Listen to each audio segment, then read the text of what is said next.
been so solid.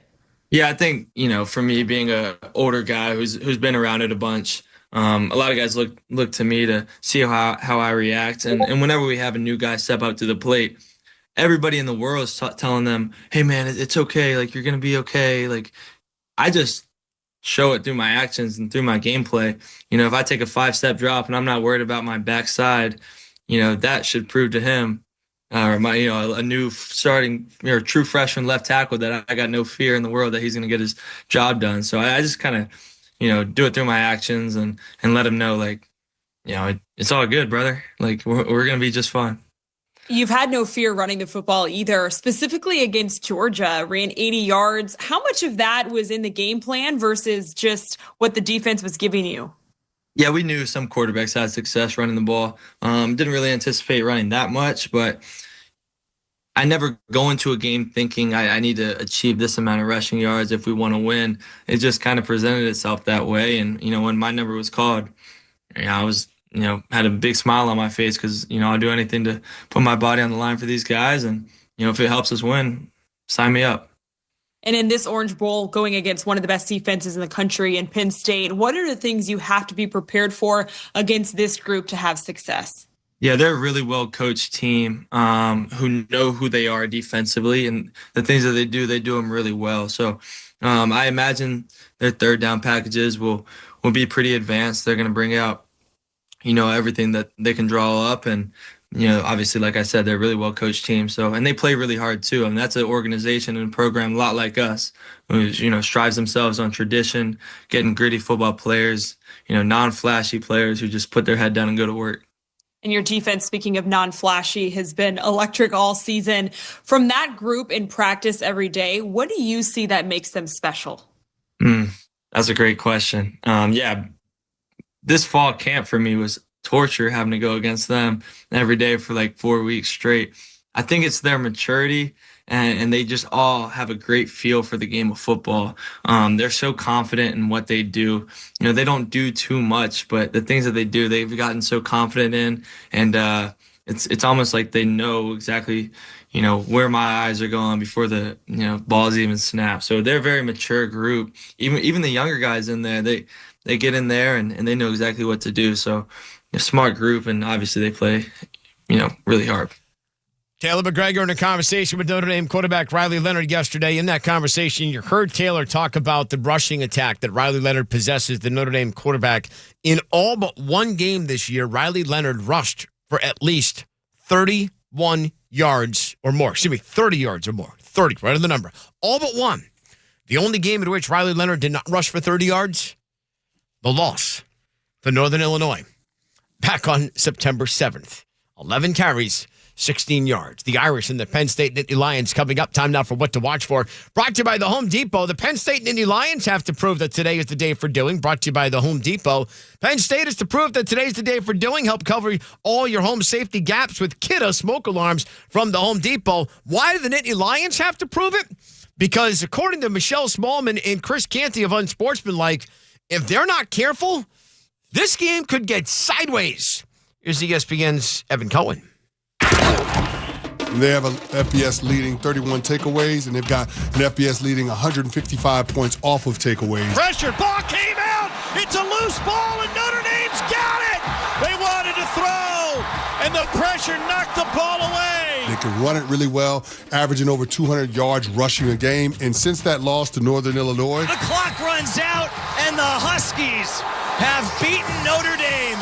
It's the biggest win in their history. You're talking about Notre Dame ranking in the FBS first in points per game, first in opponents' points per game, first in points per game differential, and first in takeaways with 29. Tuiala Maka has Notre Dame on the doorstep with the fumble recovery. So they have flipped the switch. After that loss to Northern Illinois, there was a pivot in terms of the mentality of this team, and you got to give head coach Marcus Freeman all the credit in the world because Notre Dame had every opportunity to quit, every opportunity to say it wasn't their year, and they fought and they scratched and they clawed back. And guess what? They've won 6 games this season against ranked opponents, which is tied for the most such wins in a college football season. And they ain't done yet. Stockton looking near side. Pressure taken down. A Notre Dame sack to the Fighting Irish will move on. So if you're telling me that one team was going to win in blowout fashion, I would go with Notre Dame with an emphatic statement win in the college football semis against Penn State. Chris Canty alongside Michelle Smallman and Evan Cohen. Catch him weekday mornings on Unsportsmanlike ESPN Radio, 6 a.m. to 10 a.m. Eastern. By the way, CC, as much as where you may be leaning that Notre Dame could blow out Penn State, right now at ESPN Bet, it's really the Nittany Lions who are your favorite. They're 1-point favorites at ESPN Bet. Your total is still sitting at 45.5. Winner of tonight's game gets the winner in tomorrow night's Goodyear Cotton Bowl Classic between Ohio State and Texas. Kevin DeGandhi takes us inside the numbers of that matchup. Brought to you by GNC. At GNC, they're not waiting on the sidelines. Let them help you build more muscle, lose weight, or hit your wellness goals. Fuel your fitness at GNC. Ohio State overwhelming. And look out, Longhorns, because the Scarlet and Gray Redemption Tour arrives in Texas. They may be the 8th seed, but Ohio State is considered the best team in the nation by FPI and is the betting favorite to win the national championship. The Buckeyes have peaked at the right time, putting up single-game efficiency ratings of more than 97 in both their first round and quarterfinal games.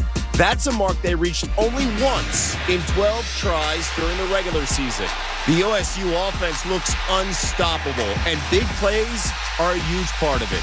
It's a Crimson avalanche. The Rose Bowl route is on for the Ohio State Buckeyes. In the 2 playoff games on pass attempts more than 20 yards downfield, Will Howard has completed all 7 throws for 245 yards with 4 touchdowns. Overall, the offense has scored 8 playoff touchdowns from outside the red zone, 4 in each game. That ball's intercepted. Hook 'em horns. Texas advances. Makuba seals it. Not many teams are built to slow down this offense, but Texas may be one of them. The Longhorns rank 2nd nationally in defensive efficiency, 3rd in big plays allowed per game, and 3rd in red zone efficiency. Michigan already proved that this Ohio State offense can be bottled up. The national championship race may come down to whether it can be done again. You heard Kevin DeGandhi mention Ohio State quarterback Will Howard. My goodness, what a different QB he's been over the last couple of games. Perfectly thrown ball. He's got Smith near the end zone. He's got it. Touchdown. Howard's going to take a shot toward the end zone for Smith. Perfect throw. Great catch over the right shoulder. Touchdown, Ohio State. 22-yard toss from Will Howard. And we welcome in Kelly Stauffer, ESPN radio analyst. He's got to be on the call tomorrow night in Arlington at AT&T Stadium with Mark Testishar, Ian Fitzsimmons, and Quinn Kesnick. And Kelly, let's look at this Ohio State Buckeye team. How have they become such a juggernaut over the last 2 games following the loss to Michigan? The transformation on offense, I think, is a really undervalued or, a story that isn't told nearly as much as it should be. Because remember who Chip Kelly is offensively. In his past as a play caller, whether he's been the head coach or not, going clear back to probably New Hampshire when he had Ryan Days as quarterback, he was a hurry-up guy. They played fast, but then his foundation offensively was always the inside zone. Kind of set the table with the inside zone run. So not getting too deep in the weeds, but all of a sudden against Tennessee, after the heart-wrenching loss to Michigan, 3 weeks later they come out in Tennessee, and all of a sudden they're a counter-run team. People were like, what is going on here with Chip Kelly? Well, there's a deeper story here, but the bottom line is coaches cross paths with different guys. They're on staffs with different people. And there's a reason he now runs in the playoffs so far. They've run 61 run plays. 50% of them have been the counterplay. Well, that's significant because nobody expected that out of what Ohio State was offensively, but it fit the new offensive line better. That's the important thing because Chip Kelly, quite frankly, love him to death, but he's been known as a very stubborn guy. And he wasn't really willing to change a whole lot of things.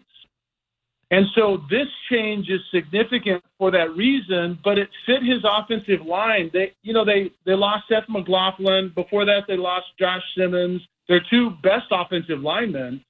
So they were reshuffling things up front, and the new group was not really prepared to be successful running the inside zone play, which is more of a much more physical, downhill, quick-hitting offensive mentality. That wasn't who they were now because of the reshuffling. So I credit the coaching staff, and Ryan Day is the leader of that entire group.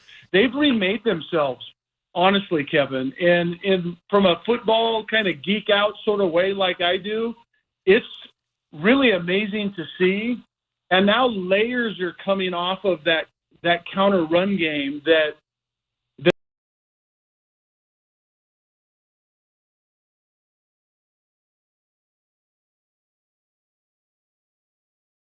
they lost Seth McLaughlin. Before that, they lost Josh Simmons. They're two best offensive linemen. So they were reshuffling things up front, and the new group was not really prepared to be successful running the inside zone play, which is more of a much more physical, downhill, quick-hitting offensive mentality. That wasn't who they were now because of the reshuffling. So I credit the coaching staff, and Ryan Day is the leader of that entire group. They've remade themselves, honestly, Kevin, and from a football kind of geek out sort of way like I do, it's really amazing to see. And now layers are coming off of that counter run game that Chip Kelly has adopted, and it fits his guys well. It frees the passing game up because now you're seeing play action off of it and RPOs off of it. I don't know what Texas is going to get, but it's going to be interesting to watch that. To just continue to beat his head against a brick wall, and it didn't work very well. And so he really forgot to get the ball to these three NFL wide receivers and find a way to, use his two NFL running backs in a different way. And it really frustrated people. I think it was the worst outing that Chip Kelly has had as a play caller since we've known him. I didn't know him in New Hampshire, but say Oregon on. Yeah. I think that was his worst day. And so they really had a kind of a come-to-Jesus offensive staff meeting and said, okay, we have to find a way to do something different. We're not running it the way that I've run it in the past. Raise your hand if you have any ideas. And I think the hand raising led to the counter plays. And in that Michigan game, it kind of got to the point where it was evident that Michigan was not going to score points on Ohio State's offense. So I think Chip Kelly kind of settled into, let's just play a defensive game and win it with a field goal or two. Well, they actually had the chance to do that twice, and they missed two field goals. ESPN's Kelly Soffer on the call tomorrow night for the Goodyear Cotton Bowl Classic with Mark Testashire, Ian Fitzsimmons, and Quint Kesnick, the Ohio State Buckeyes, the Texas Longhorns, semifinal number 2 here in the College Football Playoff. Kelly joining us here on College Football Live prior to the Capital One Orange Bowl. Kelly, for everything you're talking about with Ohio State and talking about how Michigan had the dudes to stop and slow down to what Ohio State wants to do offensively, does Texas have the dudes to slow down the Buckeyes?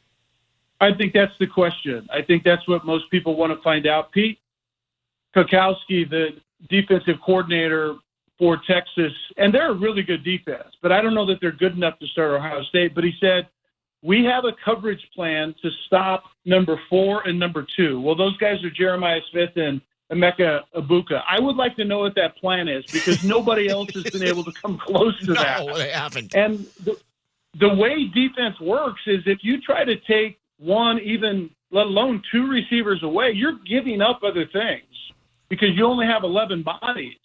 And that's the problem stopping Ohio State. Short answer, I guess, made long, is I don't think Texas is good enough defensively to take everything away. So I think Ohio State gets their points. The question is whether Quinn Ewers in that offense can get points against Ohio State defensively. ESPN's Kelly Stoffer with Mark Testashire, Ian Fitzsimmons, and Quint Kesnick tomorrow night. The call of the Goodyear Cotton Bowl Classic College Football Playoff semifinal number 2 between Ohio State and Texas. We'll start our coverage beginning at 7 p.m. Eastern time. And once again, Buckeye fans, you're now 2 wins away from making like that loss to Michigan Like it never even happened. Like it never even happened is brought to you by ServPro, the number one choice in cleanup and restoration. We're counting it down to kickoff in Miami Gardens, Florida for the Capital One Orange Bowl.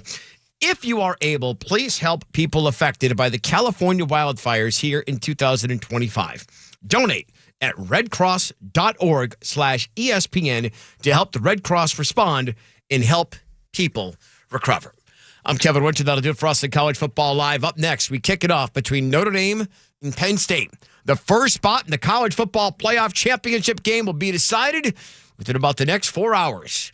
I'm Kevin Winter. We thank you for listening to College Football on ESPN Radio and College Football Live. The Capital One Orange Bowl is next. This is the College Football Playoff Semifinals on ESPN Radio.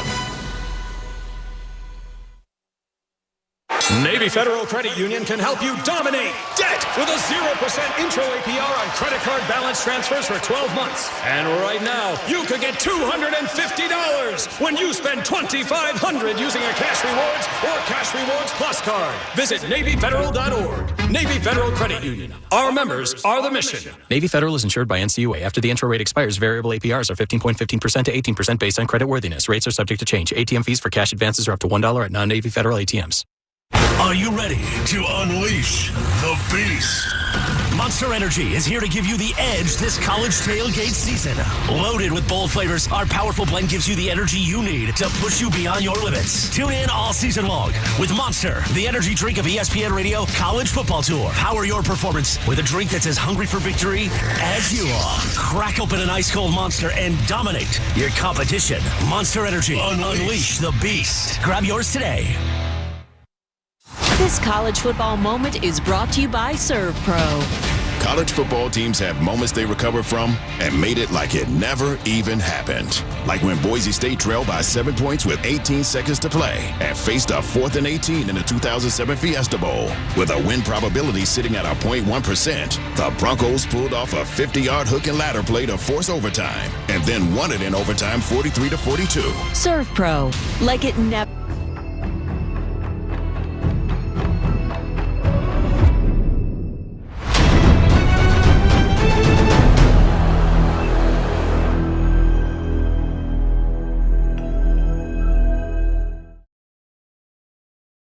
The wrong side? Yeah, checking first is smart. So check Allstate first for a quote that could save you hundreds. This is going to be a long game. You're in good hands with Allstate.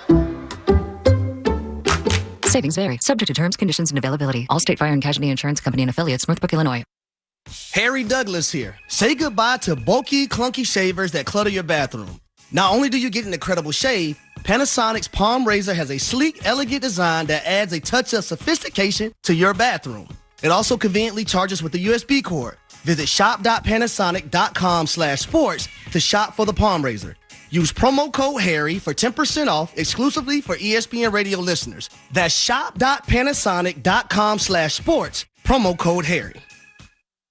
With Eckrich, the official smoked sausage and deli meat of the college football playoff, it's super easy to score big flavor, even when you have no time between the laundry, your laundry list of responsibilities, and kickoff. You're still ready to go with perfectly seasoned smoked sausage you heat up and eat up. Whether it's Grandpa's famous chili dogs or your famous almost forgot the potluck deli sliders, Eckrich makes every game day taste and feel like a win. For extra delicious game days, just add Eckrich. Here's the link of this YouTube That's live the ease at which you get information. on social you want media. it, you get it. Like that. Ask your phone. Group chat. Smartphone. You're always connected and informed in real time. No waiting. So if you're diabetic and still using finger sticks to read your blood sugar, what are you waiting for? Knowing your blood sugar levels instantly is important for managing diabetes. Call US Med at 888-66. What's up, football fans? How we doing tonight? Thank you for watching the Orange Bowl 2025 edition from Miami. What a game we have in store tonight. This is going to be an unbelievable game. I cannot wait to hang out with all of you. Thank you so much for hanging out with us, keeping it classy in the chat. Deepwood 4, good to see you. Merritt, Mijos, Brian, what's up, guys? There's another bot. I got to go knock those bots out. I'm going to be on bot duty tonight. We'll see you guys in the chat. A special message from Mr. Joe Bowen himself, a huge Notre Dame fan, and I'm pulling for Notre Dame as well. And then we'll keep the pregame going, and we'll be rolling into the game. I'll be hanging out with you in the chat. Good luck to your team. Go Notre Dame, go. Joe, take it away. Cheers, insiders and football fans all over the world. This is Joe Bowen, Hall of Fame voice of the Toronto Maple Leafs, and, more importantly under these circumstances, a huge football fan of the Fighting Irish of Notre Dame. Well, we want to thank you for hanging out with us and cheering on your favorite team during the Sick Kids Football Frenzy campaign here on TSI, where we make a real-world difference in our Toronto community. Now, I'm sure you're all wondering how you are making a difference. Well, a percentage of revenue from every single game will be donated directly to Sick Kids Hospital, as we have raised over $6,500 in just 8 months. Sick Kids has impacted my life, and I'm sure the lives of countless families in the Toronto area, and I know probably a number of yours as well. Please check out the link that is pinned in the chat or in the description and donate if you are able. Let's show the power of community of sports fans making a difference. One of the best ways to increase the amount of the donation is to share the link of this YouTube live stream on social media to help bring more football fans to our amazing community, changing the world one insider at a time. We'll see you in the chat. And holy Mackinac, thank you for helping us raise money for Sick Kids Hospital as we heal the future. Have a slight edge because of the explosiveness that they've shown through the course of the year, really because of the tight end Tyler Warren. But then defensively, you look at the turnovers that Notre Dame has been able to create, and I think that could be a big factor, has been a big factor, and could be a big factor again today. What about the quarterbacks? You get Riley Leonard, transfer from Duke. At Duke, he did run sometimes, but he threw it a lot. At Notre Dame, he's primarily, even though he does have a 200-yard passing game here in the playoffs in the first round against Indiana, he's got 15 rushing touchdowns, almost 1,000 yards on the ground.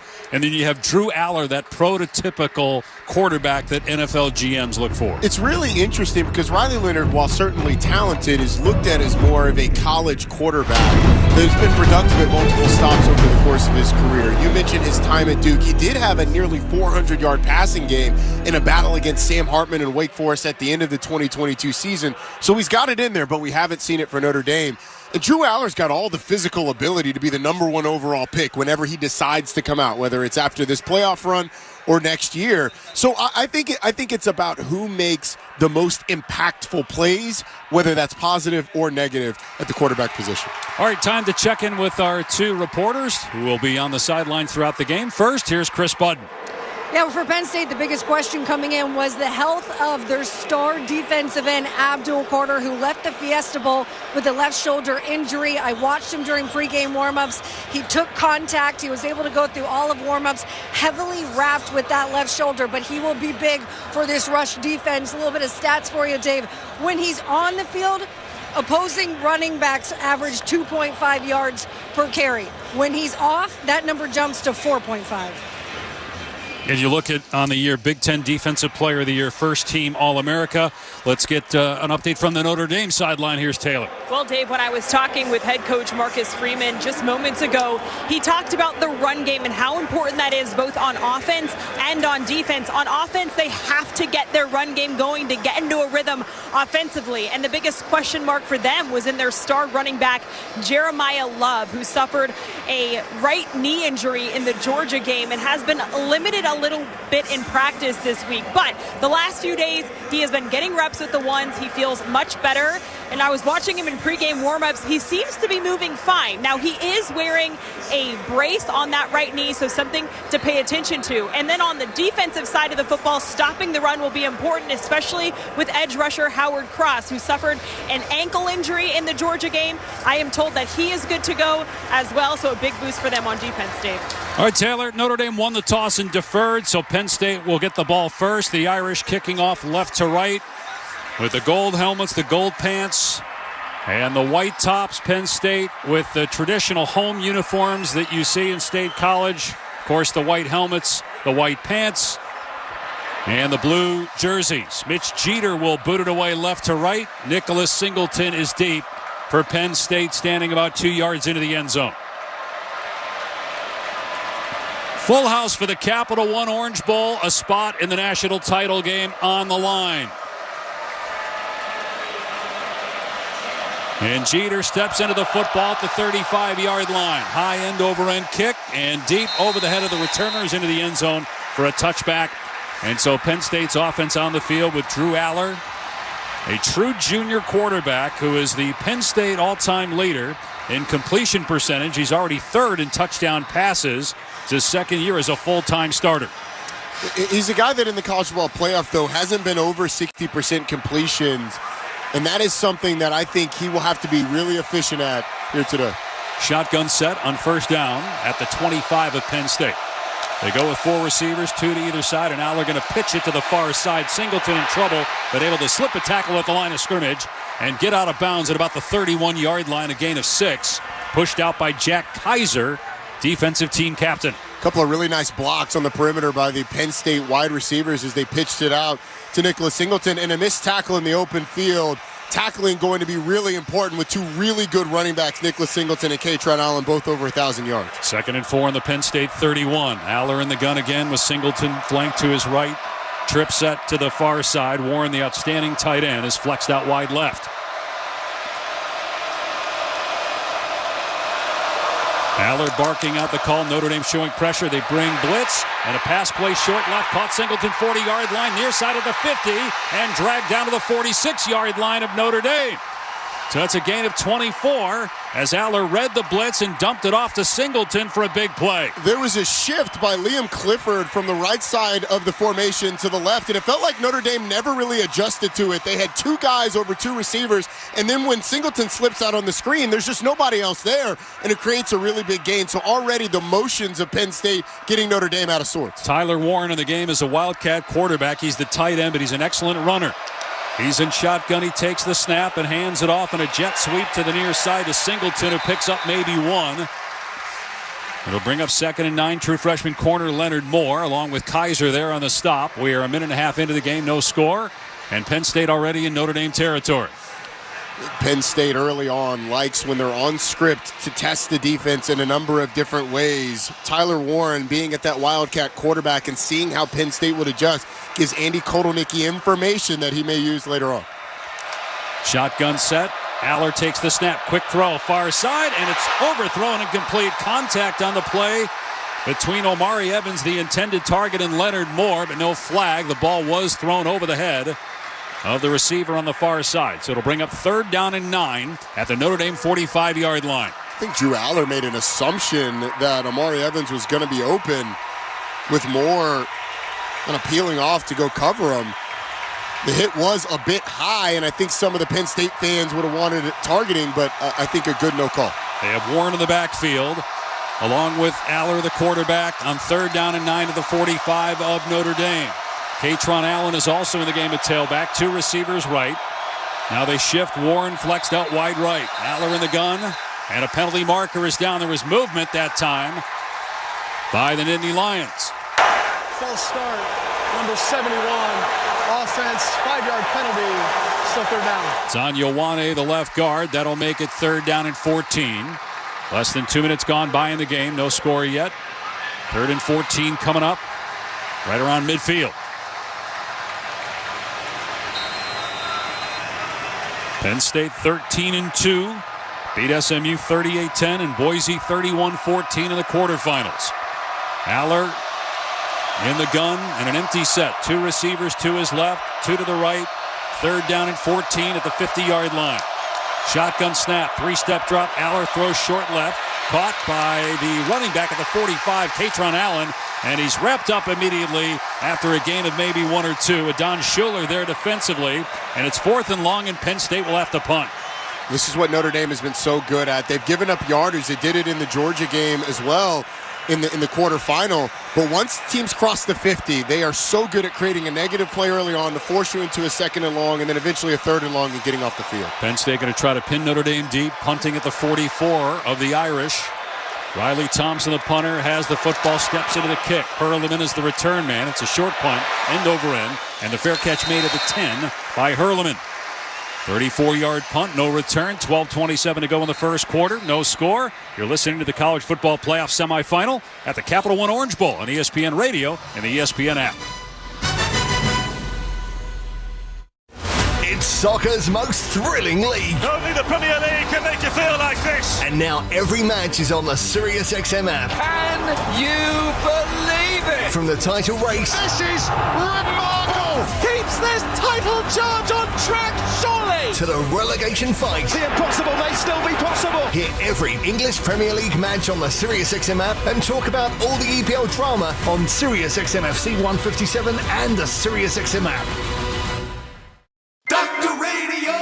From health and healing to breakthroughs in the lab, a world of expertise with understandable vocab. Doctors on the air with answers and care. Just a phone call away. They're always prepared. From the heart to the brain, every ache and pain, Dr. Radio's the name that's gonna keep you sane. Where science meets life, it's the perfect blend. From sunrise to night, the knowledge doesn't end. Hey, Deborah, how are you doing? I'm doing better now. Dr. Radio! Your health's best friend. SiriusXM Channel 110. Working too hard to give you a heart attack. You want to become good? Work. Laying at Sweet 16s, parties, weddings, bar mitzvahs. First record I remember buying was Time Out by Dave Brubeck. Flabbergasted by that album, how good that was. You know the song Wipeout? I just adapted it to the piano. The Billy Joel Channel is back on SiriusXM for a limited time. Channel 79 and the SiriusXM app.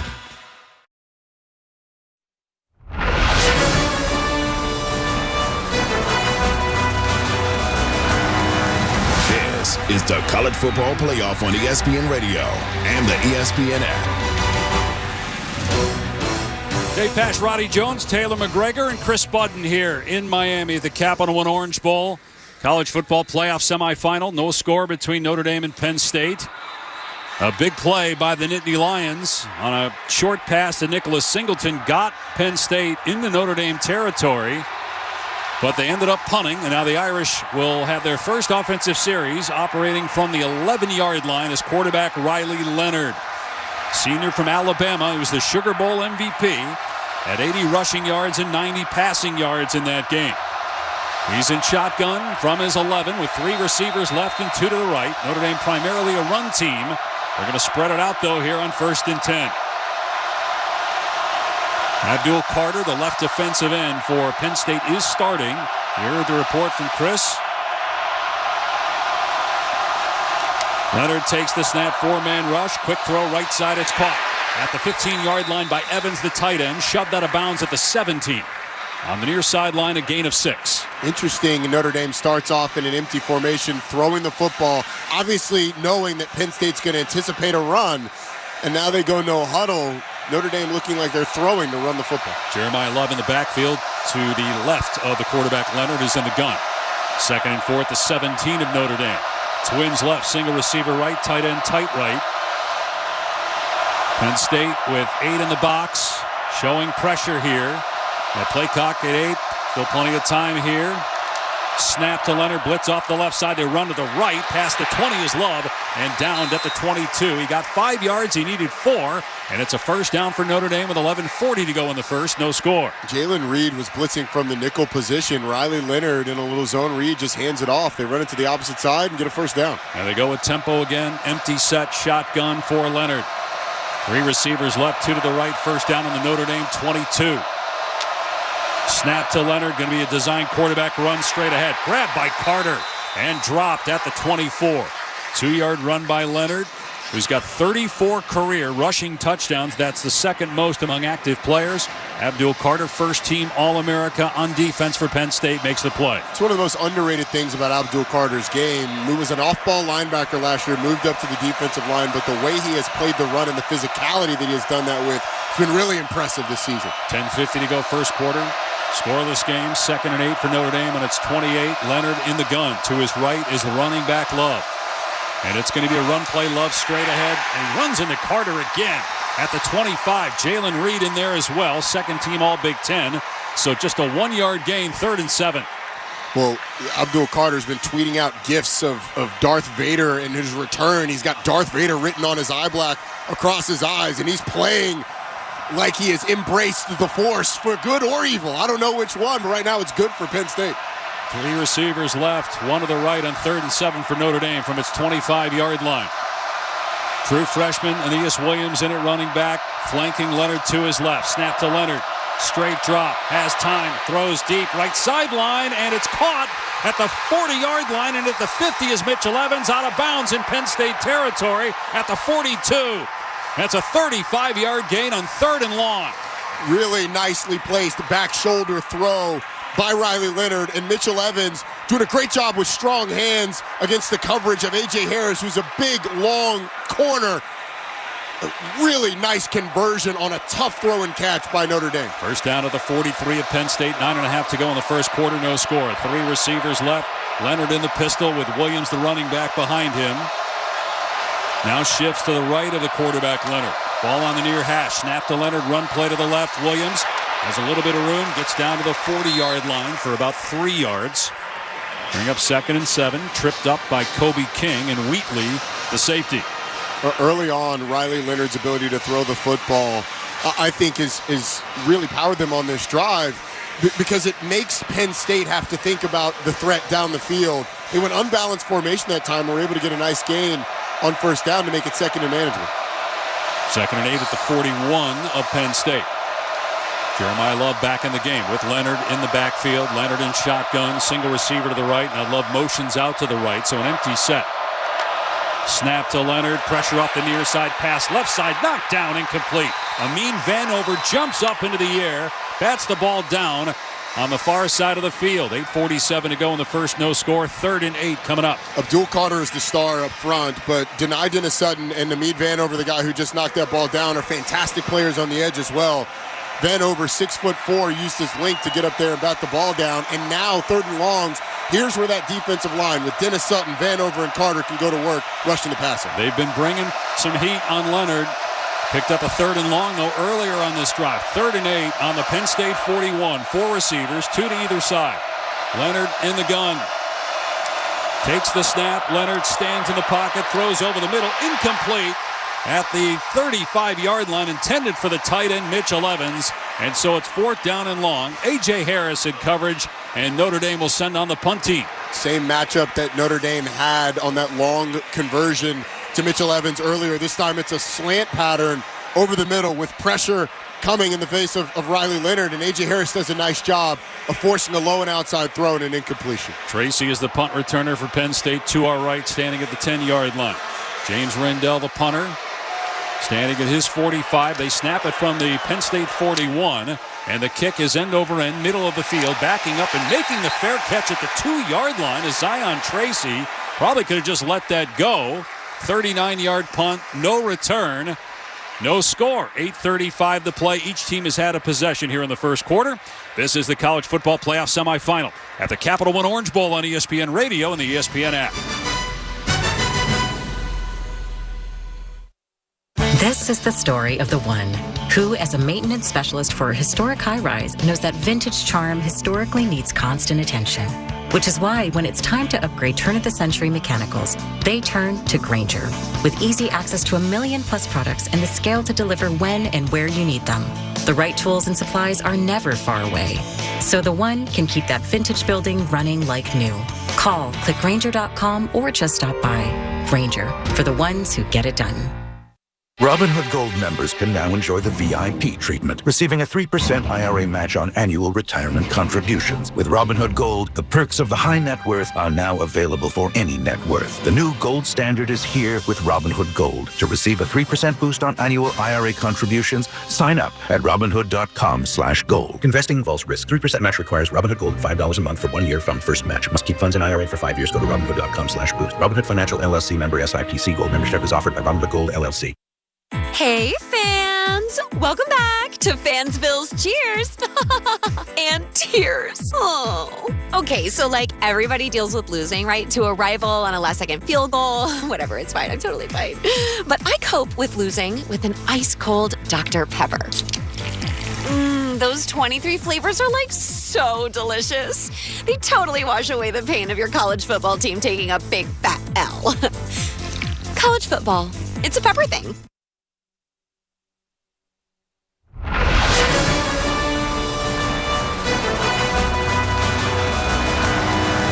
This is the College Football Playoff on ESPN Radio and the ESPN app. And we now pause 10 seconds for station identification. You're listening to the College Football Playoff semifinal at the Capital One Orange Bowl on ESPN Radio and the ESPN app. Follow your school on our exclusive Power 5 conference channels, 371 to 375, and the SXM app, free for most subscribers. With Roddy Jones, Taylor McGregor, and Chris Budden, I'm Dave Pasch here in Miami. Hard Rock Stadium, Capital One Orange Bowl, College Football Playoff National Semifinal. No score, 8:35 to go in the first, and Penn State, because of an ill-advised fair catch by Tracy, is backed up on its 2-yard line. And Dave, those are the types of decisions that Notre Dame has been able to turn into points, either by stopping the offense or creating a turnover or potentially even a safety. It's just one of those special teams mistakes that can loom large in games like this. Ball might have just landed in the end zone. You wonder if nerves playing a factor there. Full house here in Miami. And the biggest game of Tracy's life. Drew Aller in shotgun. Katron Allen is the running back to Aller's right on first down at the Penn State 2. Penn State going to run it off the left side, and he got out of the end zone, but not much for Allen. Maybe he didn't even get back to the line of scrimmage. They mark him down at about the 1.5-yard line with Gabriel Rubio making the stop for Notre Dame.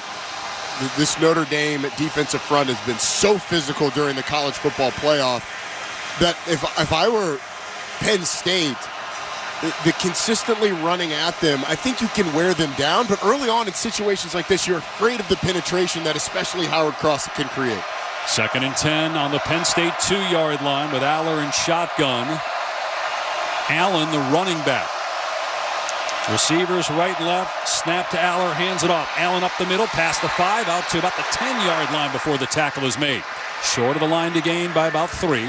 Pickup of 7 for Allen, who rushed for over 1,000 yards so far this season. Going to bring up 3rd down, midway point of the first quarter, no score. There's a really nice couple of cuts by Katron Allen to find the backside of that zone play. As the Penn State offensive line washed everything to the left, he cuts back to the right and gets him in a much better position for this 3rd down. 3rd down and 2 on the Penn State 10-yard line with Drew Aller, the quarterback, in shotgun. Katron Allen, the running back, now lines up behind him. Bunch formation to the right. And a run play to the left for Allen. And he's got the first down up to the 15-yard line. Brought down by Heinisch. Needed about 3 and ended up getting about 5 on the play. These last 2 runs are a pretty big statement for Penn State. We just talked about the physicality of Notre Dame up front, and they rushed the ball for a first down. And Penn State going with up-tempo. Aller back to throw on first down. Pass over the middle is incomplete at the 20-yard line, intended for Harrison Wallace III. It'll bring up 2nd and 10 inside 7 minutes to go here in the first. No score. That to me is what's frustrating at times about Penn State offensively. They'd run the ball well the last couple of plays, and then you decide to go tempo and throw the football, and you put yourself in a 2nd and 10 situation. That happens from time to time with Penn State. Aller again out of shotgun with Allen, the running back, 2 receivers to his right. The tight end Tyler Warren tight on the left side. On 2nd down and 10, it's a pitch and a run to the right for Allen.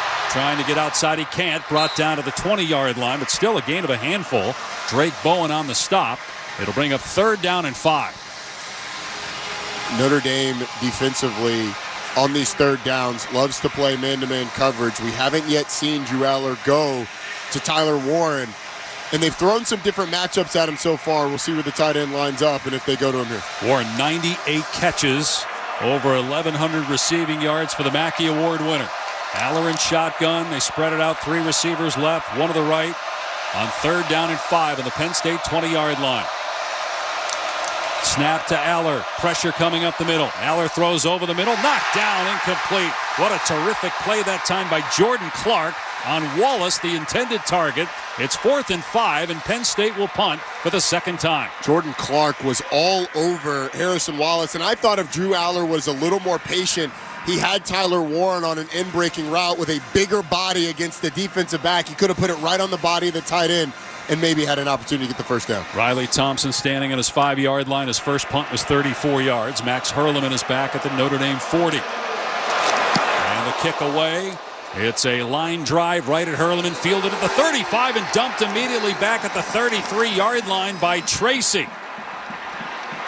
5:56 to go in the first quarter. Penn State and Notre Dame scoreless. This is the college football playoff semifinal at the Capital One Orange Bowl on ESPN Radio and the ESPN app.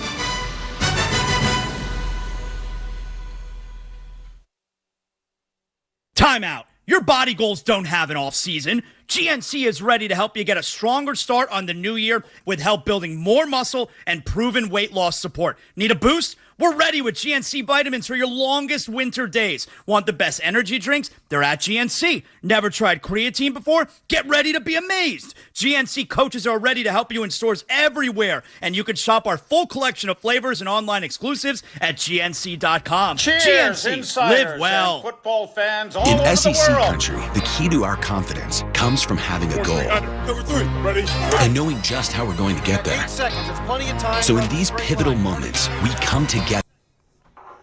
Cheers, football fans. Thanks so much for hanging out with us tonight for the Orange Bowl. Oh, man. I used to love going to the old Orange Bowl in Miami. Spent a lot of time in Miami. Thank you all for being here. Look at the chat going wild.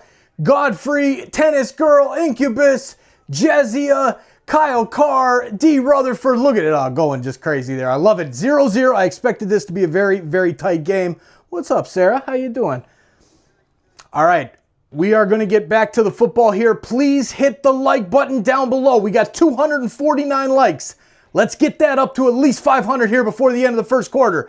Vote for the poll. I'm switching the audio right now to the Notre Dame feed. And at halftime, I will run another poll to let you guys vote again because it changes throughout the game, believe it or not. We'll see you guys back in there. Cheers. Don't forget, like button. Let's go. 321. Look at that jump. That's a jump right there. I'm sorry. I'm excited. Good luck to your team. Go Notre Dame. Sorry, Penn State fans.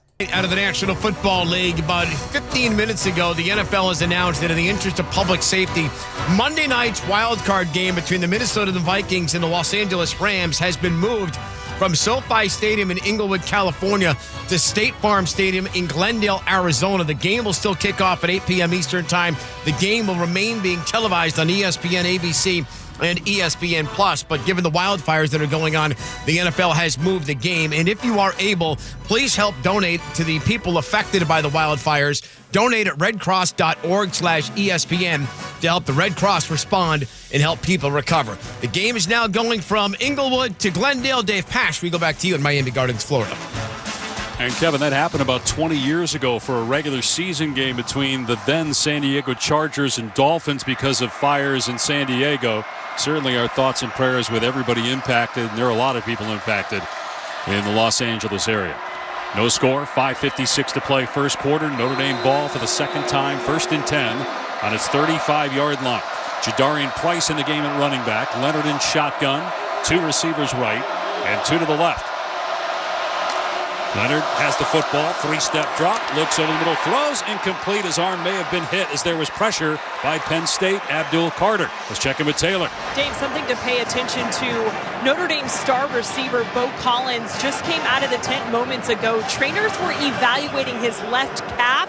They have since wrapped it up. He has his helmet. I expect him to come back into this game, but something to note. Yep, he led the team too in catches, 37 on the year. 2nd and 10 for the Irish on their 35. Pistol formation for Leonard. With Price behind him, receivers right and left on 2nd and 10 from the Notre Dame 35. Now Leonard changing the play clock down to 5. Leonard moves into the gun. Takes the snap with 1 on the play clock. Option to the right, keeps it past the 35 and dragged down at the 38-yard line after a gain of 3. Izzard on the tackle, bring up 3rd and long. The first down play, Abdul Carter just made Emil Wagner look like an absolute traffic cone as he went right by him. And then they option Abdul Carter, trying to not have to block number 11. They get a decent gain, but the protection is going to be huge on these third downs. Abdul Carter's been all over the field early on. Obviously, if not 100% close to it, 3rd and 7 for Notre Dame on its 38-yard line. No score, nearing 5 minutes to go here in the first. 4 receivers. Penn State showing blitz, so Leonard checking out of it with a play clock at 4, and now a penalty marker down. False start, number 54. Offense, 5-yard penalty, 3rd down. It's on Knapp, the left tackle. Here's Chris Budden. Yeah, Roddy noted in that first offensive drive for Notre Dame, they were playing with some tempo. It's interesting, when I was covering the Fiesta Bowl, that was what the Boise State coaches said they focused on that week in practice. It was the one thing that this Penn State defense did that they had trouble with, and it worked a few times at Boise State. Said it. We'll have to see if that keeps up for Notre Dame. Well, now the Irish, because of that penalty, Chris, and a 3rd and 12 on their 33-yard line. Trips formation to the right of Riley Leonard, the quarterback. The running back is Williams. It's so loud in here that both the running back and quarterback are going up to communicate to the offensive line. Snap to Leonard, straight drop, steps up in the pocket, throws deep over the middle. It's high, and it's intercepted at the 42-yard line. An immediate tackle on Wheatley after he got the pick.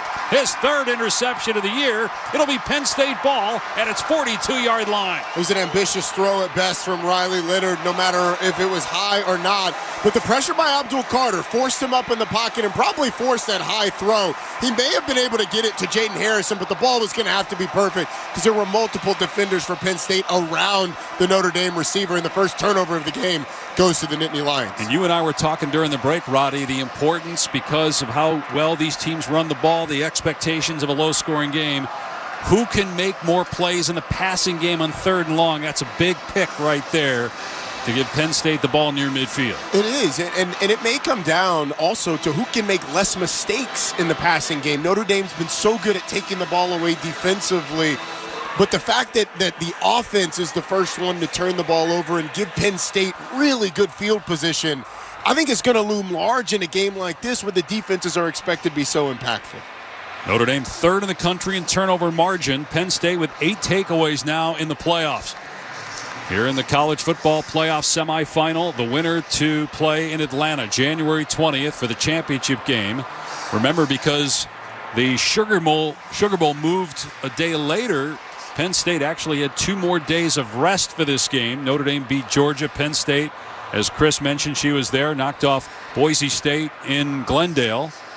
And the winner of this game will play either Texas or Ohio State. They will meet tomorrow night. And it feels like coming out of the quarterfinals, Notre Dame was the team that actually needed the rest more than Penn State. Penn State seemed to be pretty healthy, with the exception of the injury to Abdul Carter. You look up and down the roster, and generally, they're about as healthy as you can be after playing the number of games that they've had, which this is their 16th game of the season.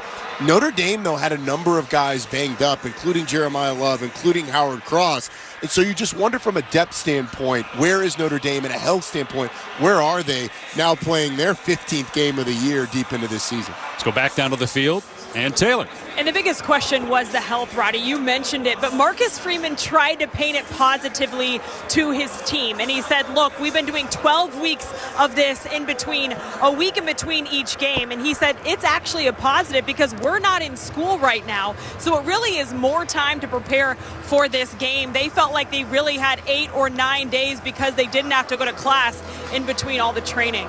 And Marcus Freeman, Taylor, one of the top coaches in the country, probably doesn't get enough credit for how good of a job he's done. He was an excellent coordinator at Cincinnati and 1 year at Notre Dame. Year 3 now as the head coach. Again, Notre Dame has lost once this year. They've won 12 in a row since that 2-point loss against Northern Illinois, which was 4 months ago. They're 6-0 against ranked teams this year. 4 months ago. The fact that you said that, the longest college football season in history. The thing that Marcus Freeman should get the most credit for is making Notre Dame likable, maybe for the first time in history. But this is a fantastic team, and he's done a great job pressing the right buttons to get them to this place. They're, of course, likable always to Notre Dame fans, yes, but to those that aren't Notre Dame fans, yes, Marcus Freeman, a class act, and that's a big reason why a lot of people that aren't Notre Dame fans are rooting for the Irish in this game. First and 10 for Penn State on its 42 in a scoreless game. Aller to throw on first down, dropping back, lobbing it far side over the head of Singleton, incomplete. He may have just been throwing that away with some pressure on him in the backfield. 4:39 to go here in the first quarter. We haven't talked a lot about Drew Aller, but with that incompletion, it gives us a chance. This is a guy that if you squint hard enough, you can see the same type of skill set that Josh Allen has. He's not the outlier of an athlete that Allen is, but he's got the size, the speed, just needs to work on the consistency and accuracy. Second and 10 on the 42-yard line of Penn State. Aller in the gun. Receivers right and left. Singleton the back to his left. Aller back to pass straight. Drop screen over the middle. Caught by Warren, the tight end at the 45. Up the middle 50. Lowers the boom on Watts, the defender, and picks up a first down at the 45-yard line. A gain of 13 on Warren's 99th catch of the year. Penn State going with tempo right to the line on first down at the 45. And it's a handoff off the left side. Singleton met in the hole at the 42-yard line and tackled. Jalen Snead on the stop, a gain of 3 on the play.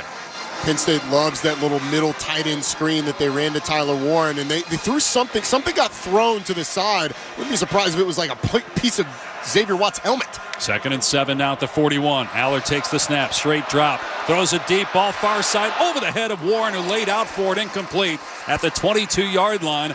A better throw, and that's a 20-yard gain, but a misfire by Aller. Osbury in coverage for Notre Dame. Felt like Drew Aller chose the wrong throw there, tried to loft it over the corner in front of the safety when he really, I feel like, should have driven that ball, could have gotten it in that little honeypot hole between the cover 2 safety and corner, and maybe had a big gain on second down. 3:54 to play. First quarter, no score yet. Third down and 6. Penn State has been in Notre Dame territory twice. Ball this time on the Irish 41.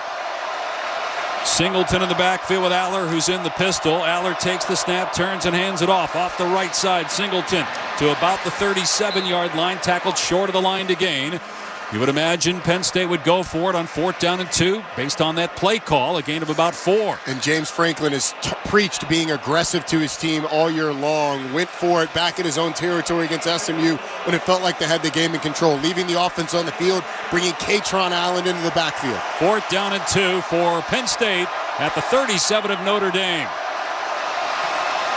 Play clock at 15 as the Nittany Lions break the huddle with Drew Aller, the quarterback.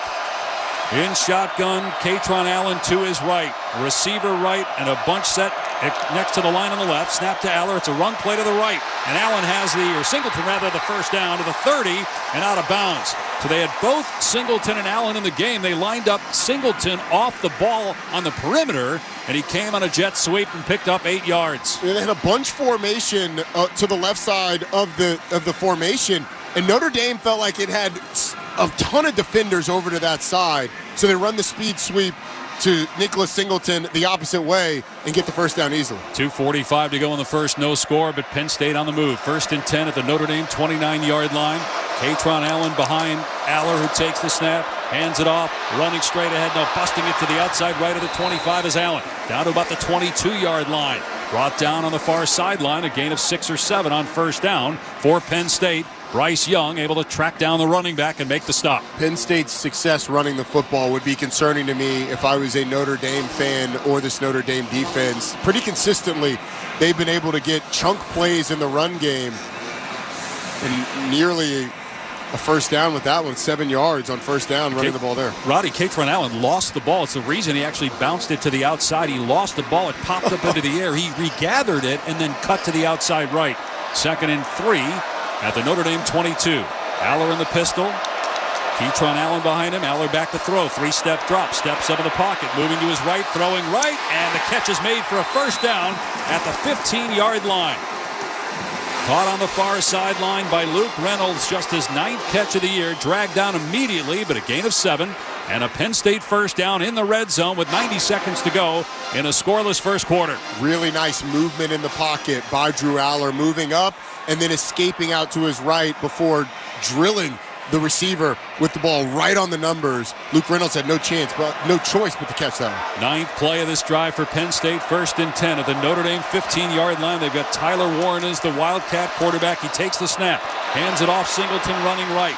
Down to the 10, into the 8-yard line. Thrown down after a big gain. Pushing and shoving out of bounds on the far sideline after the play Penn State and Notre Dame player getting into it, but no flags, and a big gain off the right edge on first down for the Nittany Lions. Penn State electing to go fast once again, lining up and ready to go. Aller in shotgun, 2 receivers right, 2 to the left, 2nd and 4 at the 11, back to throw. Aller, fade, left side into the end zone, overthrown.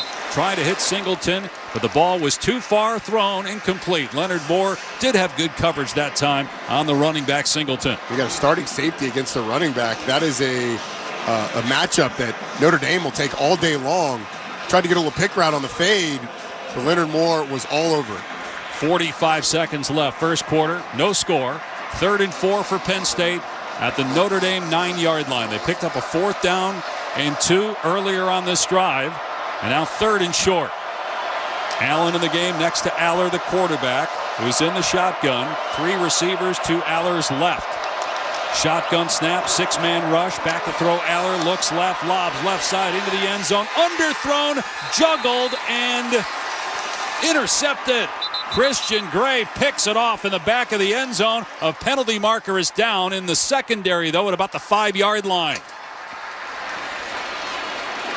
Bad throw by Aller, but might get bailed out with a Notre Dame penalty.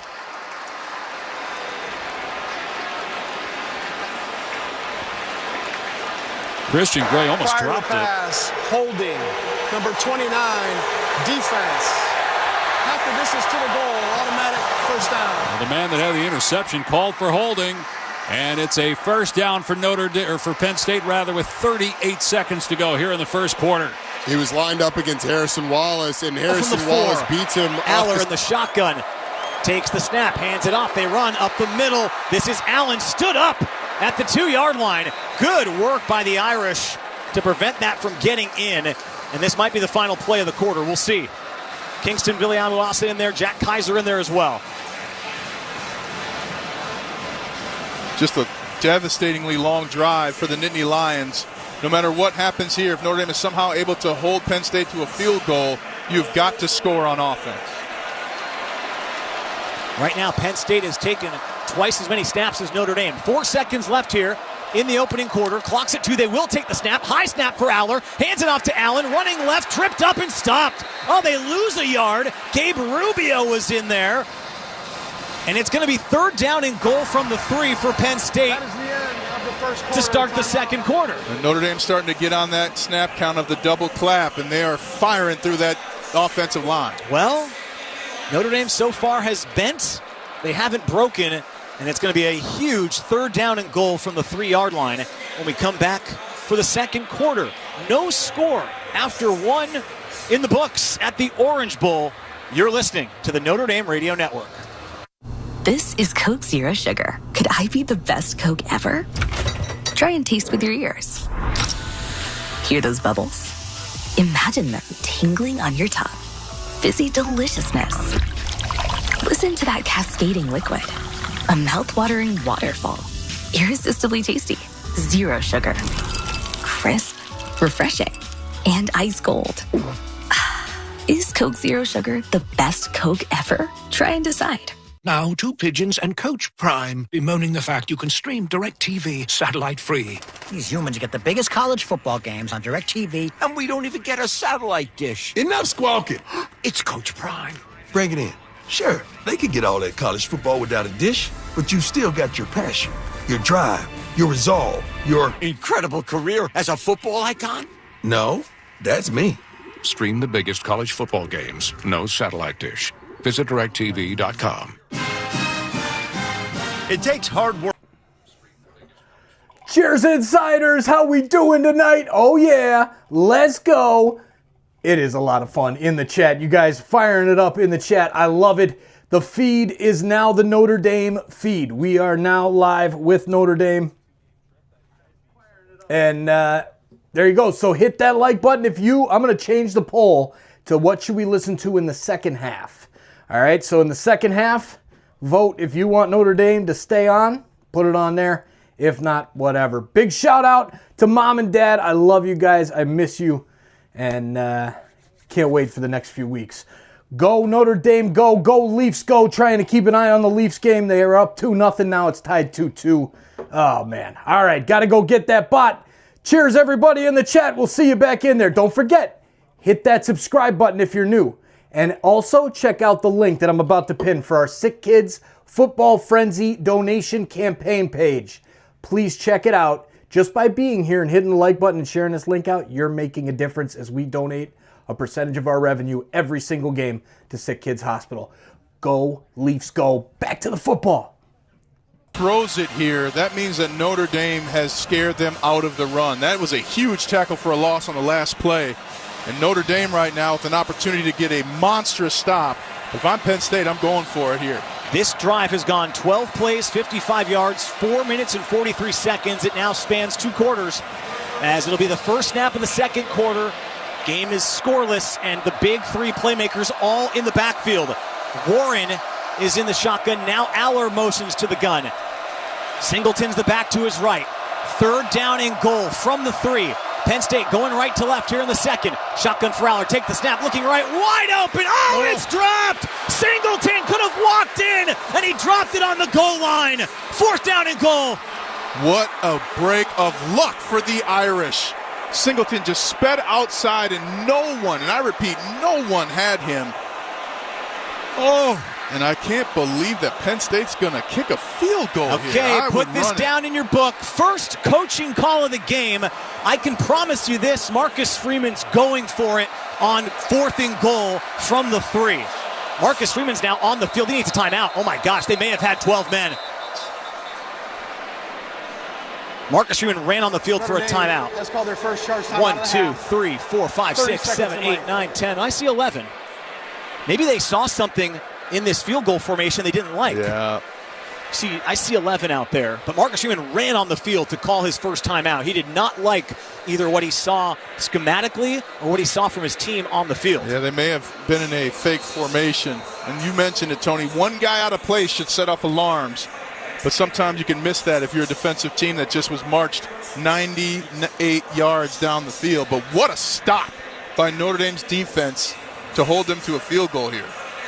They had actually, number 16 was out there. You've got a Khalil Dinkins. I guess he is the tight end, so he might be on field goal. He's back out there. So, okay, here's your field goal attempt. It's going to be a 20-yard field goal from right between the hashes for Ryan Barker. He's perfect from inside 40 yards this season.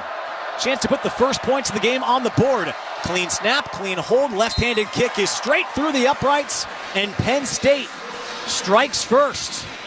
Nittany Lions, 8 seconds into the second quarter, have the first points, but that does feel like an emotional victory for the Notre Dame defense. Yeah, once they catch their breath and drink some water. But I'll tell you something else. Just a phenomenal job by Penn State playing the numbers game. They're running it weak. They're having their running back Singleton take off to the weak side for a pass.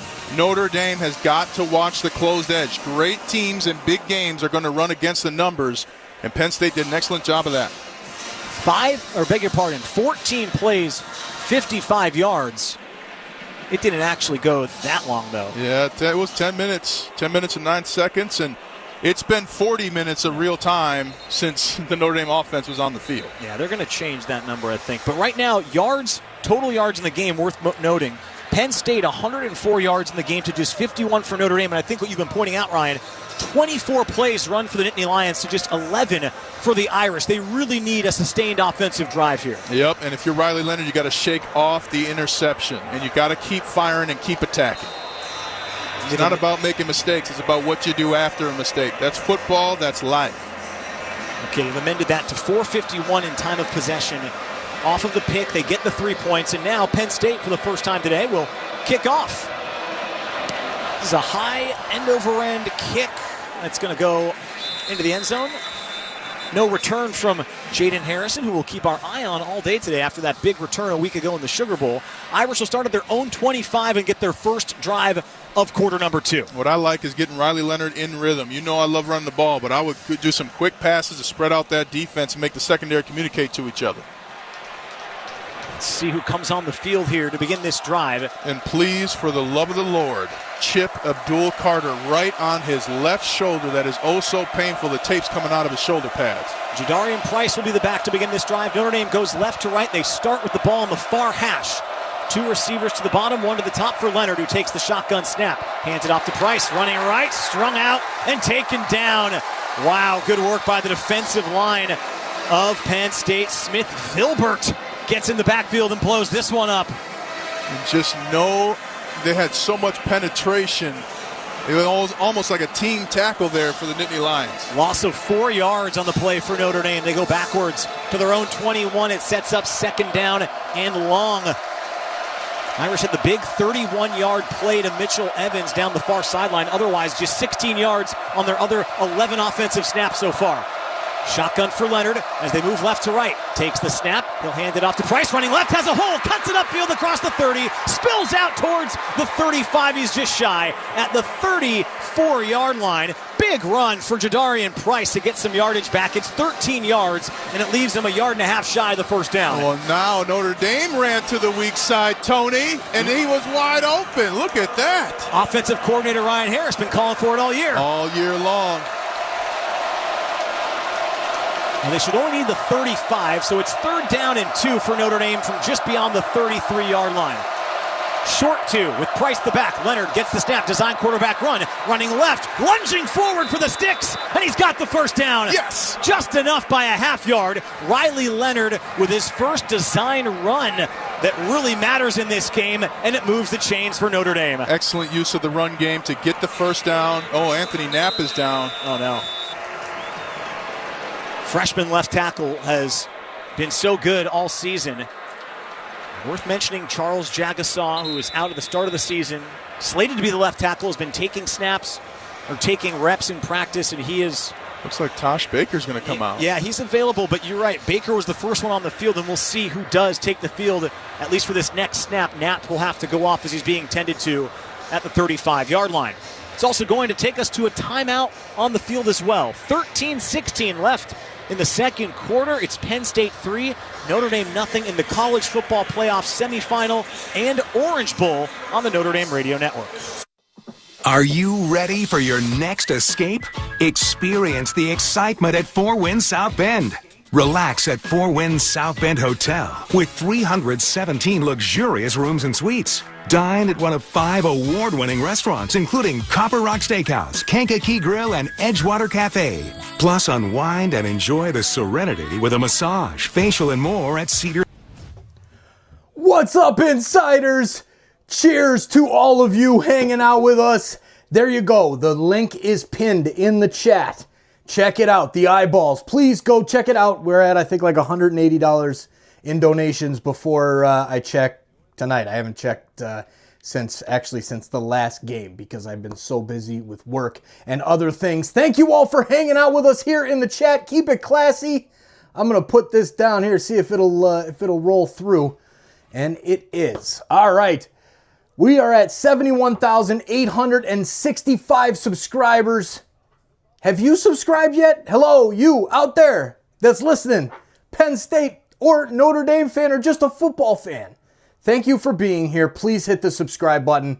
Turn on the bell so you don't miss it for every game of the college football playoffs live and every single game of the NFL playoffs live starting on Saturday. Can't wait to hang out with you all here. We'll see you guys back in the chat. Please go check out that link for Sick Kids Hospital and donate if you're able. If not, please just share the link out and help us make a difference in our awesome community. Cheers, everybody. Good luck to your team. Belief has guided Dick since the beginning, and it's the inspiration behind their ongoing Sports Change Lives campaign. We hope that you enjoy tonight's game. Tony Simeone alongside the Super Bowl champion Ryan Harris as the Irish are looking to get back to the national title game for the first time since 2012 when they played Alabama in this building. And we don't need to talk any more about that game, but what an opportunity they have. They just picked up a big third down with Riley Leonard's legs to, I think, just give them some breathing room, extend the drive, and also give the defense some time to rest. And tough news, Anthony Knapp. Looks like Riley Leonard landed on his left ankle, so he is out, and Tosh Baker now in at left tackle. And you're right, it is Baker that comes in at left tackle. See how he handles the first few snaps of live action here in the playoff semifinal. Leonard's in the shotgun and a whistle pre-snap. Game clock operator, please reset the game clock. to 13:23. Oh, game clock was running. Started on my signal. Play clock was down to 10. Notre Dame was going to be able to get the playoff, but Riley Leonard was looking for someone to motion on the play, and nobody was budging. So it gives him a chance to go talk to Chris Mitchell and Jaden Thomas, who are out there to get on the same page. What the heck? Come on, guys. The clock started going again. Correction, 13:16 on the game clock. 25-second play clock. Thank you. Again, Michael Vandervelde, the referee tonight. And the defense will take as much rest as they can. So the one thing for me is if I'm Notre Dame, I'm not coming out in the same formation as they just have 3 times. Aeneas Williams is the back on 1st and 10. He's to Leonard's right. Irish move left to right. Ball spotted far hash for Leonard. Claps once, now claps a second time and gets it. Rolling right, throwing right for Mitchell along the sideline. Makes the catch and runs out of bounds over the 45-yard line. Good throw and catch from Leonard.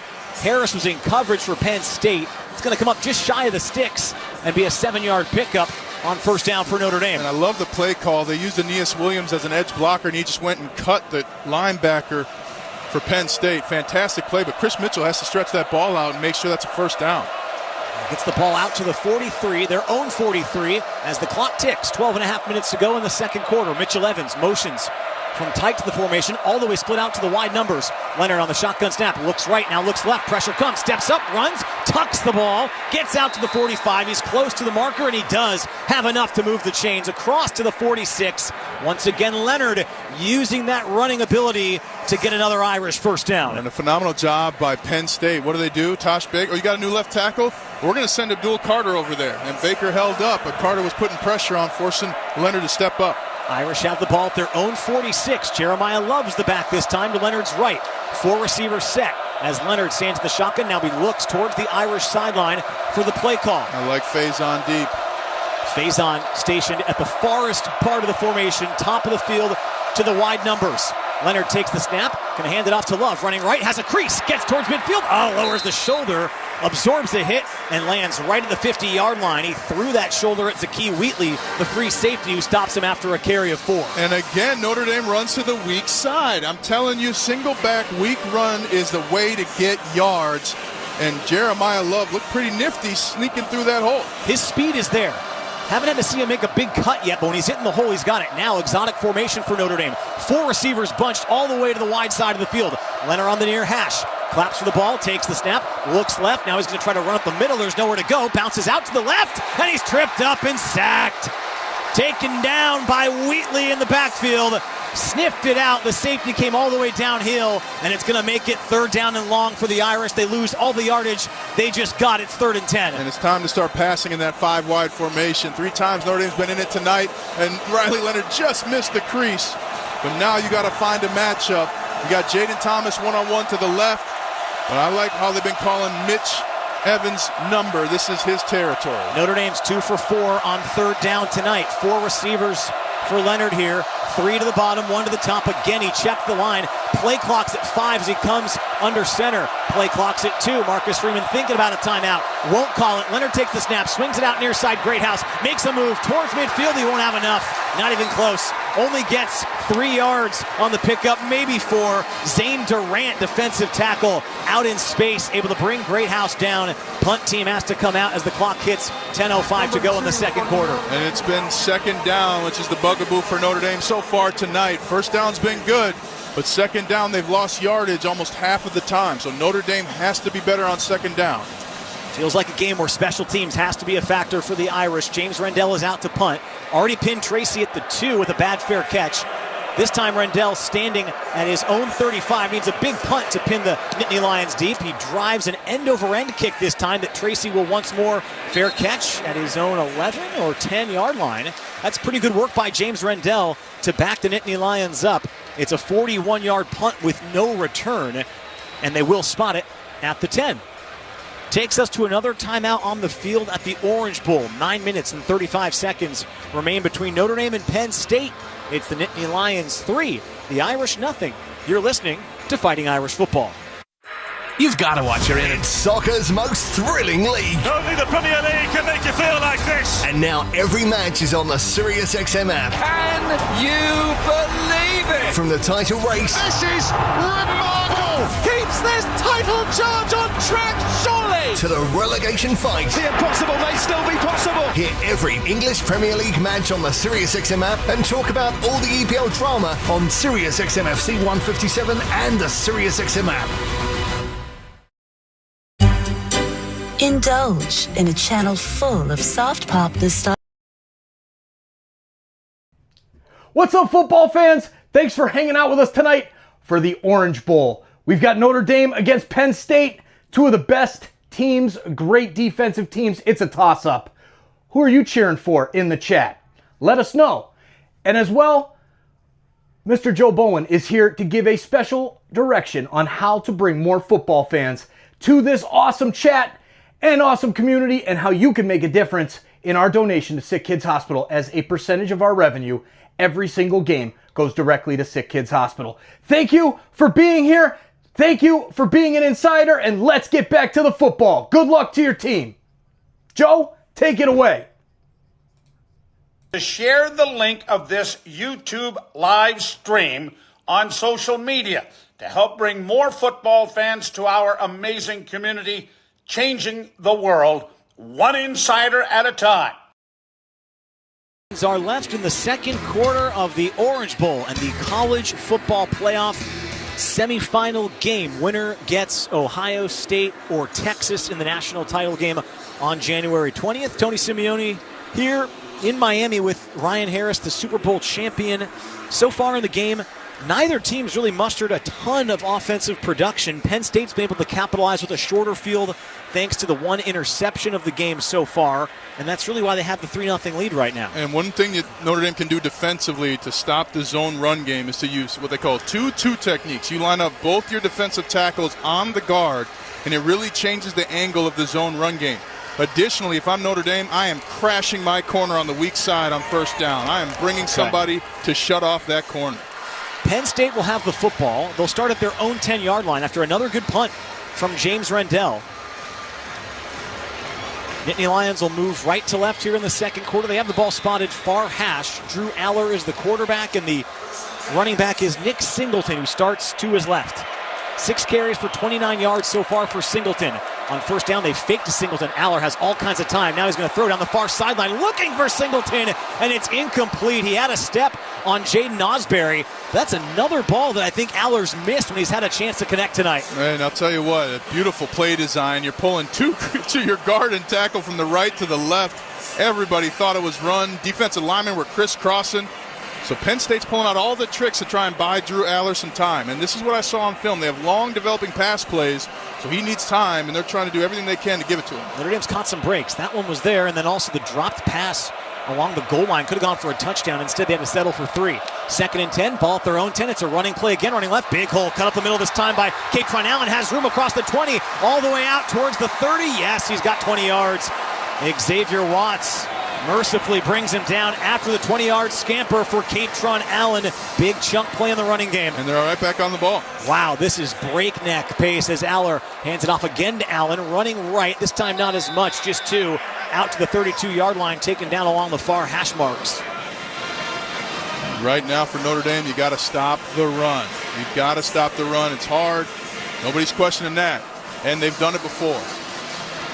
Time for a turnover, Tony. Where does Pick City fly to Miami? Oh, Howard Cross is limping off the field. Not a good sign for Notre Dame. Gosh, already down Riley Mills. Howard Cross is out, so it's Heinisch and Rubio up front right now, who played great in the Sugar Bowl. Warren is the quarterback this time. The tight end motions into the shotgun position, and he takes the snap. Design run. He runs right, gets outside, rumbles forward. He's across the 40 for a first down. Out to his own 45-yard line. Penn State feeling themselves right now. 12-yard running play from the tight end. Just a phenomenal use of formation and personnel by Penn State. And Notre Dame right now reeling defensively. 8:10 to go in the second quarter. Penn State leads 3-0 here in the Orange Bowl. Notre Dame this season has not trailed by more than a single score. They've never trailed by more than 7 points. Again, Warren is in the shotgun at quarterback for Penn State. Claps for the ball and takes the snap again. He'll fake the handoff to Singleton, looking to throw. The left-hander running left. Now he's strung out by Osbury. Throws a stiff arm. Gets to the edge. He's down the near sideline. Over midfield, and he has a first down.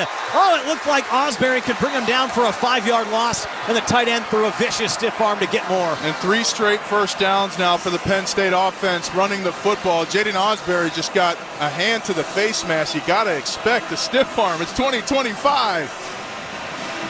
What good defenders do is they chop their hand before they get there to make the tackle. Would have been a sack had Osbury gotten there, but first down.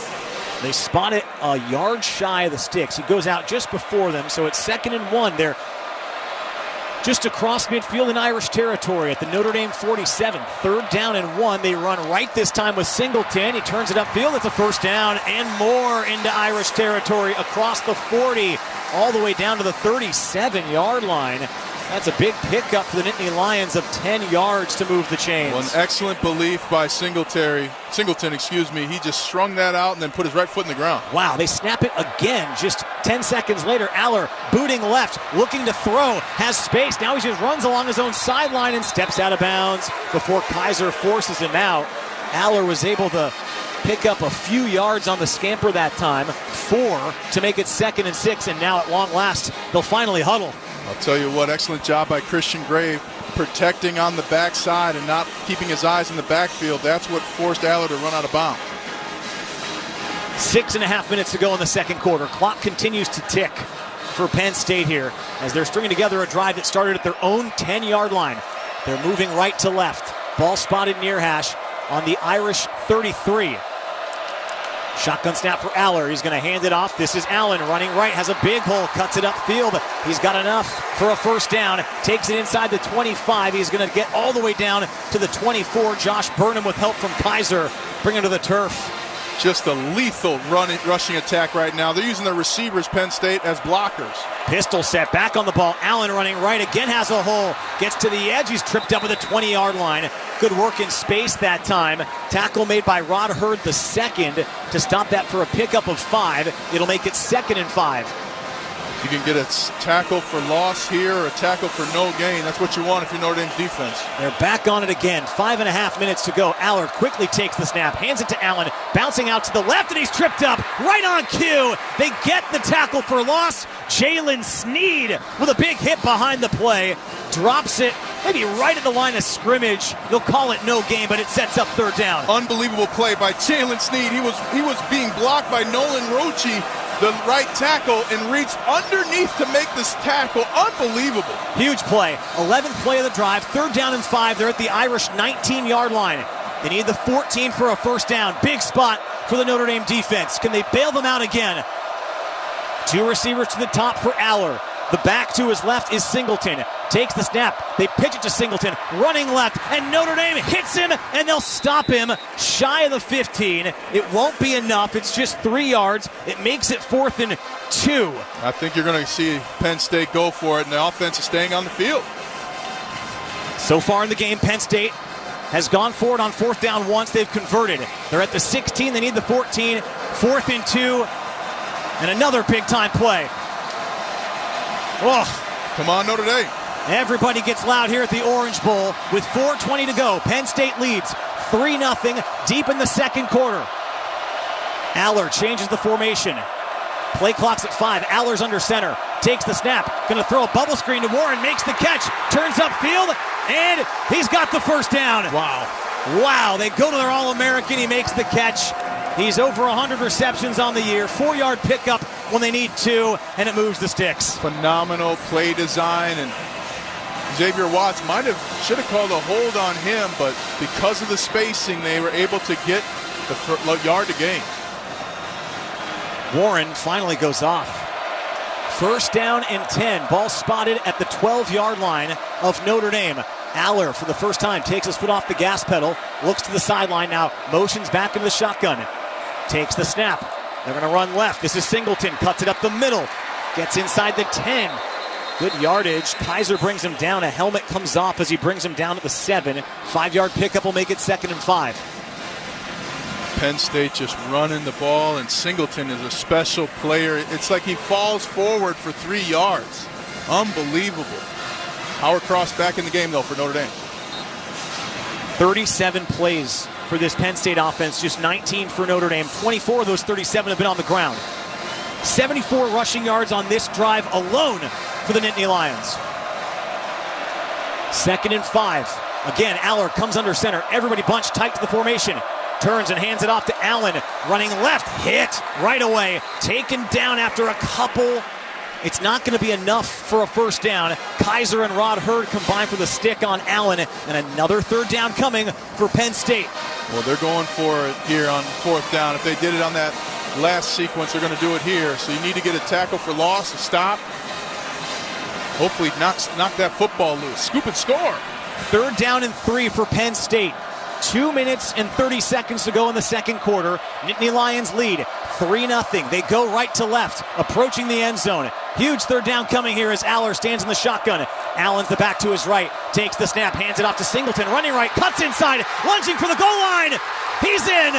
Touchdown, Penn State. Just too easy for Penn State. A simple jet sweep motion off the handoff. Drew Aller doesn't have to do much on that drive because he's got Nick Singleton. Nittany Lions lead 9-0. And it's the first time all season that Notre Dame has trailed by more than 7. It's also a rare occurrence in which the opposition has scored in the middle 8 minutes of the game. This is feeling nothing like a Notre Dame football game this season. Plenty of time left in the game, and you got 2 minutes. Extra point is on its way, and the kick is good. So now Notre Dame's going to come out in their 2-minute offense. They have 2 timeouts, really 3 with the 2-minute parlay. So if he's going to score a touchdown here, the chance for 2 for 1 as Notre Dame gets the ball to start the 3rd quarter. Yeah, it's not time to panic at all. I mean, you got a chance. You're sweating, you're smelting, you're sweating. It's hot up here in this booth. It is. It's more like an airline right now. A little muggy down here, down south. But put your seat back up, please. We're going to play through it here in the Orange Bowl, as will the Irish. Not time to panic just yet. 2 minutes and 18 seconds to go in the Orange Bowl. And Penn State has a 10-0 lead over Notre Dame. You're listening to the Notre Dame Radio Network. This is Coke Zero Sugar. Could I be the best Coke ever? Try and taste with your ears.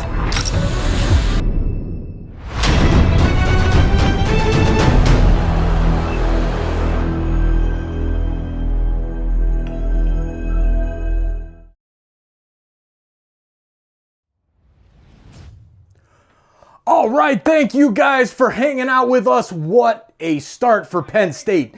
10-0, my goodness. All right, come on, Notre Dame fans, let's go. There's CA in the chat. Let's go, Irish. Charles, ND laying a big egg. Yeah, they are. The Notre Dame fans are out, though. We've got 41% in the poll there. They want the Notre Dame radio feed tonight. You guys see that pin link that's up there? Thank you for checking that out and sharing that link out. It's great to have you all hanging out with us here. Evan, Imhotep, Brian, Bob Nunya, good to see you. Zog, Dog, Penn State, love it. Sprinkles, that's a tough one to say live. All right, what's up, Connor, my man? I've got that video ready to go on one of my computers, the Raptors game. I'm going to look for a place to insert that in the Raptors Live. Again, insiders, we're live for the Raptors and the Leafs as well right now. Let's get back to the football. Come on, Notre Dame, let's get back in the game. Thank you all for being here. Let's get over 72,000. Come on, we're real close. We're like 5 away. Hit that subscribe button if you're hanging out with us. All of the 13,288 people in the chat, let's go. Hit the subscribe button, turn on the bell so you don't miss any of our coverage of the NFL playoffs as well. All benefiting Sick Kids Hospital. I'm not alive today if it's not for that hospital. Cheers, Jordan and the Sick Kids team. We'll see you guys back in the chat. Seconds come off the clock. They almost exclusively run the ball.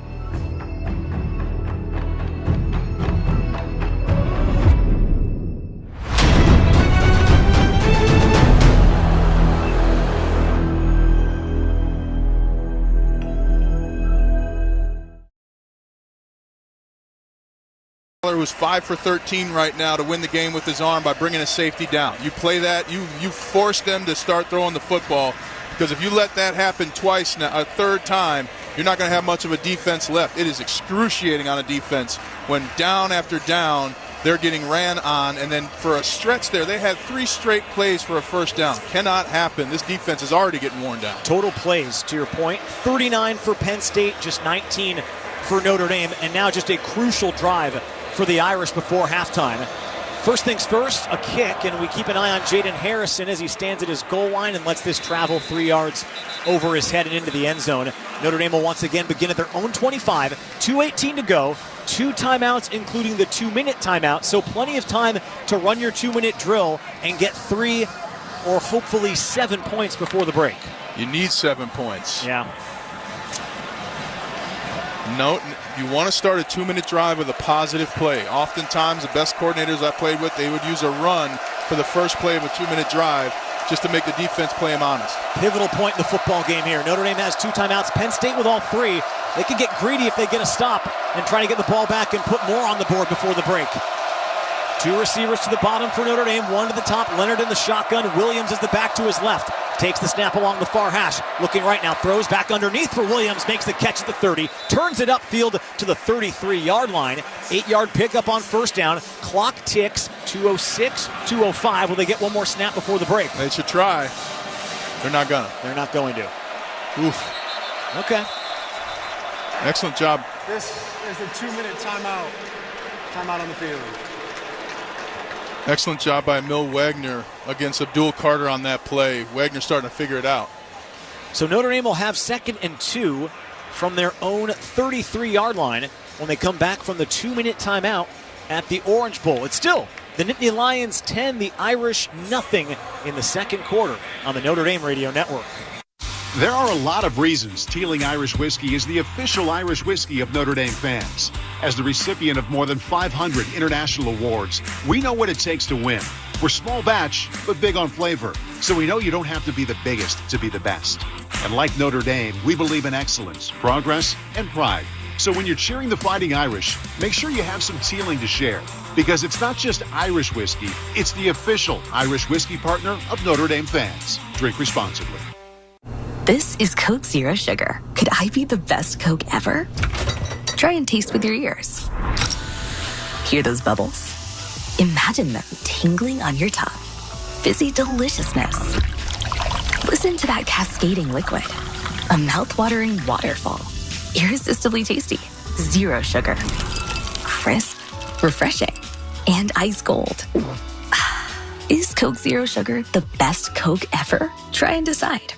Your old tires are not good to go if they won't stop. New tires stop 90 feet ahead of worn tires. Your Bell Tire Pit Crew's got you. Right now, save up to $200 with rebates on a set of 4 Goodyears. Plus, get the entire life, our free maintenance package with alignment checks and more to help get more miles per tire. Take a chance you can't afford to or spend money you don't want to. Don't choose. Don't gamble. Don't wait. Get the lowest tire price period now at Bell Tire. See belltire.com.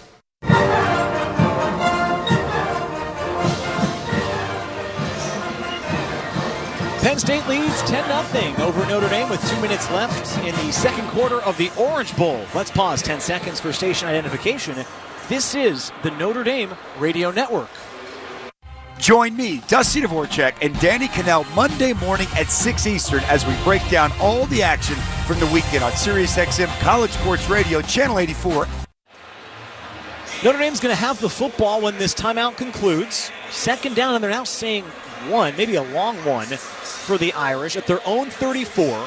They have 2 timeouts. This is kind of the prototypical 2-minute drill, Ryan Harris. You've been in a ton of them. You said you need a positive play to start. They got that. They had a chance to regroup with a 2-minute timeout.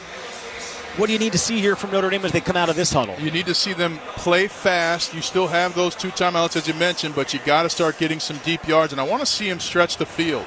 Give Jaden Harrison a chance. Give Jordan Faison a shot. Give Greathouse an opportunity.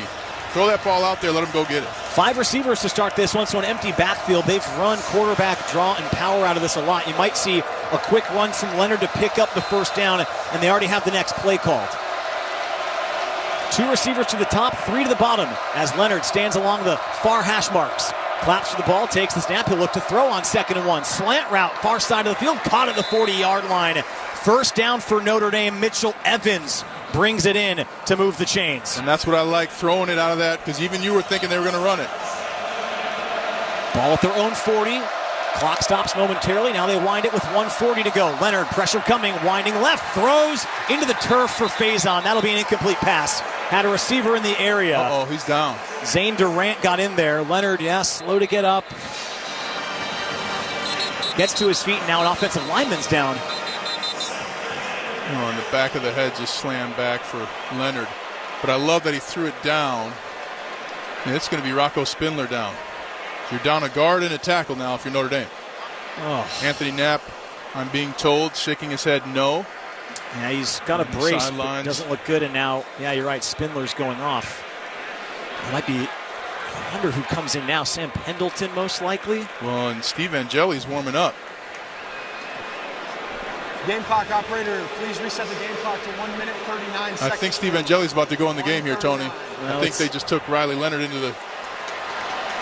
he went into the tent. Riley Leonard is in the tent. So it's Steve Angeli time. Riley Leonard is in the tent. The back of his head smacked down on the turf. That can be disorienting, to say the least. Oh, they got him up. We're showing the replay now, and the official looked right at him and said, "You got to come out of the game." Good on the official to at least recognize that if he was in trouble. So here's Steve Angeli.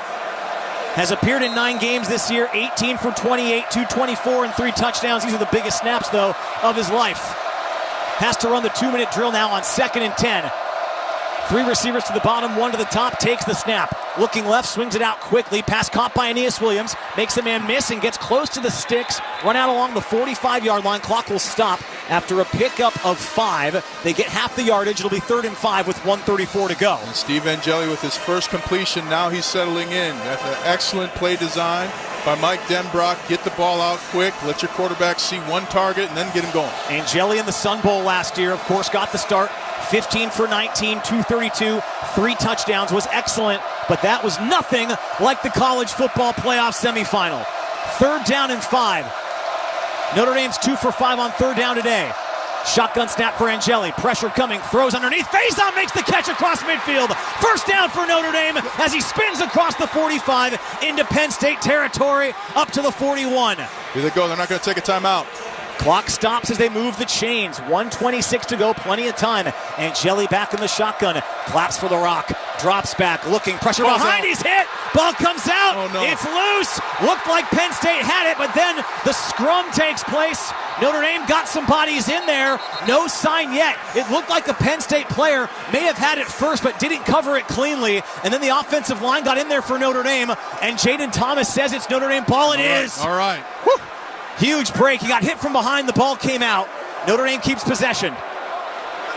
Clock's running, though. Yep. 1:10 and counting. It's backed him up as well. Marcus Freeman might use time. Good timeout. I would have saved it. I would have saved it. Angeli had the big first down completion to Faison, and then they go backwards with the strip sack and fumble. They fortunately recover. It's a loss of 5. They have it here. 2nd and 15. On Tosh Baker, the new left tackle. And it was Deni Dennis Sutton, it looks like. Yep, Deni Dennis Sutton came out, and Steve Angeli just has to step up a little bit to help his tackle, and Tosh Baker's got to do a better job finishing deep. That's great work, though, by the offensive line. Abdul Carter should have had that football. And then Billy Schrouth got in there, I think. Maybe Coogan was at the bottom of the pile. I want to go back, though, to that throw to Faison. I mean, Steve Angeli let that thing rip right before Faison got out of his break. So Angeli playing with some anticipation. 2nd and 14. They say a loss of 4. Notre Dame's at the Penn State 41-yard line, down to 1 timeout now with 1:10 to go as they move left to right. Here in the Orange Bowl, Steve Angeli in at quarterback with Riley Leonard in the tent after taking a shot to the head. 4 receivers set for Angeli, 2 each way, takes the snap. Dropping back, looking, has time, throws to Williams underneath, makes the catch, gets upfield to the 35. Won't have the first down, but he's all the way up to the 33-yard line. It'll be 3rd down and short for Notre Dame. They need the 31 for a first down. Third down and a long 2. Shotgun for Angeli. 50 seconds to go. Takes a high snap. Looks right. Gets it out. Evans brings it in. First down at the 30. He's got it, and he's out of bounds along the near sideline with 44 seconds left. Fantastic quick throw by Steve Angeli. He clearly knows this offense. Takes one step and threw it. And heck of a job by Mitch Evans. It hit him right in the belly button. He kind of fumbled it for a second, but then wisely dove, extending his arm and getting out of bounds. Phenomenal play by Mitch Evans. Eli Raridan in, Mitchell Evans out. Play clock's all the way down to 17 as Angeli gets the play in. Trips, bunch to the top at the far hashes. Ball spotted near hash. Notre Dame moving left to right on the Penn State 28. Fresh set of downs on 1st and 10 for Angeli. Takes the snap. Pressure comes. Has to roll left. Looking. Throwing on the run. And it's way out of bounds. I think he was just throwing it away for Greathouse to live for another down. I like that decision. Get back to second down. You stop the clock. You save a timeout. Excellent choice by Steve Angeli. If there's one thing Steve Angeli knows, it's the playbook and time and clock. He's been very well schooled in his time here at Notre Dame. You knew he was going to show up at least ready for this opportunity. And he actually got 20 minutes alone with Tom Brady last night as Marcus Freeman had Tom Brady speak to the team, and then Brady took that time with Steve Angeli. Second down and 10, 39 seconds left in the second quarter. Penn State leads 10-0. Notre Dame gets the ball to start the second half. Shotgun snap, pressure comes. Angeli steps up, fires. Caught by Greathouse at the 24-yard line. That's only a 4-yard pickup. Clock's winding. 30 seconds. Third down and 6 coming for Notre Dame. They keep the same personnel out there. Angeli has them lined up again. 5 receivers. Clock's down to 20. And now a whistle, and James Franklin burns a timeout. That's a gift for Notre Dame with 18 seconds left. They can regroup and get their play call in with still one timeout in their back pocket. State called a timeout at 20 seconds. First charge of the half. I'm not sure why Penn State took a timeout right there. That's a head scratcher. You want to get this game just to be close enough that it's going to be a coaching battle. Well, that's all I have to say. So what you want to do then right now if you're Notre Dame, I know Notre Dame fans don't want to hear this, but 3rd and 7 with 20 seconds to go, you ask Mitch Jeter where he wants to kick it from, and you run the ball to set him up the way that you want him. You're right. You do not hate 3 points here because you get the ball to start the second, and it gives you that 20-minute timeout at halftime, Ryan, to just get everyone on the same page. Hey, Angeli's our quarterback now, too, right? We got to just regroup and think about how we're going to move forward. Unbelievable start, though, for Steve Angeli. Multiple strikes. He is dotting guys between the numbers, and he made a heck of a throw to Greathouse under duress. He's 5 for 6 for 40 yards on this drive after Riley Leonard had to go out. This is now the 11th play of the drive. They've gone 51 yards. 20 seconds, they reset the clock. 3rd down and 6 for Notre Dame. They're at the 24. They need the 18.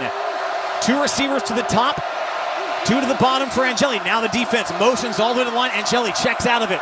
Let's see what he decides to do here. Shotgun for Angeli. Oh, early motion. That's defense. That's got to be on Penn State. They were early into the neutral zone. Do the right thing. Marcus Freeman thinks it's against the defense. 4 referees huddled up. Michael Vandervelde is talking right in front of Mitch Evans. I would guess he's going to give us an indication of what the call is first. Well, Steve Angeli is about to throw a touchdown pass, though. I'd love him in 3rd and 1. The whole playbook's open on 3rd and 1. Offside, number 33. Defense jumped into the neutral zone, causing the offensive player to react. 5-yard penalty. 3rd down. Okay. Moves it up to the 19-yard line. Notre Dame's in the red zone for the first time. And the big thing is to expect zero blitz. One of the things that happened on that last play when Steve Angeli faked the clap, Penn State came flying down as a defense. So expect zero pressure. Get that ball out quickly. So it's 3rd down and 1 from the Penn State 19. Notre Dame going left to right. Reverse of the TV.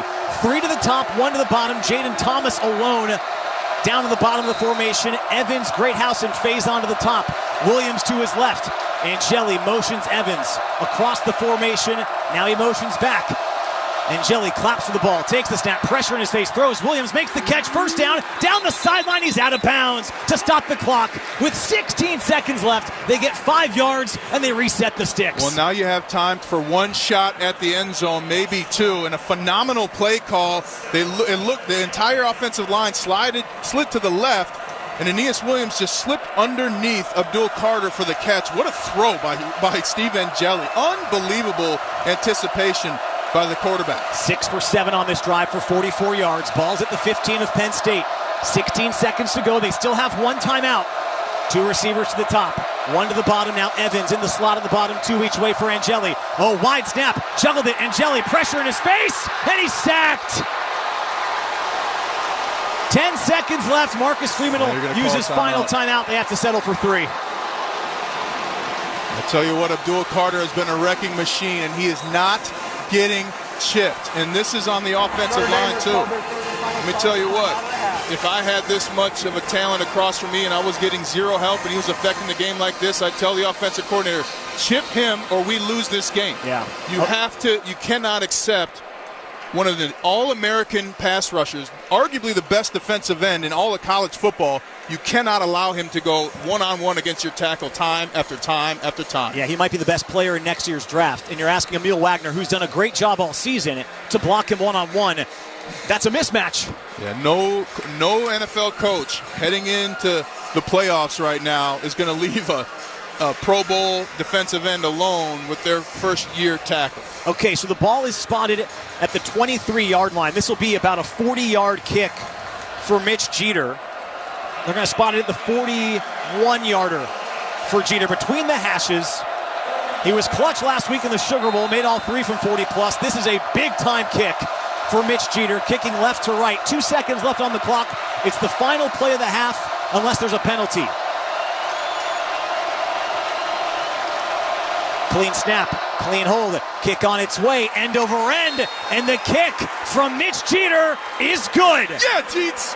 Notre Dame will put 3 points on the scoreboard as they go into the halftime locker room with the football on the other side. It is a 1-score game. Believe, Notre Dame fans, believe. It's jelly time. Okay. What a first half between Notre Dame and Penn State in the Orange Bowl. A lot to digest. And Johnny Soper will do that during our halftime report. It's Penn State 10, Notre Dame 3. Let's go back to Johnny for our halftime report. All right, Tony, thank you very much. Coming up after the break when the halftime show begins, we'll get you the first half rundown, stats, and Ryan Harris's thoughts as well. That's all coming up after this. You're listening to the Notre Dame Radio Network. Cannon Solutions America is proud to sponsor Notre Dame football. Is your business falling short of the goal line? Let us give you that extra push forward. As an MVP in managed services, we provide professional support to help drive your success. By crafting winning workflows with state-of-the-art Cannon technology, we can support you in tackling your greatest document management challenges. Want to learn more? Visit csa.cannon.com/GMS. That's csa.cannon.com/GMS. Are you ready for your next escape? Experience the excitement at Four Winds South Bend. Relax at Four Winds South Bend Hotel with 317 luxurious rooms and suites. Dine at one of 5 award-winning restaurants, including Copper Rock Steakhouse, Kankakee Grill, and Edgewater Cafe. Plus, unwind and enjoy the serenity with a massage, facial, and more at Cedar Spa. Four Winds South Bend Hotel and Spa. Your escape from the everyday.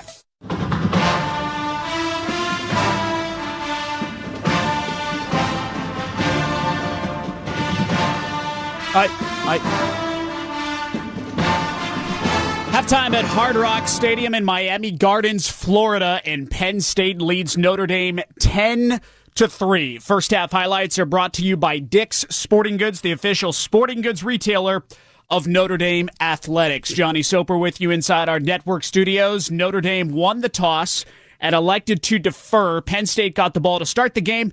Nittany Lions with gains of 6 yards and 23 yards to move the ball into Irish territory at the Notre Dame 45, but the Irish defense forced a punt to the 11-yard line where Notre Dame began their first possession on offense, and they converted a 3rd and 7 at their own 25. That was Ace Williams, the back to Leonard's left. Shotgun snap. He drops, looking to throw. Fires. Far sideline. One-on-one. Pass is caught. Mitchell Evans catches it around the defender. Was one-on-one that time against A.J. Harris. Brings it in for 31 yards. What a catch from Mitchell Evans. That pushed the ball to the Penn State 43-yard line, but the drive stalled. So Notre Dame punted back to Penn State. Zion Tracy with a fair catch at his own 2-yard line. Penn State picked up 1 first down and then punted the ball back to the Irish. So Notre Dame began their second possession of the game with good field position at their own 35 with just under 6 minutes to play in the first quarter.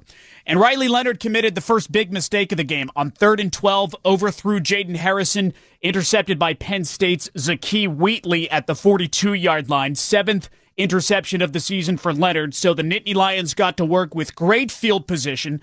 They moved the ball into Notre Dame territory, converted a 4th and 2, and then pushed it all the way down to the Notre Dame 3-yard line. And on 3rd and goal, the Irish got bailed out. Drew Aller looking for Nick Singleton out of the backfield. He dropped it at the goal line, what would have been a surefire touchdown, and Penn State forced to settle for a 20-yard Ryan Barker field goal to open up the scoring 3-0 Nittany Lions. So Irish began their ensuing possession at their own 25 with 14:52 to play in the first half. They picked up 2 first downs, but then were stopped near midfield.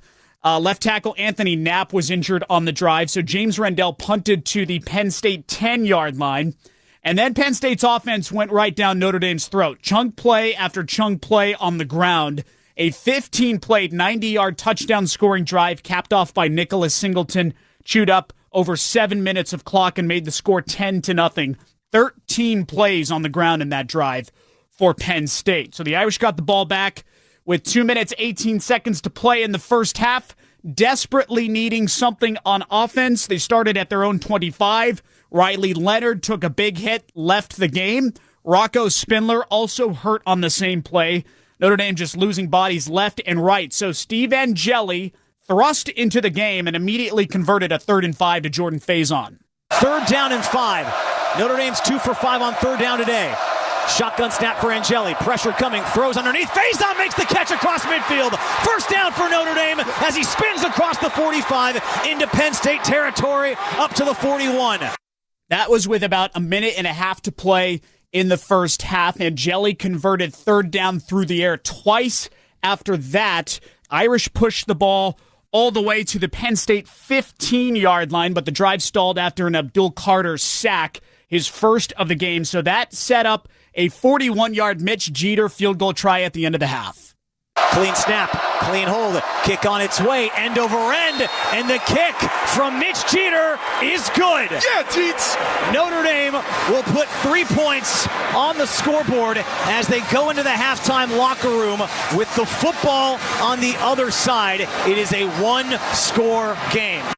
Huge, huge kick from Mitch Jeter. Cannot stress how important that was for Notre Dame to get points before the halftime break. The Irish don't look good. I'm not going to try and paint a rosy picture because it was not a great first half, but all things considered, they're only down 7 points, and they get the ball coming out of the halftime break. We'll get you stats and tell you a little bit more about how this is shaken out in the college football playoff semifinal at the Capital One Orange Bowl when we come back on the halftime show. It's 10-3 Penn State. You're listening to Fighting Irish Football. Hey, join me, Matthew Berry, every weekday for Fantasy Football Happy Hour served by Applebee's. You stay up to date with the Road to World player news, waiver wire pickups, my updated player rankings, and insights into the player matchups I love or hate each week. Be sure to watch the Fantasy Football Happy Hour on Peacock and the NFL on NBC YouTube channel, or listen wherever you get your podcasts.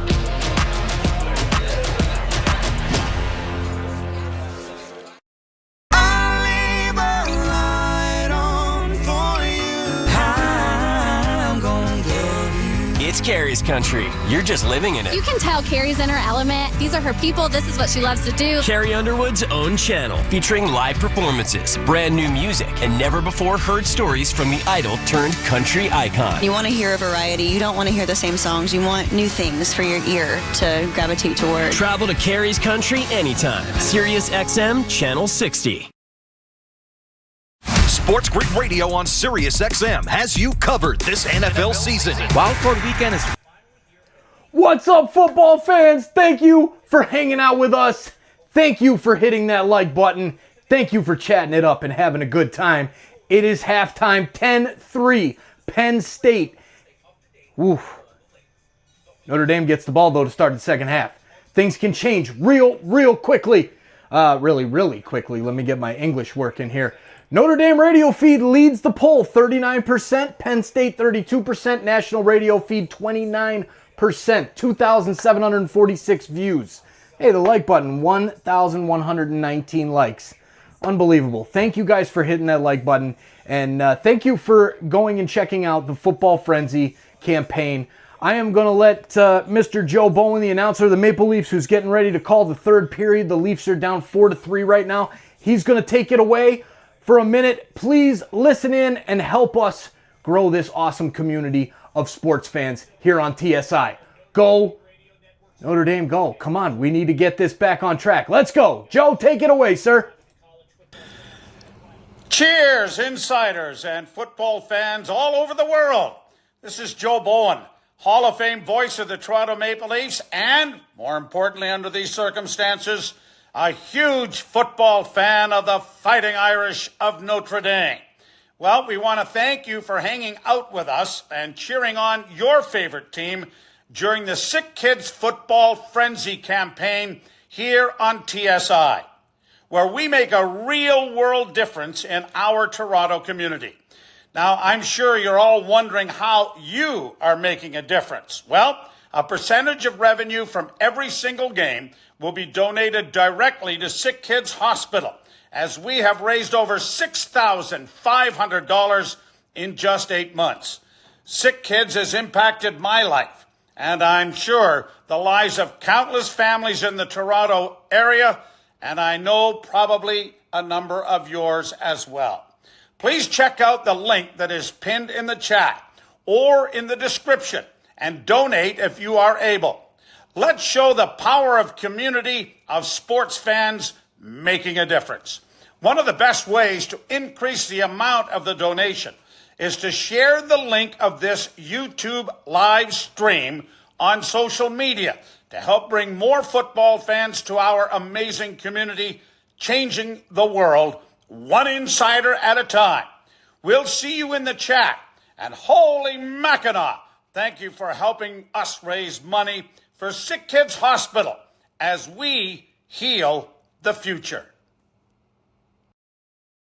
3 yards. Nick Singleton, 10 carries for 52 yards, including that touchdown carry in the second quarter. The leading receiver, Penn State star tight end Tyler Warren, just 2 catches in the first half, but they line him up on all sorts of different formations, which they've done all season long. He had 2 catches for 17 yards in the first half, and it seems like Abdul Carter, the star Penn State defensive end, is looking okay. He's got 3 tackles in the first half, including 1 sack. But I'll tell you what, their star safety, Zakee Wheatley, has been terrific. 6 tackles to lead the Nittany Lions, including 1 sack and 1 tackle for loss. Also that interception on the overthrown ball from Riley Leonard. Notre Dame's defense played on its heels for most of the first half. In fact, per ESPN stats, Penn State recorded consecutive drives of 14-plus plays for the first time in 12 seasons. So the Nittany Lions have been moving the football, and if you're Penn State, you got to think, gosh, it should be 14-3 right now. They had a dropped touchdown pass at the doorstep by Nick Singleton, and if you're Notre Dame, you're thinking, wow, we're within 7, we'll take that. And they got the football to start the second half as well. But the Irish defense certainly looks gashed a little bit right now. You wonder how much did that extra 2 days of rest for Penn State factor in. Not trying to make excuses, just a fact. Irish defense just looks gashed right now, and the offensive line is not holding up very well, although they shorted up there just before halftime. And the injuries, you got to pay attention as well. Anthony Knapp, the true freshman left tackle, out. Tosh Baker in. Riley Leonard, Rocco Spindler. It's a Notre Dame team that's dealt with injuries all season long and is dealing with it in the most crucial of games right now, down 10-3 against Penn State in the Capital One Orange Bowl. 30 minutes remain. Can the Irish make something happen? We'll get Ryan Harris's first half thoughts when we come back on the halftime show. You're listening to the Notre Dame Radio Network. Some people just know they could save hundreds on car insurance by checking Allstate first. Like you know to check the propane tank on your grill first before hosting a tailgate. Let's fire up. Here, let me try. Seriously? You didn't check the propane? Who wants chips? Yeah, checking first is smart. So check Allstate first for a quote that could save you hundreds. Salt and vinegar? You're in good hands with Allstate. Savings vary. Subject to terms, conditions, and availability. Allstate Fire and Casualty Insurance Company and affiliates, Northbrook, Illinois. Notre Dame Athletics was compensated for this endorsement and is not a current client of Howard Bailey. For more information, visit howardbailey.com/ND disclosure. All right, football fans. Halftime is going to be wrapping up here shortly. We're live right now on Toronto Sports Insider for the Toronto Maple Leafs and the Carolina Hurricanes. Go, Leafs, go! Go, Leafs, go! Go, Leafs, go! I love it. Thank you guys for hanging out with us. Go refill those drinks. Make it something good. Get your beer, get your water, get your pop. Let's have some fun in the chat, hanging out for the second half. It's going to be a good second half. I really think it is going to be a good second half. Notre Dame with the ball back. I'm hoping for a good drive to start things out. There you go. Mike V. Dog, Bama #1. I love Alabama. Absolutely love Alabama. It is like one of my favorite states. I love the whole Southeast. And actually heading to Florida to work and shut down one office and move it to another office in just a few days. Going to be crazy. Thank you all so much for hanging out with us. Don't forget, hit that like button and make sure to check out that link so we can help raise more money for Sick Kids Hospital. I'm going to be making a donation live in the post game for our monthly revenue going back to the last month that has not yet been paid out. So let's go, insiders. Thank you for hitting that subscribe button and turning on the bell and becoming an insider and hanging out with us and having fun in the chat. Keep it classy, y'all. Cheers. Go Notre Dame, go. Go Penn State, go if you're rooting for them, but I'm going for Penn State. See you back in there. Matt, and listen to your favorite team anywhere. And now you can get 3 months of SiriusXM free. Subscribe now. See offer details at SiriusXM.com/College Sports Radio 24. It takes hard work to be the best in the game. Planning, commitment, resilience, sweat. That's why Old Dominion Freight Line, the #1 national LTL carrier for quality, works hard to be the best in the game and is proud to support those striving to be the best in theirs. Old Dominion Freight Line, official freight carrier of Notre Dame Athletics, helping the world keep promises.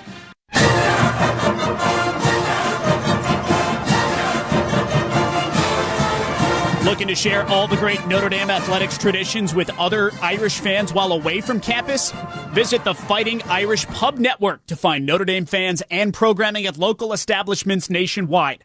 To find Game Watch locations, earn prizes, and more, visit fightingirishpubnetwork.com. Johnny Soper with you inside our network studios. Halftime at the Capital One Orange Bowl. Penn State leads Notre Dame 10-3. Let's go back out to Hard Rock Stadium in Miami and rejoin Ryan Harris. Kind of an ugly first half for the Irish, Ryan. They're getting pushed around. I mean, there's just no other way to say it. Penn State's doing to Notre Dame what Notre Dame's done to a lot of teams this season. Let's just start with the defense first. Penn State with back-to-back drives of 14-plus plays. What's the adjustment that's necessary there on defense? You need to first and foremost start bowing up on the middle, and you need to crash the edges to force the ball backside. It's beautiful to watch if you're a Penn State fan, and devastating if you're a Notre Dame fan. And the big thing, too, anytime you run the ball, you force all 11 members on defense to play defense. And I'll remind you, there was a drive that went 7 minutes that went from the 2-yard line all the way down near the goal line. So Notre Dame defensively needs to be better stopping the run and expect to get Ty Warren in the backfield again. Now, that being said, Penn State's they have used everything in the first half. There's nothing else Penn State's going to do formation-wise, personnel-wise, so you can feel good about that if you're Notre Dame. But you got to think about getting 5 stops in this second half defensively. Offensively, it's jelly time. Yeah. Call the plays that you need to call, but let Steve Angeli go win this game. And what a legend it would be if Steve Angeli came back and brought Notre Dame back from behind to beat Penn State. That's what I'm believing in. That's what I can't wait to see, Johnny. Oh, my goodness. It would be quite a story. Hey, real quickly on offense, though, let's just assume that Angeli's going to be the quarterback in the second half. How do they get this rushing game going, Ryan? They're just 15 rushing yards in the first half. Yeah, that's unacceptable, and that's on the offensive line. It's on the offensive line to fix that. Now, that's skewed a little bit because of the sacks. However, that's also on the offensive line. And I'll add one more person. I love Mike Denbrock, and if I could reach him right now, I would say chip, chip, chip. You have got to start chipping Abdul Carter. You cannot let him continue to wreak havoc on your offense. Yeah, he certainly looks healthy. He hasn't been limited much in the first half. 10-3 is the halftime score at the Capital One Orange Bowl. We'll be back with second half action after this. Penn State leads Notre Dame. You're listening to the Notre Dame Radio Network. Are you ready for your next escape? Experience the excitement at Four Winds South Bend. Relax at Four Winds South Bend Hotel with 317 luxurious rooms and suites. Dine at one of 5 award-winning restaurants, including Copper Rock Steakhouse, Kankakee Grill, and Edgewater Cafe. Plus, unwind and enjoy the serenity with a massage, facial, and more at Cedar Spa. Four Winds South Bend Hotel and Spa. Your escape from the everyday.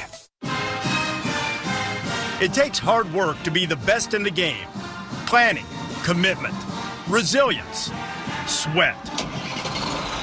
That's why Old Dominion Freight Line, the #1 national LTL carrier for quality, works hard to be the best in the game and is proud to support those striving to be the best in theirs. Old Dominion Freight Line, official freight carrier of Notre Dame Athletics, helping the world keep promises. Cannon Solutions America is proud to sponsor Notre Dame football. Is your business falling short of the goal line? Let us give you that extra push forward. As an MVP in managed services, we provide professional support to help drive your success. By crafting winning workflows with state-of-the-art Cannon technology, we can support you in tackling your greatest document management challenges. Want to learn more? Visit csa.cannon.com/GMS. That's csa.cannon.com/GMS. Notre Dame Athletics was compensated for this endorsement and is not a current client of Howard Bailey. For more information, visit howardbailey.com/ND disclosure. All right, team, huddle up. Whether you're in the red zone or still at the 50-yard line, it's time to call a play, and we can help. Howard Bailey Financial is the official wealth management partner of Notre Dame Athletics. Download our free resource right now for insight on taxes, Social Security, and more. Text HUDDLE to 888-262-1104. That's HUDDLE to 888-262-1104. Guinness and Notre Dame both have a long history of grit and determination. It's how a university in Indiana became a global icon in sports. It's how a brewer from Ireland created one of the world's most legendary beers. Through the pursuit of excellence, honoring tradition, and staying true to a unique spirit, Guinness and Notre Dame always rise to the top. Cheers to another great season of Notre Dame football. Here come the Irish. Guinness Draft Stout, the official beer of Notre Dame alumni and fans. Please enjoy responsibly. Imported by Diageo Beer Company, USA, New York, New York. Now, 2 Pigeons and Coach Prime bemoaning the fact you can stream DirecTV satellite free. These humans get the biggest college football games on DirecTV, and we don't even get a satellite dish. Enough squawking. It's Coach Prime. Bring it in. Sure, they could get all that college football without a dish, but you still got your passion, your drive, your resolve, your incredible career as a football icon? No, that's me. Stream the biggest college football games. No satellite dish. Visit DirecTV.com.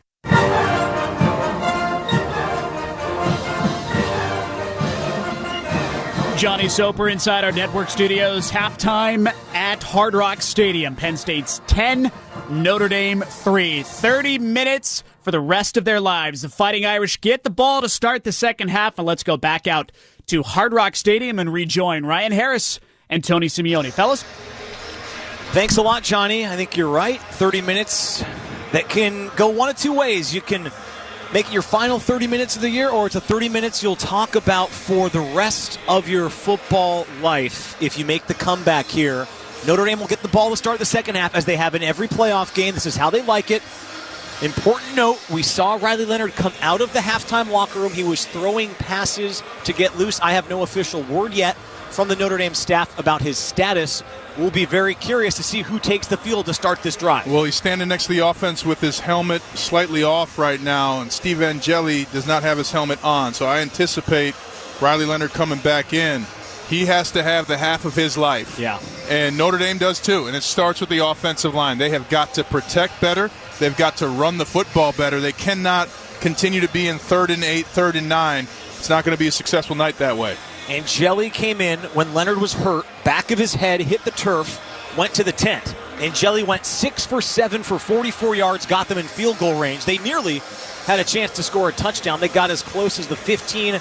Big sack, dropped him back. Mitch Jeter converted. Leonard in the half was 6 of 11 for 63 yards. Maybe more notably, Ryan, just 5 carries for only 7 yards for Riley Leonard. They've neutralized his rushing ability. Well, they've neutralized all the rushing ability of Notre Dame. And let's be clear, too, Notre Dame didn't have that many opportunities as Penn State was just running consistently and chomping at that clock. That's going to be an attempt again by Penn State. So Notre Dame defensively has to be great on first and second down. They win those 2 downs. I don't know that Drew Aller in his incompletions and his lack of accuracy is going to win Penn State the ball game. The ball is on a tee. Notre Dame will be moving right to left in the second half. Penn State will be kicking left to right. Gabriel Nwosu is out there to kick again. Jaden Harrison hasn't gotten his hands on the ball yet in this Orange Bowl. He returned the opening second half kickoff of the Sugar Bowl for a touchdown. This kick is a little shorter. No, it's in the end zone. 3 yards deep for a touchback, and again, he can't bring it out. And Jaden Harrison, I love it. He has his heels on the goal line so that he knows where he is, and if it's going to be too high to catch, he's going to let it go. Okay, here we go. Start of the third quarter. Notre Dame trails 10-3. This is the biggest drive of the season, in my opinion. You got to go find a way to put something together, get points. If you don't get points, Penn State has a chance to come down. They've run it so well. If they go up by 2 scores again, it's going to be a really tall mountain to climb. It's time to have a heroic effort and to have urgency if you're Notre Dame offensively. Jeremiah Love is on the field as well. He's the back. Again, Tosh Baker's at left tackle after Anthony Knapp went down. Rocco Spindler, the right guard, was hurt as well. Notre Dame playing with a lot of injured bodies. They open up in a whistle pre-snap. Was this delay of game? Part of the snap, delay of game. Oh, wow. Oh, offense, boy. 5-yard penalty. First down. Unacceptable. Literally never seen that. Coming out of the half, jogging onto the line, jogging to the line of scrimmage and getting a delay of game. That's the opposite of a tone setter. 1st and 15. 3 receivers to the top. Jeremiah Love now to Leonard's right. He's in the shotgun. Along the near hash, takes the snap, hands it to Love. Stutter steps up the middle, good crease. Gets out to the 25, absorbs a big hit. Zakie Wheatley, who's been all over the field today, stops him after a pickup of 5. But now it's 2nd down and 10 because of the delay of game. Yeah, now you still got to get about 7-8 yards here if you're Notre Dame. And I like pitching the ball, but on film, that center of the defensive line is soft for Penn State. Abdul Carter, who was questionable coming in, has been excellent defensively for Penn State today. Ball between the hashes on 2nd and 10. Love gets it again, running up the middle. Head down, spins over a tackle across the 30. Rumbles all the way out to the 35. He's got a first down. Let's go. Excellent blocking by Pat Coogan and fantastic pull by Billy Shrout, the left guard. Notre Dame had 15 first-half rushing yards. That's 15 on the first 2 plays from Love on the ground to start this half. Must have been a heck of a halftime speech. Irish on the move right to left. Not even a minute gone in this opening drive of the third quarter. 14:05 to play. Leonard out of the shotgun again, gives it to Love. Stutter steps, breaks it left. He has another crease across the 40. Jeremiah Love finding his swagger here in the 30s, all the way to the 45. 10 more for their best player on offense. Jeremiah Love has done this year. He came out after that Northern Illinois loss and started turning on his hunger, his competitiveness, and he's done it already here to start the third quarter. Showing his teammates a lot, playing through a painful right leg injury. Brace still on now. Price comes on the field with Love. They flank Leonard, who's in the shotgun again. Well, they call it 2nd down and 1. Just a 9-yard pickup on the last one. So they run it again. Price will get it, running left, turns it up towards the 45. Again, where's this spot? It looks like enough.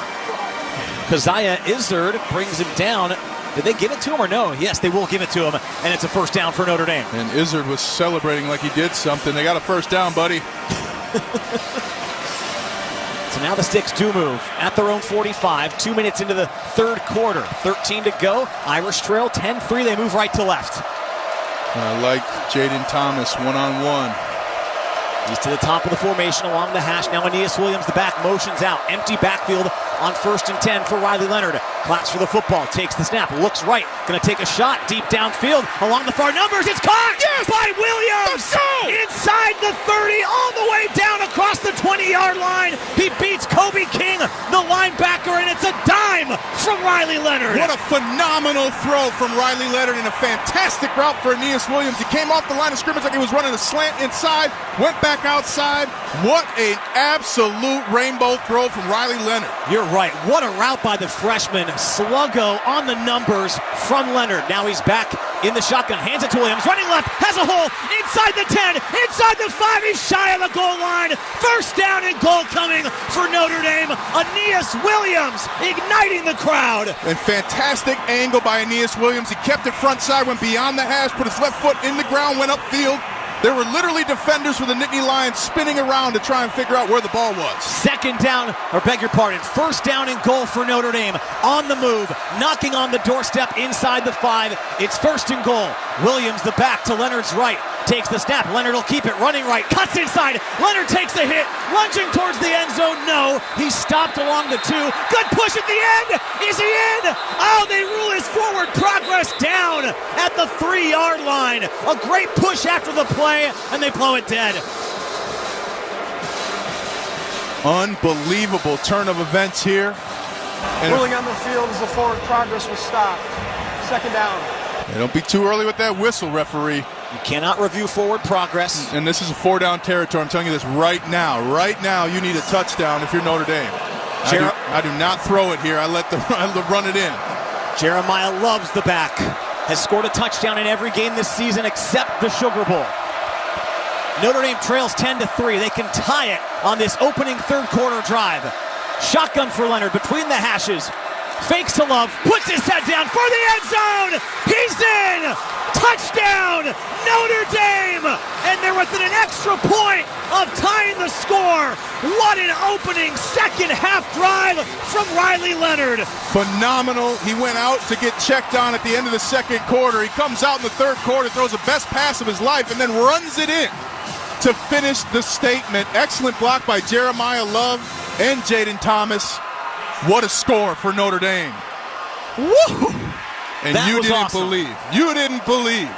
Ye of little faith. Hey, I'm going to show you something here right before we go to this break. Let's wait for Mitch Jeter to officially tie the score here. Important extra point in a 1-point game.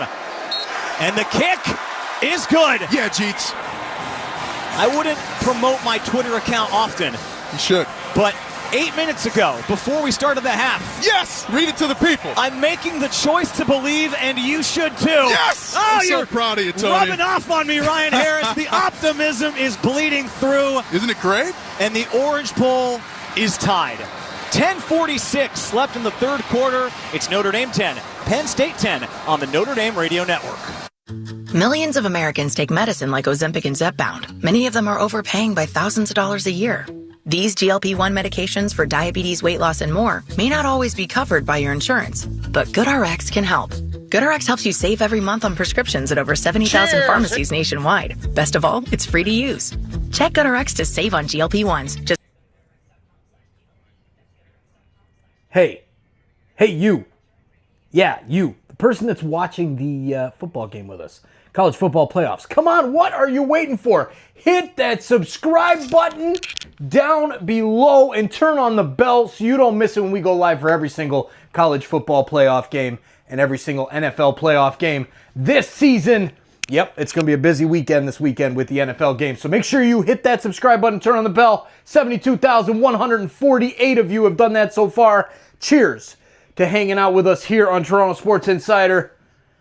Love it. Jeff, you. Yes. William, you too. Hit the subscribe button. Yep, there you go. Love it. Love it. Mr. Fun says no. Look at this. 10-10. I called it at halftime. Told you. Notre Dame's getting the ball back.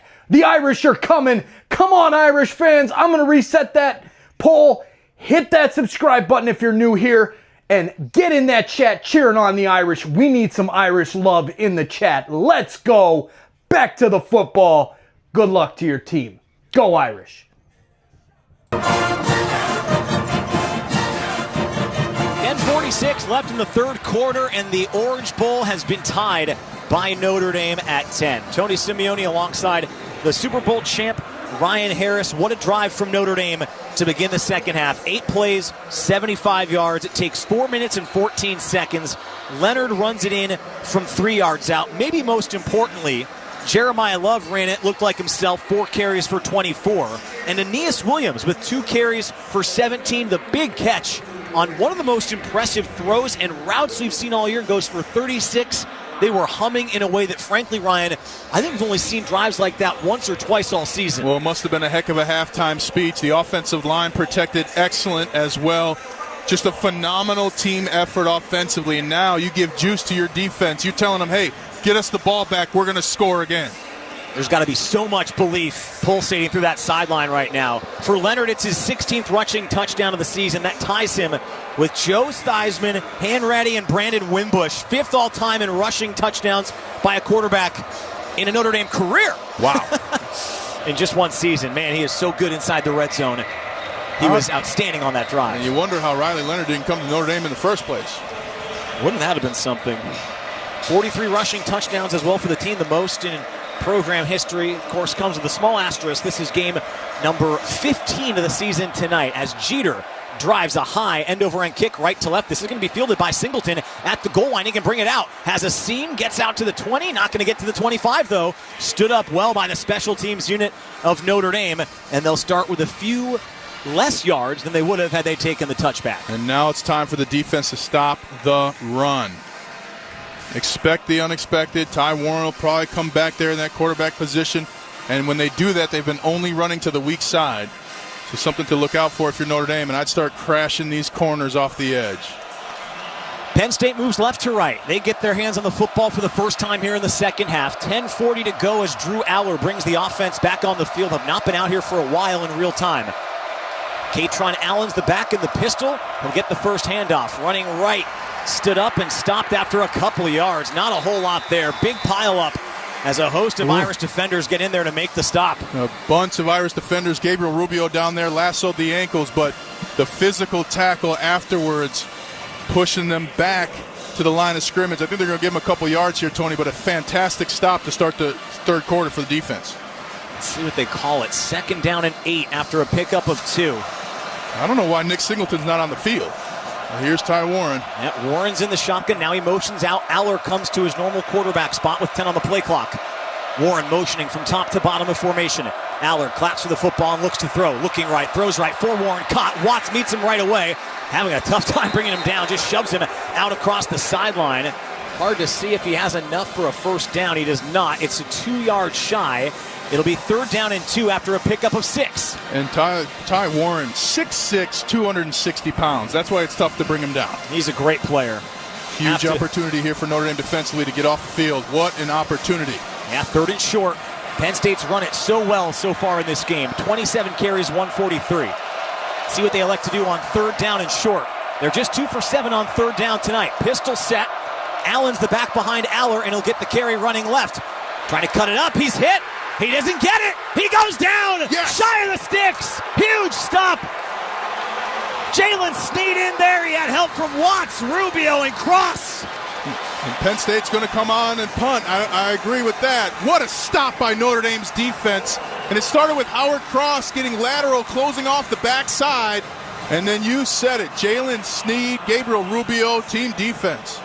Some confusion on the Notre Dame sideline with personnel. You got to make sure you got 11 guys on the field here. That was really sloppy getting on the field. They might think about timeout. They're not going to. Okay. Looks like they're all right. This will be a true punt coming from Riley Thompson. Short end-over-end punt. Max Hurlman will step up and field it at his 30. Calls for a fair catch. And Notre Dame will start at their own 30-yard line after a 40-yard punt with no return from Penn State. Let's get the lead, buddy. I'm all for that. With 8 minutes and 41 seconds left in the third quarter, the Orange Bowl is still tied between Notre Dame and Penn State. It's 10 apiece. You're listening to Fighting Irish Football. Dr. Radio! From health and healing to breakthroughs in the lab, a world of expertise with understandable vocab. Doctors on the air with answers and care. Just a phone call away. They're always prepared. From the heart to the brain, every ache and pain, Dr. Radio's the name that's gonna keep you sane. Where science meets life, it's the perfect blend. From sunrise to night, the knowledge doesn't end. Hey, Deborah, how are you doing? I'm doing better now. Dr. Radio! Your health's best friend. Sirius XM Channel 110. Hey guys, this is Damon Amendolara. And I'm Mike Babchick. Together, we're the DA Show with Babchick. And weekday mornings on Mad Dog Sports Radio, you get sports, you get laughter, and... well, you get to learn through my life experiences of what not to do as a husband and a father. And I use those two terms loosely. I can confirm. This is the DA Show with Babchick. Weekday morning, 6 until 9 Eastern Time on Channel 82, Mad Dog Sports Radio. Let's go, come on! Hear the drama of the Premier League unfold on Sirius XMFC. Nottingham Forest are the only side to beat Liverpool this season. Adoy, edge of the box, wants to shoot, does shoot! And scores brilliantly! Can they pull off the double, or will the league leaders exact their revenge? She'll get another go at it here, and Salah's made it 2-2. Find out when Forest battle Liverpool. Tuesday at 3 Eastern on Sirius XMFC, channel 157 in the car, and on the Sirius XM app. 8 minutes and 41 seconds left in the third quarter of the Orange Bowl between Notre Dame and Penn State, and it's tied at 10. Dick's Sporting Goods believes that sports have the power to change lives. This belief has guided Dick's since the beginning, and it's the inspiration behind their ongoing Sports Change Lives campaign. We hope that you enjoy the game. About as good of a start as you could ever imagine for Notre Dame to begin this second half. They start with the football, march down the field, one of their best 75-yard scoring drives of the season. Riley Leonard, who was unable to play the final drive, comes back out, looks like the best version of himself, throwing and running, and then the defense comes out, immediately gets a huge 3-and-out, and now the Irish have the ball in a tie game with a chance to take their first lead. And the big key is going to be run the ball again. I'll tell you something else that happened on that last drive for Penn State. Nick Singleton did not come in at all. He returned the kick. So we might have to give some credit to the special teams because he was standing on the sidelines and was not in on a single possession. Yeah, he kicked that kick out from the goal line, took a big shot after the return, and didn't see in the rest of the drive. So the Irish have the ball at their own 30, moving right to left. Ball spotted along the near hash, and here we go. Second drive of the second half for Notre Dame. Jadarian Price will be the back to his right. 4 receivers to the right as Leonard will look to throw on first down. Bubble screen for Faison. Cuts it inside across the 35. Puts the moves on at the 40. He's got a first down. Nice design. Pitching catch. Dominic DeLuca and Zaki Wheatley bring him down after an 11-yard pickup. I'll tell you what, parents, let your kids play multiple sports. That was all a lacrosse finish. Just a sharp angle towards the middle of the field and a spin out of it to get the first down. 5th on the Notre Dame lacrosse team in goals last year with 22 en route to a national championship. Also the leading receiver for Notre Dame in the playoffs, coming in 11 catches through 2 games. Shotgun for Leonard on a fresh set of downs, moving right to left. They'll hand it off to Price, running right. Stutter steps in the hole, finds a little bit of a crease before he's drilled and taken down by Kobe King. Second leading tackler with 88 coming in. Brings him to the turf after a 3-yard pickup. And fantastic Notre Dame's running weak, Tony. I like it. I like it a lot. Been calling for it all season. And it's against the tendency of Notre Dame as well. So what that means is the blitzes are going to come to the strength where the tight end is. They're going to have more guys over there. You run it weak, people are out of position immediately. They'll spot it as a 2-yard pickup. So second down and 8 for Notre Dame as the clock hits the midway point of the third quarter. Tied at 10 in the Orange Bowl. Shotgun for Leonard, takes the snap, hands it off to Price, running left, trying to get to the edge. It's strung out, and he's going to go down. Abdul Carter closes in a hurry. They sniffed it out, and it goes for a loss of 2. It'll be 3rd and 10. And I think for Notre Dame running the football, you got to get in that dot formation. Put the running back right behind Riley Leonard. Otherwise, when you offset the back, the defense knows with a 70 to 90% likelihood the ball is going to come across and go to one side. Notre Dame just forced Penn State to go 3 and out. Penn State now looking to get off the field as well on 3rd down and 10. Irish at their own 41 have to get it just across midfield to the Penn State 49. 3 receivers to the top for Leonard. Mitchell Evans alone to the bottom. Shotgun for Leonard. Drops. Throws underneath to Evans. Bobbled the pass, and it's incomplete. And he had Jaden Greathouse for a touchdown had he thrown the ball. Had he thrown the ball that direction, even if Mitch Evans catches it, he's short by about 5 yards. Good coverage by DeLuca on Evans, but he should have brought it in, as you said, for at least a 5-yard pickup. Number 2 for Notre Dame is checking in wearing number 43. 2 is now wearing 43. Okay, always alert the fake with these guys. They've been so good. See, Faison and Harrison are on the field on the top of the formation. Rendell's back to punt. Harrison motions on the punt. Rendell is going to kick it away. This is a lower kick, end over end. Tracy is going to field it without a fair catch. Oh, he's lit up. What a special teams coverage hit that time by Notre Dame. That is Luke Talich in coverage, drilling Tracy. Fantastic play by Talich. Couldn't have done it better. No targeting. Huge hit. Hit what you see. Face mask was up. He drills him. 44-yard punt with no return. And Penn State will start at their own 15. Special teams continue to be a factor for the Irish. Game's tied at 10 with 6:32 to go in the third quarter of the Orange Bowl. You're listening to the Notre Dame Radio Network. You've got to watch your NFL team every Sunday, and Verizon's got you covered for all your team's out-of-market games every Sunday afternoon. Come on! From kickoff to sign-off, from first downs and touchdowns to turnovers and overturned plays. After review, the pass was incomplete. Nice! Let's go! This season, win every Sunday with Verizon. Get a great deal on NFL Sunday Ticket from YouTube and YouTube TV and a new phone. Excludes digital-only games. Terms and embargoes apply. The passion, the tradition, the rivalries. SiriusXM is your destination for all things college sports, and we've got you covered. On SiriusXM College Sports Radio, there's complete coverage of every major conference, including live games, plus 24/7 talk and analysis. So cheer along on the SiriusXM app and listen to your favorite team anywhere. And now you can get 3 months of SiriusXM free. Subscribe now. See offer details at SiriusXM.com/collegesportsradio24. Now, 2 Pigeons and Coach Prime bemoaning the fact you can stream DirecTV satellite-free. These humans get the biggest college football games on DirecTV, and we don't even get a satellite dish. Enough squawking. It's Coach Prime. Bring it in. Sure, they can get all that college football without a dish, but you still got your passion, your drive, your resolve, your incredible career as a football icon. No, that's me. Stream the biggest college football games. No satellite dish. Visit DirecTV.com.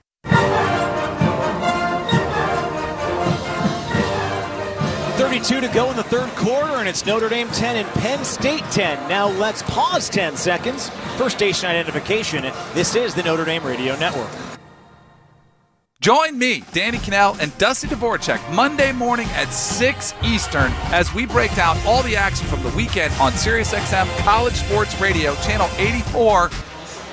Come cheer on the Irish in person and experience the excitement of game day. Tickets to Notre Dame football, men's and women's basketball, and hockey are available for purchase now at fightingirish.com/buy tickets. Can't make a game this season? Donate your tickets to VetTix, which provides free event tickets to members of the military, veterans, first responders, and their families. Learn more at vettix.org. Tony Simeone with the Super Bowl champ Ryan Harris. Penn State has the ball at their own 15, tied at 10. Time for the Notre Dame defense to once again show up big. Turnover time. Can Pick City travel to Miami? Pick City travel to Miami. Only one interception in this game, and it was made by Penn State. Nick Singleton's back in the game now for Penn State. 4 receivers for the Nittany Lions to begin this drive. They went 3 and out to start. Aller out of the shotgun, takes the snap, slings it over the middle, and Warren makes the catch. Out across the 30, dragged down over the 35. Xavier Watts brings him to the turf after a pickup of 22 yards. And you had Drake Bowen almost there on Drew Aller before he made that throw.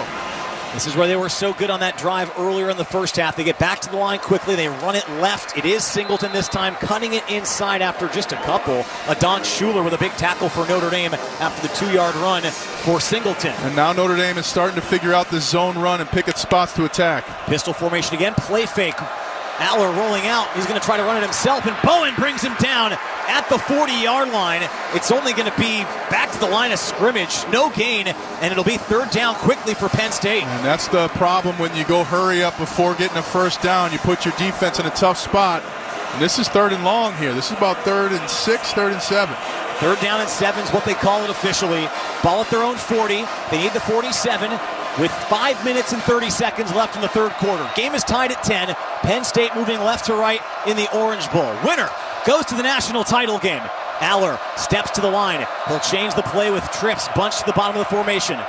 Shotgun snap, here comes the blitz. Aller looking, now he steps up, and he is wrapped up, gets out of it, but not the second time.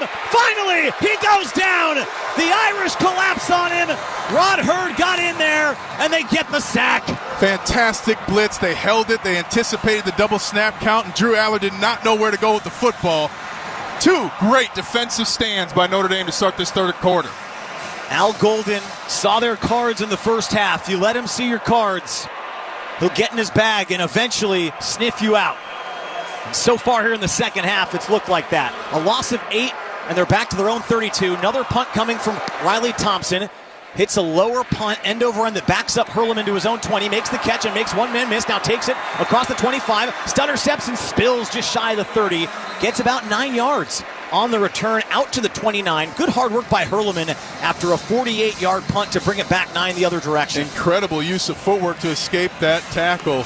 And a couple yards, any breathing room is great if you're Notre Dame offensively. Another timeout on the field is upon us with 4:26 to go in the third quarter. It's Notre Dame 10, Penn State 10 in the Orange Bowl and the College Football Playoff semifinal on the Notre Dame Radio Network.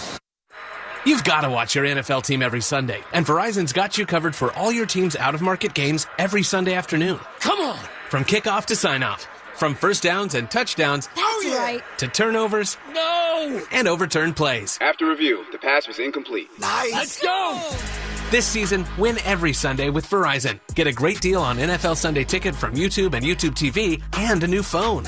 Excludes digital-only games. Terms and embargoes apply.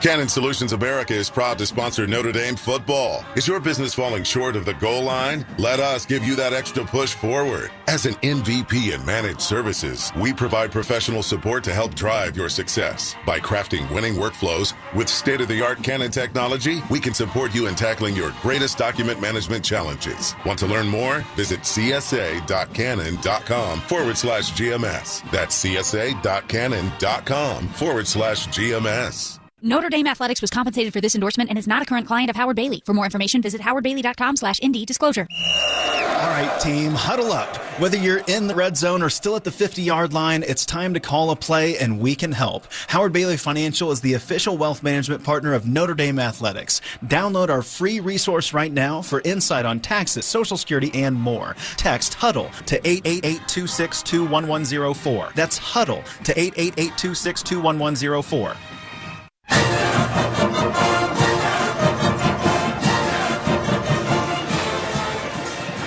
The Orange Bowl is tied at 10 with 4 minutes and 26 seconds remaining in the third quarter. Tony Simeone alongside the Super Bowl champion Ryan Harris. We have been treated now to a very entertaining football game.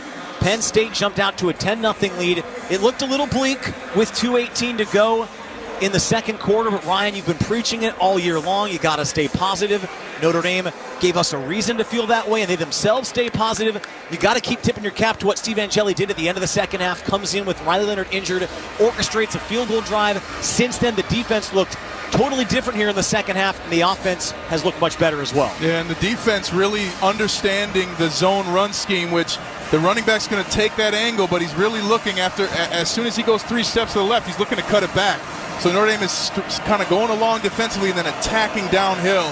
And then now offensively, it's time to score a touchdown. It's time to be consistent.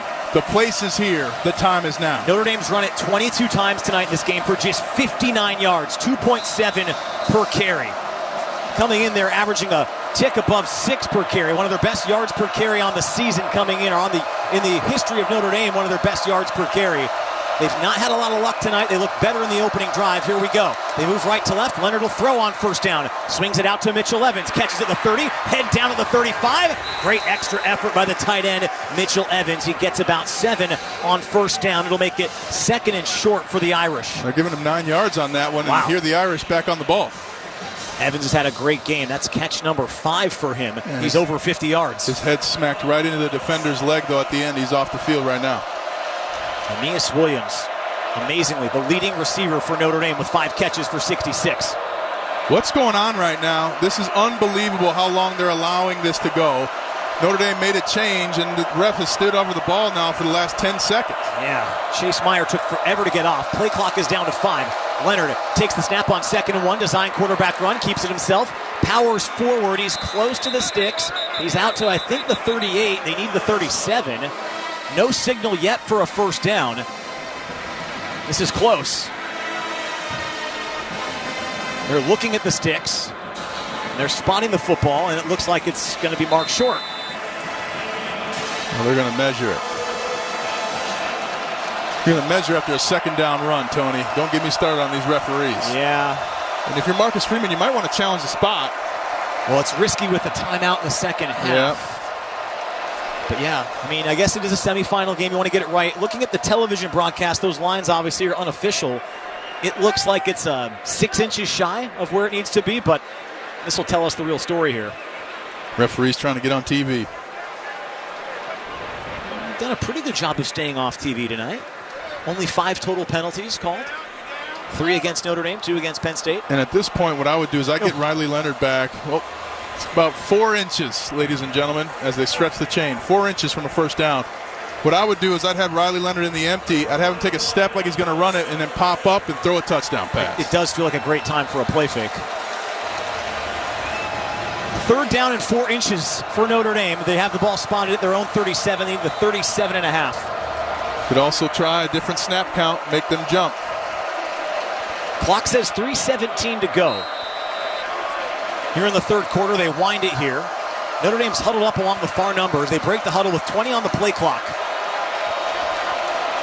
They hustle the line, 3 receivers all the way to the bottom. Loves the back as Leonard's going to step towards the line of scrimmage with 10 on the play clock. Now he steps back into the shotgun.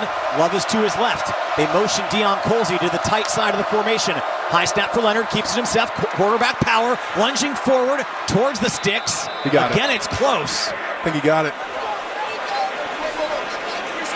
You got to give this to him. He earned it. Both line judges have this yard across the sticks. It's a first down. Now it's time to get right back on the ball if you're Notre Dame. Reardon out. Good sign. Mitchell Evans back in. 2.5 minutes to go in the third quarter. Tie game. Abdul Carter just went out for Penn State as well. You want to stay on the ball now and not allow Carter to get back in the game. Lots of substitutions forcing Notre Dame to have the judge come over the ball. Just 6 seconds left on the play clock. It's down to 3. Now Love motions out of the backfield as Leonard takes the snap. Looking right, steps up, can't get away. Taken down. Danny Dennis Sutton brings him down. Big Ten honorable mention, sacks him for a loss of 2. Time to go back to the gut run. I'm not sure what Riley Leonard was doing, if that was a designed run or not, but he didn't really take his drop back, and then he started right away climbing the pocket, so I'm not sure what he was seeing or what was called. Irish are backed up a couple now, 2nd down and 12. 1:40 left in the third quarter, still tied at 10 in the Orange Bowl. Shotgun for Leonard, Love's to his right. Takes the snap and gives it to Love. Through the middle he runs, up to the 40, gets about 3. It's going to be 3rd down and 8 or 9 yards for Notre Dame, depending on this spot. Chip Carter. Chip Carter. Abdul Carter comes back in. Aeneas Williams checks in for Notre Dame as well. 4 receivers for the Irish. It's 3rd down and 9. Ball spotted at their 40. They have to get to the 49 to pick up the first down. 4 receivers, 2 each way for Notre Dame. Ball between the hashes as Leonard takes the shotgun snap. Drops, steps up, throws on the near sideline. Jaden Greathouse goes up over midfield, and he brings it in! Yes! First down, Notre Dame, all the way to the Penn State 43. What a catch by Jaden Greathouse for 17 yards. Fantastic throw by Riley Leonard under duress. You couldn't throw it better. And way to go up and get it. Greathouse about 11 feet in the air when he caught it. Just 2 catches for 6 yards last week for Greathouse. That's his biggest catch of the postseason. Shotgun snap for Leonard. They're on the move in Penn State territory. He's flushed to his left. Leonard will run. Gets across the 40 towards the sideline. Trots out of bounds before Jalen Reed forces him into the Penn State sideline. He goes out at the 38 of the Nittany Lions. They'll give him 5 on the scamper. It'll be 2nd and 5 for Notre Dame. With the clock ticking, under a minute to go, Marcus Freeman can take this to the fourth quarter if he wants. And you do want to if you're Notre Dame, provided you end this with a touchdown. I think you run it here and try and get those 4 yards. You do a play-action pass, Jordan Faison on his own, but on the left. I see no reason to snap the ball. 5 seconds left. They will snap it. High snap, and he gets it down to Love. He'll run left. Leap over a man that was on the turf. Get across the 35. Love gets close. They're going to spot him at the 35. I thought he had the 34. They need the 33. That is the end of the third quarter. It'll be third down. Out on the field. And now is a great time to catch your breath. Whew. 15 minutes left in the biggest game of the season, and it's tied at 10 between Notre Dame and Penn State. 3rd and 2 coming for the Irish when we come back for the fourth quarter on the Notre Dame Radio Network. It takes hard work to be the best in the game. Planning, commitment, resilience, sweat. That's why Old Dominion Freight Line, the #1 national LTL carrier for quality, works hard to be the best in the game and is proud to support those striving to be the best in theirs. Old Dominion Freight Line, official freight carrier of Notre Dame Athletics, helping the world keep promises. The passion, the tradition, the rivalries. Sirius XM is your destination for all things college sports, and we've got you covered. On Sirius XM College Sports Radio, there's complete coverage of every major conference, including live games, plus 24/7 talk and analysis. So cheer along on the Sirius XM app and listen to your favorite team anywhere. And now you can get 3 months of Sirius XM free. Subscribe now. See offer details at SiriusXM.com/College Sports Radio 24. There are a lot of reasons Teeling Irish Whiskey.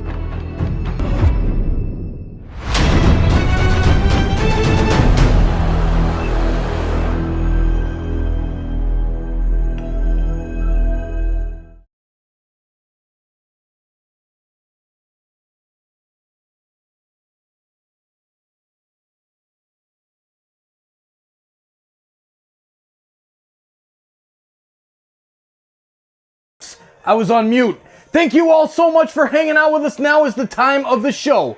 Please let us know where you're watching from in the chat. Come on, let us know. Are you in the United States? Are you in Canada? Are you all over the world? Let us know your city and state, city and province, as well as your flag emoji if you can. Go, Notre Dame, go. Good luck to Penn State. I'm sorry, but Notre Dame's got this tonight. Let's go. We'll see you back in the chat. Thanks for letting us know where you're watching from. Go something. I don't know.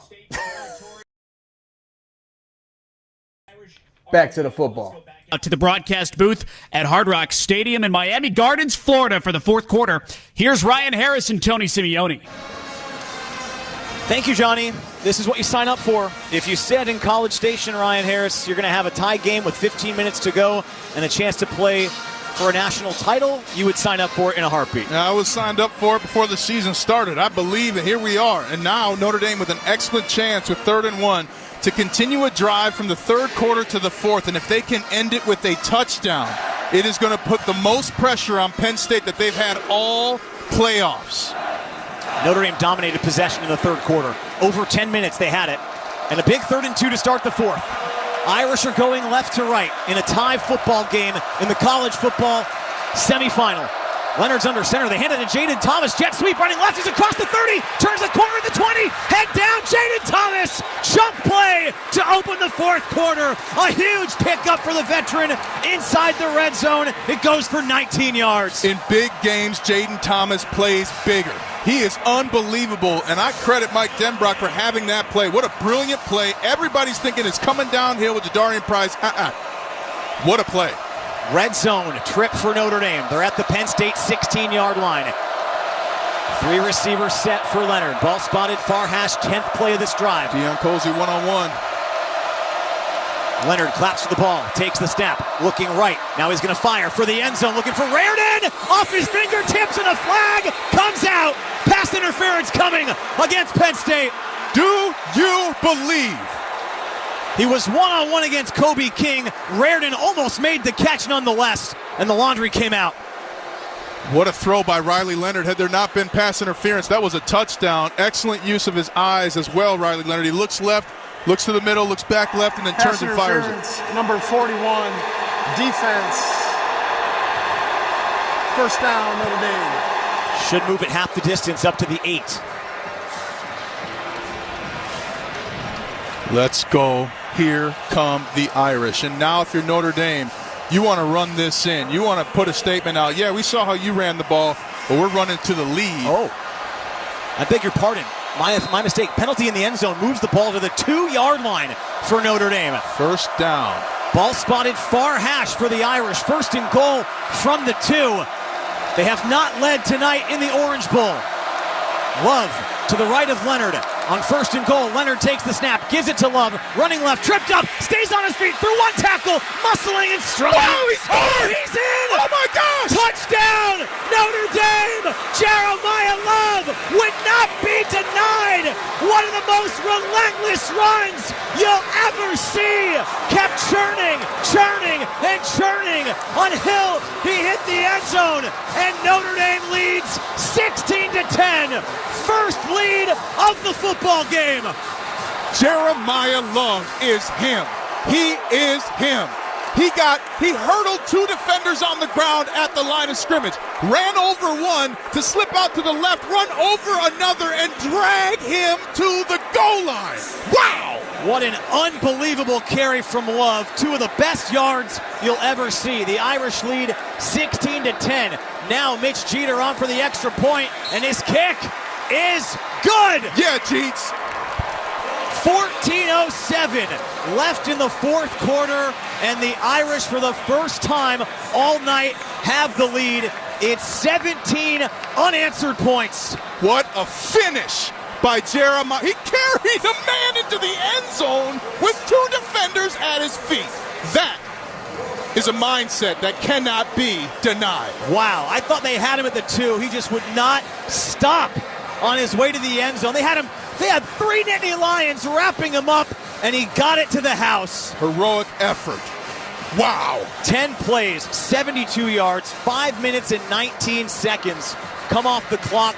Jeremiah Love is in for the 14th different game this year. The only game he did not score in was last week at the Sugar Bowl. And now, at long last, Ryan, they've put the pressure on Penn State and James Franklin's team.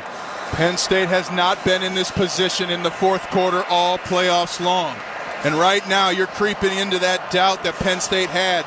You've worn away their belief that they were the superior team through your perseverance. And now the defense with another opportunity to shut down the offense.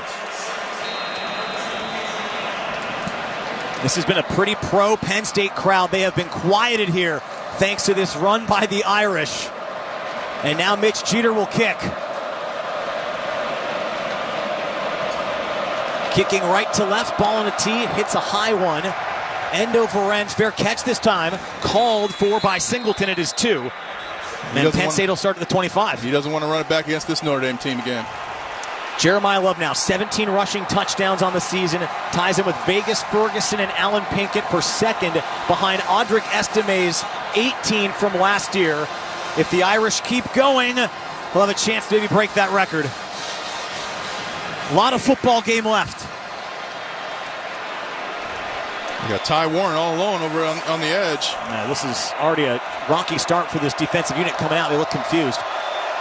Aller stands in the shotgun, ball between the hashes. Notre Dame leads 17-10.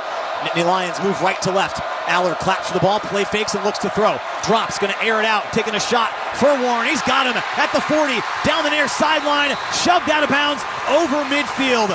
Big pickup to start the drive for Penn State. And Warren's slow to get up. They knocked him out of bounds and might have knocked him out of the game. Looked like a legal hit, at least the first time watching it. Big hit along the sideline. Then he went out into his own sideline. We'll see a replay here. As he's going down, he got hit, but that's a clean hit. Yeah, it does look clean. And he may have hit the back of his head the way Leonard did. Oh. Well, they don't like to see that. It's the same way that Leonard went down. He hit the back of his head. They're looking at him right now. He got the ball back on the field, though, because he's on the sideline as they tend to him. So they're without Warren for the time being. I love that they stopped it, though. Nothing's worse as a player than when you're laying on the sidelines and everybody's still playing. 13:45 and counting here in the fourth quarter of the Orange Bowl. Aller out of the shotgun will take the snap. Going to pitch it forward. Oh, they sniff it out. Great play up front by Gabriel Rubio. Kingston Viliamu-Asa saw it the whole way as well. They try the shovel pass, and it goes for nothing. Fantastic stop by Notre Dame. And now, if you're Penn State, you're down one of your key playmakers in Ty Warren. And you're depending on the run game right now to try and get you this first down. Warren just went to the tent on the Penn State sideline. 13:15 to go. They call it technically a pickup of 1. Second down and 9. Aller in the shotgun with Allen to his right.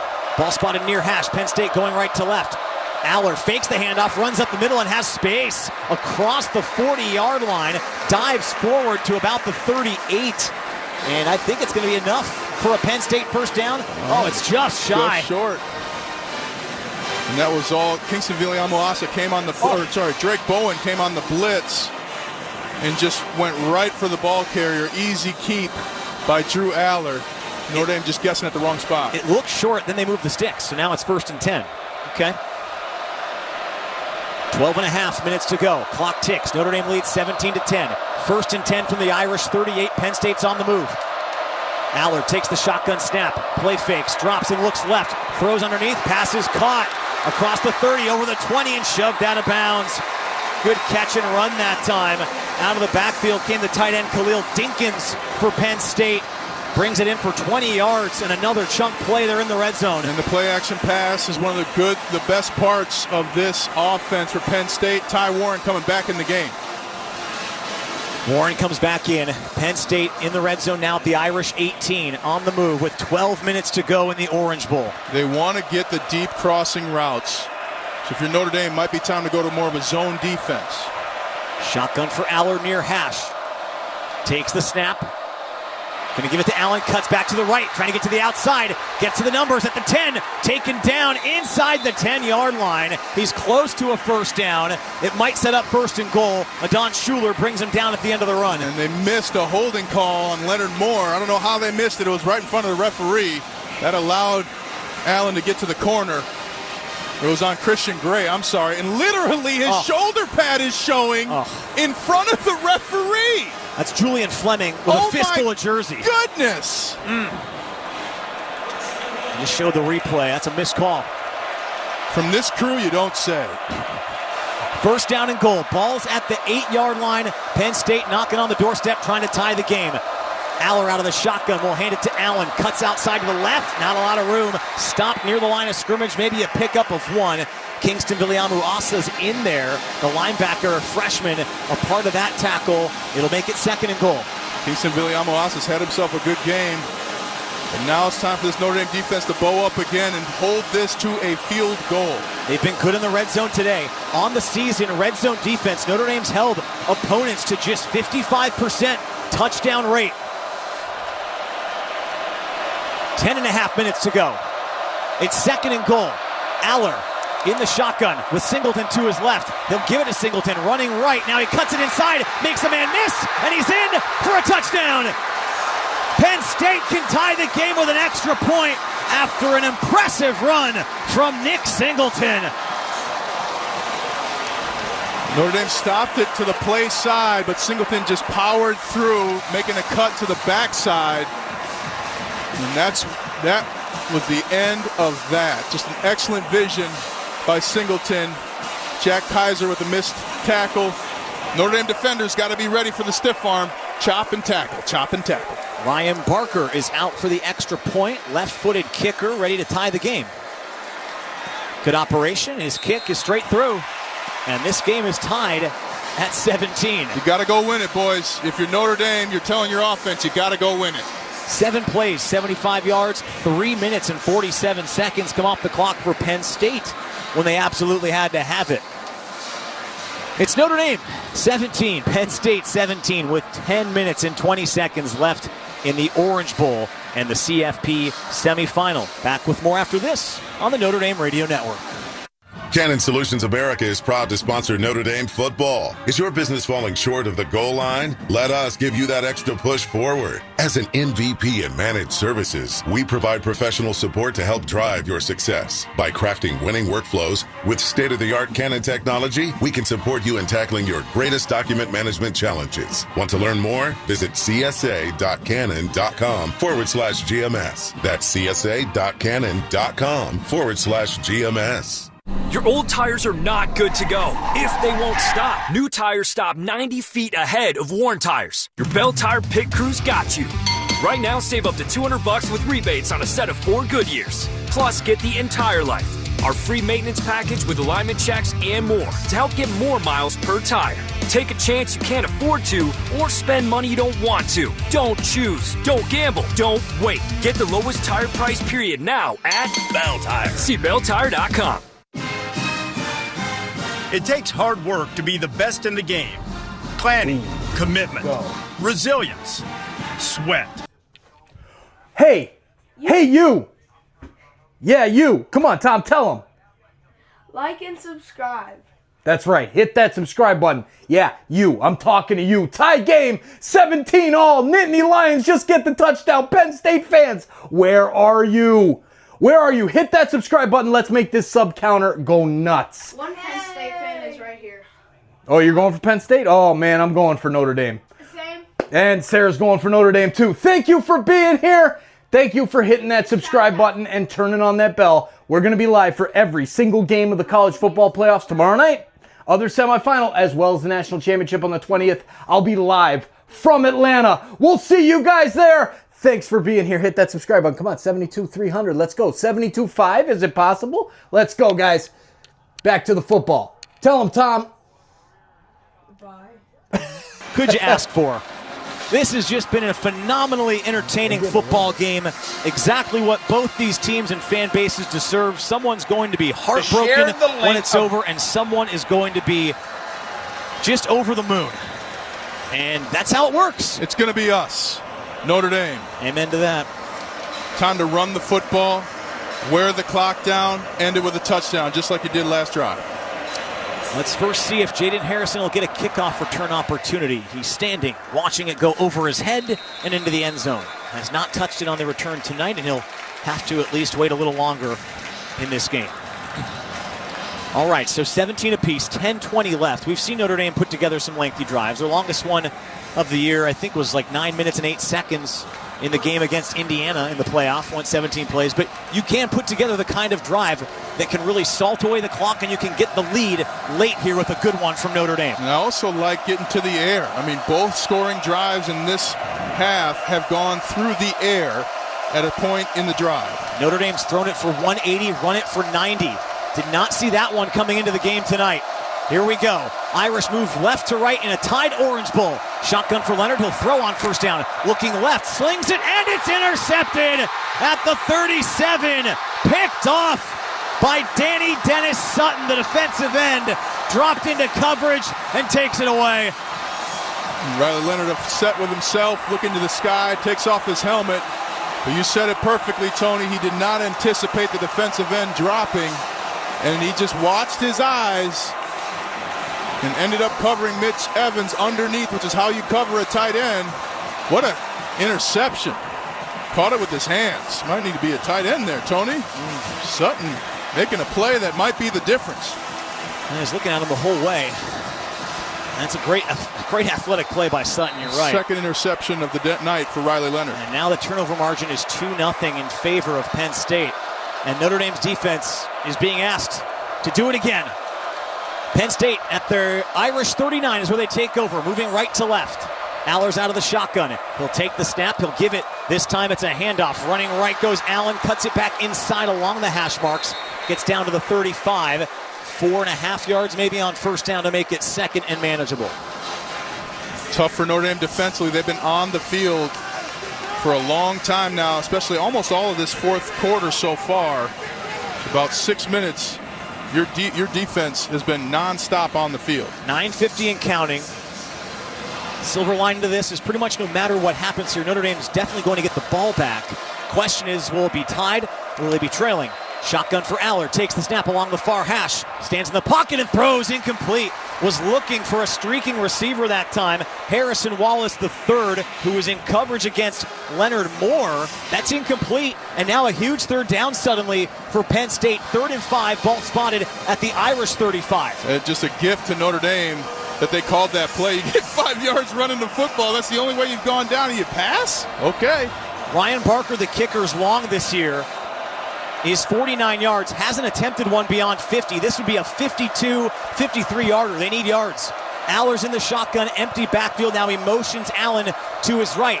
3rd down and 5. Aller takes the snap. He's going to step up, running for it. Stutter steps, going left. He runs through one tackle, lunging for the first down. He's got it. What a strong run by Drew Aller. picks up a huge first down for Penn State. An excellent play call by Penn State. Everybody's keying in on the edges. You got blitzers in the middle, and neither one of your blitzers got to the quarterback. Unbelievable play call by Penn State. And it looked like on review, maybe a quarterback draw. 11 yards for Aller. Clock ticks, 9 minutes to go. Game is tied. Ball's at the 24 between the hashes. First down and 10. Fresh set for Penn State. They're in the pistol with Allen behind Aller. Takes the snap, fakes the pitch, rolls right, now looking. Aller has all kinds of time. Lofting a ball for Warren for the end zone, and it's picked off! Yes! Jack Kaiser! Interception in the end zone! Notre Dame takes it away! There's a flag. This might be pass interference against Schuler.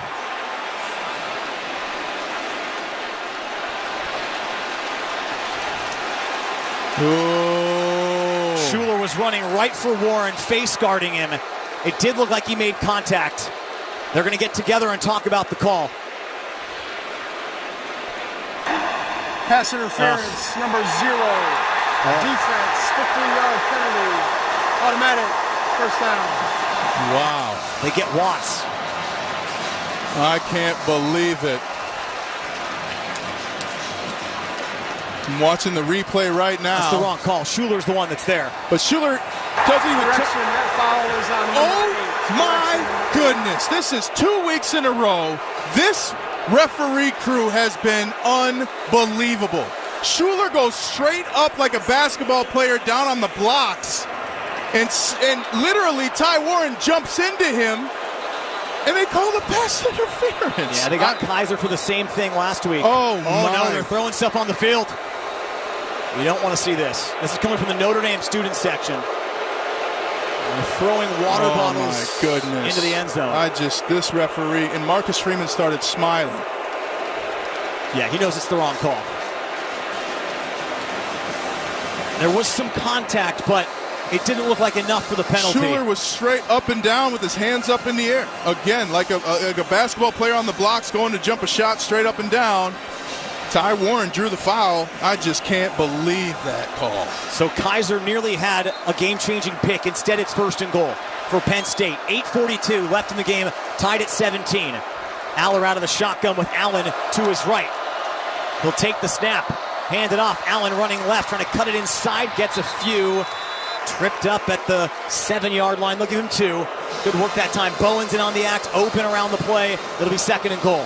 Oh my God, I'm still upset about the referees. And an excellent job by Notre Dame defensively, letting that play go and getting some defense there to stop the run. 3 points is huge here if you're Notre Dame's defense. Much more manageable to come down and tie or go for the win than if you have to overcome the touchdown deficit. 8:10 to go. Clock winds. Play clock's at 12. Ball spotted near hash for Penn State. 3 receivers to the top for Aller. They motion 1 to the left. Both backs flank Aller. Takes the shotgun snap. Gonna hand it off. Running left. This is Singleton for the end zone. He's in. Penn State takes the lead. 23-17. Nick Singleton gives them a 6-point edge. And the referees, don't forget them.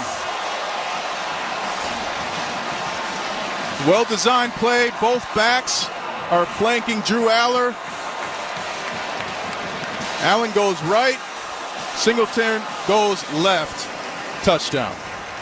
23-17. Notre Dame took an early 17-10 lead in this quarter, and now a touchdown followed by an interception and another touchdown have made it a 6-point Penn State lead. Barker's on to make it 7.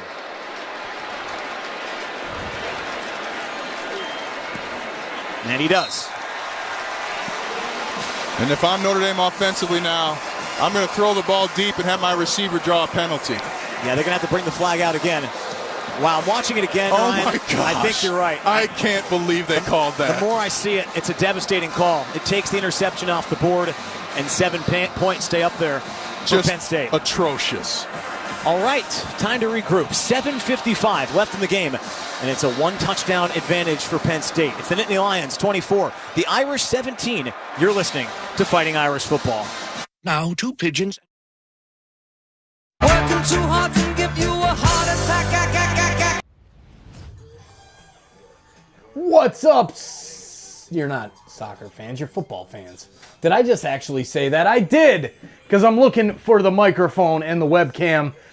Sarah's got the college football national championship hoodie on. Thanks for hanging out with us tonight. Have you hit that like button yet? We're at 1,577 likes. The poll says Notre Dame's going to come back and win. The Nittany Lions got the touchdown, and man, Tom is happy. He's cheering for Penn State. Tom, are you cheering for Penn State? Let us hear it. No? Oh, yes, he is. He is, but he's mad. You want to grab that by real quick there on my phone? Thank you. All right, let's get back to the football. This is going to be a great ending. Penn State 24, Notre Dame 17. Come on, Irish. Let's go. Irish fans, get loud. You're making noise in the poll saying the Irish are going to win. But let's send the Irish to Atlanta. Yeah. Let's go. I'm going to Atlanta in a few days. We'll see you guys back in the chat. Don't forget, like button, subscribe as well. Let's get to 72.5 tonight. Come on, soccer football fans. You're not soccer fans. Damn it. I have a soccer channel, by the way, as well. That's why I say that. Go Notre Dame, go. Tom would say, what? Scream it, bro. No? It's okay. All right, Tom is not going to take part of it.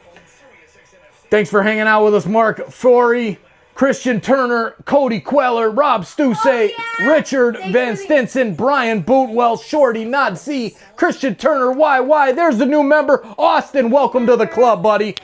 Cheers, Austin. Thanks for joining as a member. Channel AI, what's up, man? You're on set. You are set on under 100%. I knew under was going to hit today. I didn't get the bet in time because I was busy. I called out to work today. Busy day. We'll see you guys back in the chat. Go Notre Dame, go. Let's go. Get the chat going. I want to see spamming in the chat. Spam it up. Go Notre Dame, go. Go Penn State, go. Tell them to like and subscribe. Like and subscribe. Pick.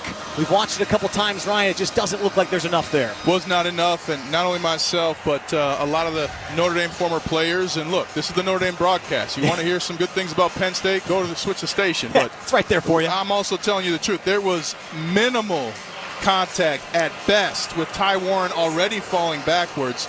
And that's on top of a missed holding call, the touchdown scoring drive before. But the big key for Notre Dame is you have to score. It doesn't matter what happened.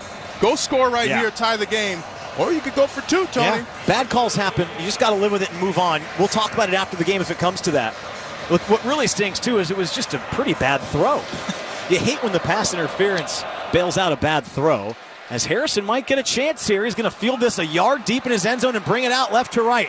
Jaden Harrison stumbles, shy of the 20. Lost his footing trying to make a big-time play for Notre Dame. You don't mind him taking that shot, but they'll start 5 yards further in their own territory. And now for Notre Dame, you got 3 timeouts, 7:49.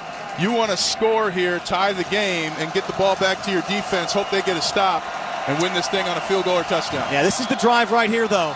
If you don't score here, Penn State can try to run it and milk that clock. The way they've run the ball throughout the majority of the night, you don't want to give them that chance. They've run it 39 times for 189. The Irish have to go and do it right here. They start at their own 19 officially, going left to right. Riley Leonard brings the offense out, trailing 24-17 in the Orange Bowl.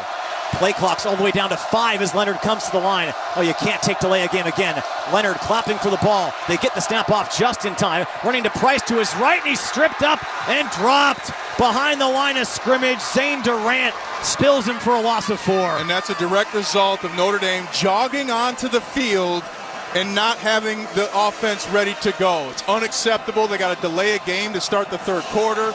Not ideal, and I think Jadarian Price went the wrong way.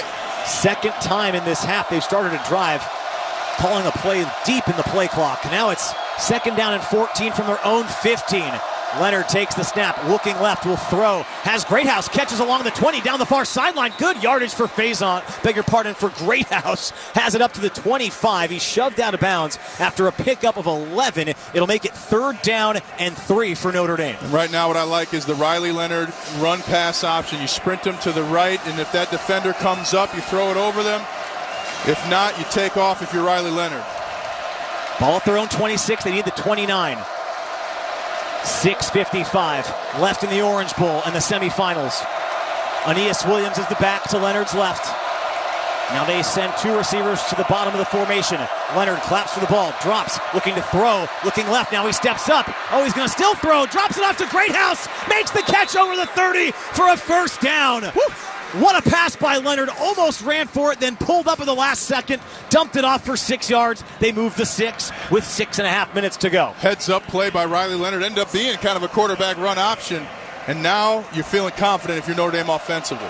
A little bit more breathing room out of their own red zone on the move. Ball spotted at their own 32. Taking their time at the line. Goodness, play clock's at 15. I know you want to work some clock, but if you don't get it here, you might run the clock all the way out that you don't have a chance to get it back. First down and 10. Leonard from the shotgun takes the snap. He's going to look to throw again. Steps up, throws underneath to Love, goes up high for the catch, makes it the 35, then turns upfield, gets to the 38-yard line. 6 more yards for Notre Dame will make it 2nd and 4. There's a stoppage here for some reason. Kobe King's helmet came off, so he has to go off the field. Okay. Middle linebacker for Penn State. Now they're blowing the whistle a lot. Yeah, he wants to get back on TV. We don't need to blow it that many times, Mike. Game clock operator, please reset the game clock to 5 minutes, 54 seconds. Okay. We'll see. Official clock operator here tonight has not been good. Down in distance, ball spotted has been way off all night. Clock's been running at the wrong time. Could be a factor late in the game here. They had to reset it to get 15 extra seconds back on the clock.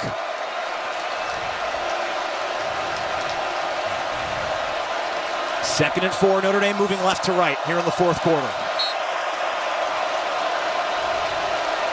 Loves the back to Leonard's left. He works out of the shotgun. Takes the snap, design quarterback run. Leonard up the middle, has a seam. He gets the first down. Out across the 40, all the way up to the 45. Lunging forward for 7, maybe 8 on the second down carry. Now this is shaping up to be a drive that ends in a 2-point conversion. I think you're right. I think he would do that. First things first, you got to get down the field. They're at their own 44 is what they say here. First and 10, Leonard taking his time, comes to the line to call the play. And now he has Love to his left. Option play, they pitch to Love, running left, trying to get to the outside. Hurdles a man, gets to the 45, goes out of bounds. May have gained an extra yard.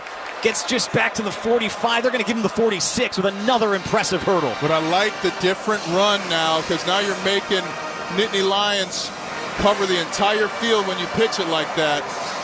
Wonderful run by Jeremiah Love. I mean, he did more hurdles this season than a hurdler. Gosh, he is fun to watch. Can't wait till he's back to 100% next year. Okay, 4:55 and counting. Notre Dame taking their time. They are playing it like this is their last drive of the game. 2nd and 8 for Leonard. Takes the shotgun snap, looking right, going to throw wide open. He's got Greathouse. Catches to the 30, cuts back at the 20. Jaden Greathouse is going to walk in to tie the game. What a throw and catch. 54 yards. Leonard to Greathouse. And Notre Dame strikes back with 4:38 to go in the Orange Bowl. Phenomenal read by Riley Leonard. He saw the man-to-man coverage, and then the defender for Penn State actually slipped.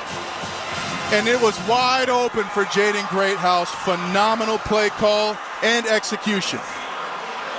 What a night for Greathouse. 6 catches for 95 yards.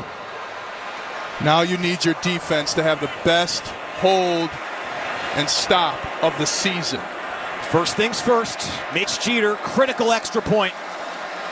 Got to make sure everything's buttoned up here. Emil Wagner was phenomenal blocking against Carter as well. Clean operation, clean kick. Tie game in the Orange Bowl. 24-24.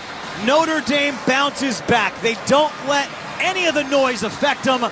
And we got a new game. Here we go. 4:38 left in the semifinal between Notre Dame and Penn State. It is tied at 24 on the Notre Dame Radio Network. Are you ready for your next escape? Experience the excitement at Four Winds South Bend. Relax at Four Winds South Bend Hotel with 317 luxurious rooms and suites. Dine at one of 5 award-winning restaurants, including Copper Rock Steakhouse, Kankakee Grill, and Edgewater Cafe. Plus, unwind and enjoy the serenity with a massage, facial, and more at Cedar Spa. Four Winds South Bend Hotel and Spa. Your escape from the everyday. passion, the tradition, the rivalries. Sirius XM is your destination for all things college sports, and we've got you covered. On Sirius XM College Sports Radio, there's complete coverage of every major conference, including live games, plus 24/7 talk and analysis. So cheer along on the Sirius XM app and listen to your favorite team anywhere. And now you can get 3 months of Sirius XM free. Subscribe now. See offer details at SiriusXM.com/College Sports Radio 24. Millions of Americans take medicine like Ozempic and Zepbound. Many of them are overpaying by thousands of dollars a year. These GLP-1 medications for diabetes, weight loss, and more may not always be covered by your insurance, but GoodRx can help. GoodRx helps you save every month on prescriptions at over 70,000 pharmacies nationwide. Best of all, it's free to use. Check GoodRx to save on GLP-1s. Just go to GoodRx.com/GLP. That's GoodRx.com/GLP. GoodRx is not insurance, but can be used instead of insurance, including Medicare and other federal and state-funded programs.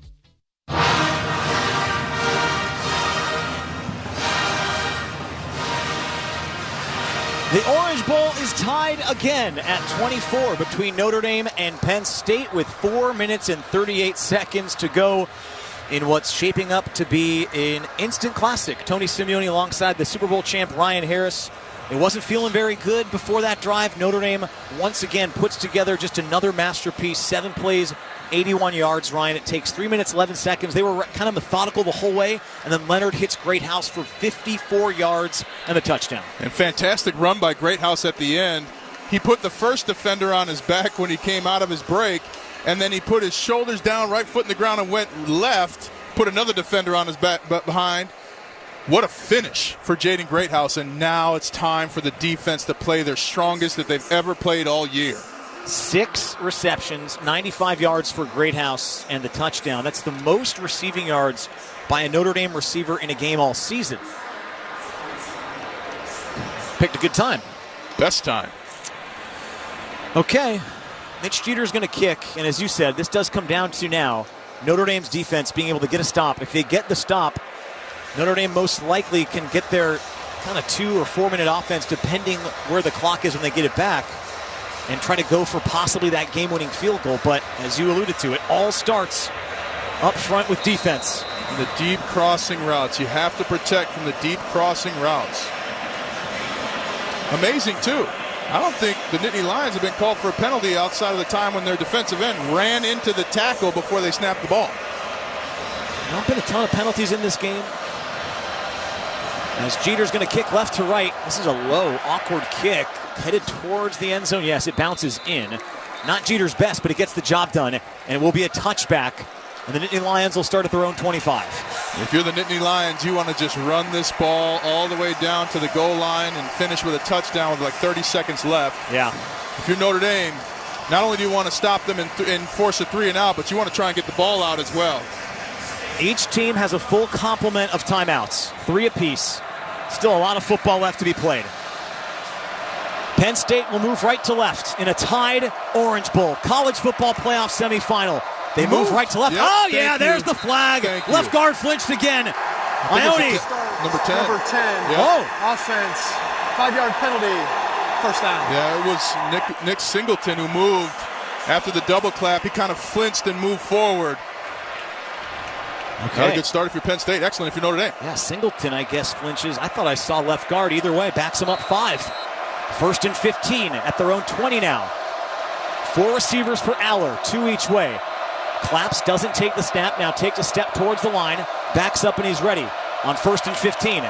Gets the ball and looks to throw. Looking right, swings it underneath. It's Singleton making the catch at his own 20. Kaiser gets him to the turf, brings him down shy of the 30, and they'll spot him right at the 30. It's a good pickup of 10 on 1st down for Penn State. And they should have a nice little pick play by Penn State, leaving Singleton wide open.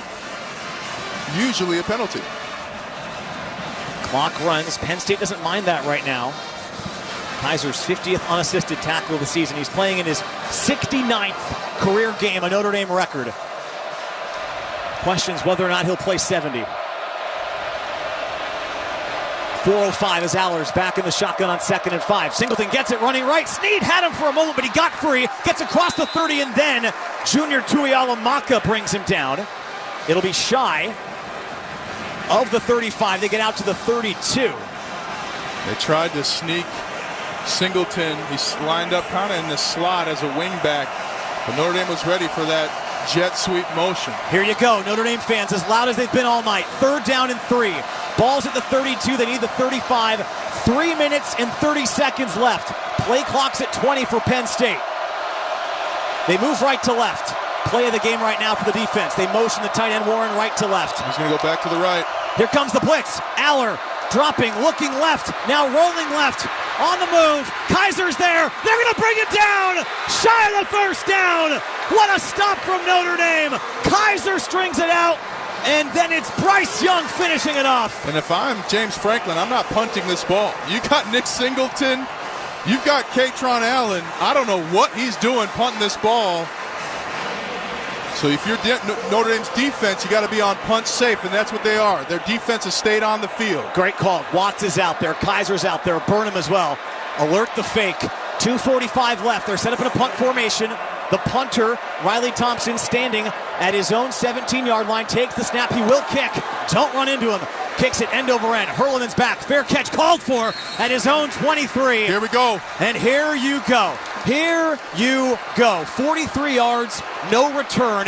2:34 left in the game, and it's sitting there. Go win it. Right on a platter for Notre Dame. In these moments, great teams, every single one of your offensive players is saying, I'm going to make the play. I'm going to make the block. I'm going to make the run. And you do it one play at a time. You can't focus on the end goal. You got to focus one play at a time.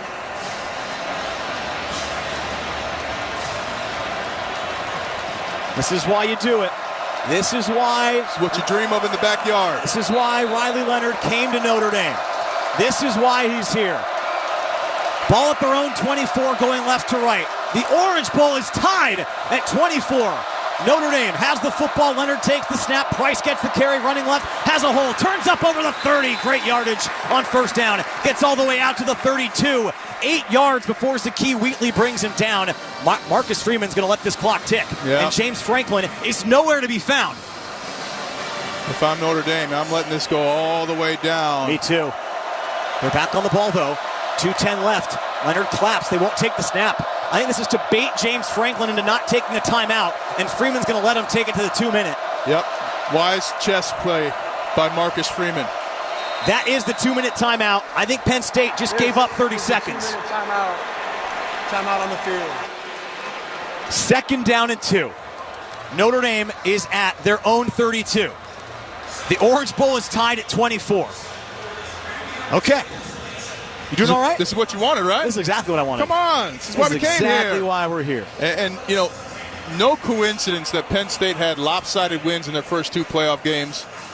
This is when it starts to get real. Yep. This is when the rubber meets the road. Both teams are equally matched. Okay. Tied at 24. 2 minutes to go in the Orange Bowl. Back after this on the Notre Dame Radio Network. Some people just know they could save hundreds on car insurance by checking Allstate first. Hey, you. Yeah, you. Yeah, you're one of 21,744 that are hanging out with us right now live during the Orange Bowl in Miami. Thank you so much for hanging out with us here on Toronto Sports Insider. How come you haven't hit that subscribe button yet? Let's do something really cool. We're at 72,460 subscribers. It's the 4th quarter, 24-24. Everyone that's listening right now, hit that subscribe button down below right now. Let's make that sub counter go freaking crazy, and let's finish this game off strong. Yep.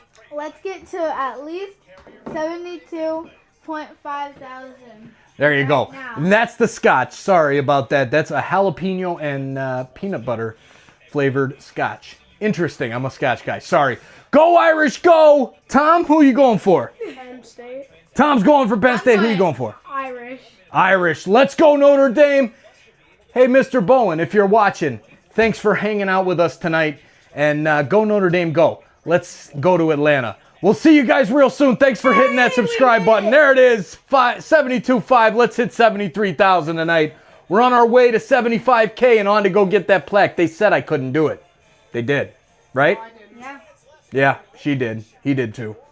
football back on. We'll see you back in the chat. Thanks for being here, everybody. Really makes a difference in my life, my family's life, and this amazing community in Sick Kids Hospital. Go Notre Dame! Way to get some deep breaths before this final drive. Don't you kiss me when they win this game. I won't. Don't you do it. My wife will be very upset with you. This is going to be something here. It's 2nd down and 2 for Notre Dame. Do you believe? I think at this point we have no choice but to believe. Thank you. Willing to get hurt if that's what it means. Irish are moving left to right at their own 32. Each team has 3 timeouts. It'll be fascinating to monitor how both coaches use these timeouts. Well, if you're Marcus Freeman in Notre Dame, I run it right here, get the first down, and let that clock run a little bit. What you don't want to do is get the 3rd down and really force the issue. I figure if they do get stopped, James Franklin will probably use one. Leonard's in the shotgun. Love's the back to his right. He gets the carry. Love running left, trying to turn it up, cutting towards the 35. I don't think he has it. He's shy, gets about a half yard. It's going to be 3rd down and a yard and a half. Clock is winding, and Penn State won't use a timeout. And so if you're Notre Dame here, you're going to let this clock run all the way down, the play clock run all the way down to about 5 before you snap this ball. I think it's another gift from James Franklin. What do I know? 3rd down and a short 2 for Notre Dame. Leonard takes the snap, design quarterback run, head down through a hole, lunging for the 1st down. He's got it. Across the 35, out to the 36. 124 and counting. And defenders down. This might be this is a corner for the Nittany Lions, grabbing his back left knee. It's Jalen Kimber. Okay, they say the clock's now at 120. Charlie Weiss always said when the going gets tough, some guys are going to tap out. Hope Jalen Kimber's okay. For a 10-second subtraction here. Notre Dame had a 1st down. Game clock operator, please reset the game clock to 1 minute 26 seconds. Following the 1st down, we stop the clock under 2 minutes. Okay. Who wants to play the hero? Mitch Jeter, Riley Leonard, Julian Love, Jeremiah Love. Yeah, I'm sure Julian Love's watching. I'm sure he's watching. What a career Julian Love has had, by the way. It's so fun for me. I'm going to call the Houston game this weekend, and almost every single game I call in the NFL, there's a Notre Dame player on that team, at least one. I think they opened up this season with the 3rd most of any school in the NFL. Yep. I think 41. Most linemen, that's for sure. Okay, Kimber is walking off on his own power. Big Ten honorable mention. Good to see that. Yes. He's okay. At least. Correction, it's 127. Please, 127. And that's an indication of how physical this game is getting. It's been physical all game. But here in the final moments, it's getting more and more physical. And some players get hurt. Okay, clock should wind when they're back on the ball, and the play clock is at 40. I'm still surprised Penn State's not thinking about timeouts here. Now, again, Notre Dame still has a ways to go, but they're going to, I think, ensure that they mostly have this final possession and are the only team that can win in regulation. We'll see, though. Shotgun for Leonard on a fresh set of downs. Looking left. Now he's going to step up. Uh-oh. He's tripped up and sacked, and then a flag comes in towards the end of the play. It came in from the secondary, thrown towards the line. This might be against Notre Dame. Riley Leonard's pointing like it's at the defense. Yeah. Personal foul, hands to the face. Oh. Number 28, defense. 15-yard penalty, automatic 1st down. Huge call. Zane Durant, the infraction, is going to push this ball for Notre Dame close to midfield. The right call. He hit the face mask of Rocco Spindler twice. They have an option to start this play on the snap, and they have chosen to do so. Let's go. Okay, one thing I'll point out here quickly, Ryan, I see this a lot. You cannot settle for the edge of Mitch Jeter's range. I think you need to try to get it as far up this field as you can. I like a quarterback run here with Riley Leonard around the left edge. 1:14 to go. Orange Bowl is tied at 24. Leonard's in the shotgun. 3 receivers to the bottom. Price is the back. Leonard's going to look to throw. Dropping. Now he's in the pocket. Spinning out to his left. Leonard's going to run across midfield towards the sideline. He races out of bounds at the 45 of Penn State. Stops the clock with 1:07 left after a 5-yard pickup. I got to say, Emil Wagner, right tackle for the Notre Dame Fighting Irish, is playing his tail off against Abdul Carter. Abdul Carter might be the 2nd pick in the draft, but Emil Wagner just made himself $5 to $10 million tonight. They move it up to the 44. 2nd down and 5 for Notre Dame. They need the Penn State 39. You run it here to force the timeout. I think you're right. Aeneas Williams is the back. 4 receivers for the Irish, 2 each way. Ball spotted far hash. Now Greathouse motions all the way to the bottom. Leonard takes a snap, plants in his face. Leonard eludes the rush. Now he's rolling right. Can he get to the edge? Carter's chasing him, and he'll just throw it away. Wow. Abdul Carter showing why he's maybe the best player in the draft. Leonard beats almost anybody else in the country on the edge, and he had to throw that one away. And what surprised me is that Leonard was surprised by that. The blitzer was right on the line of scrimmage. Excellent move. He probably ran about 30 yards to get rid of that football. But fantastic job of evading the rush. 59 seconds left. This is unbelievably the 15th third down of the game for Notre Dame.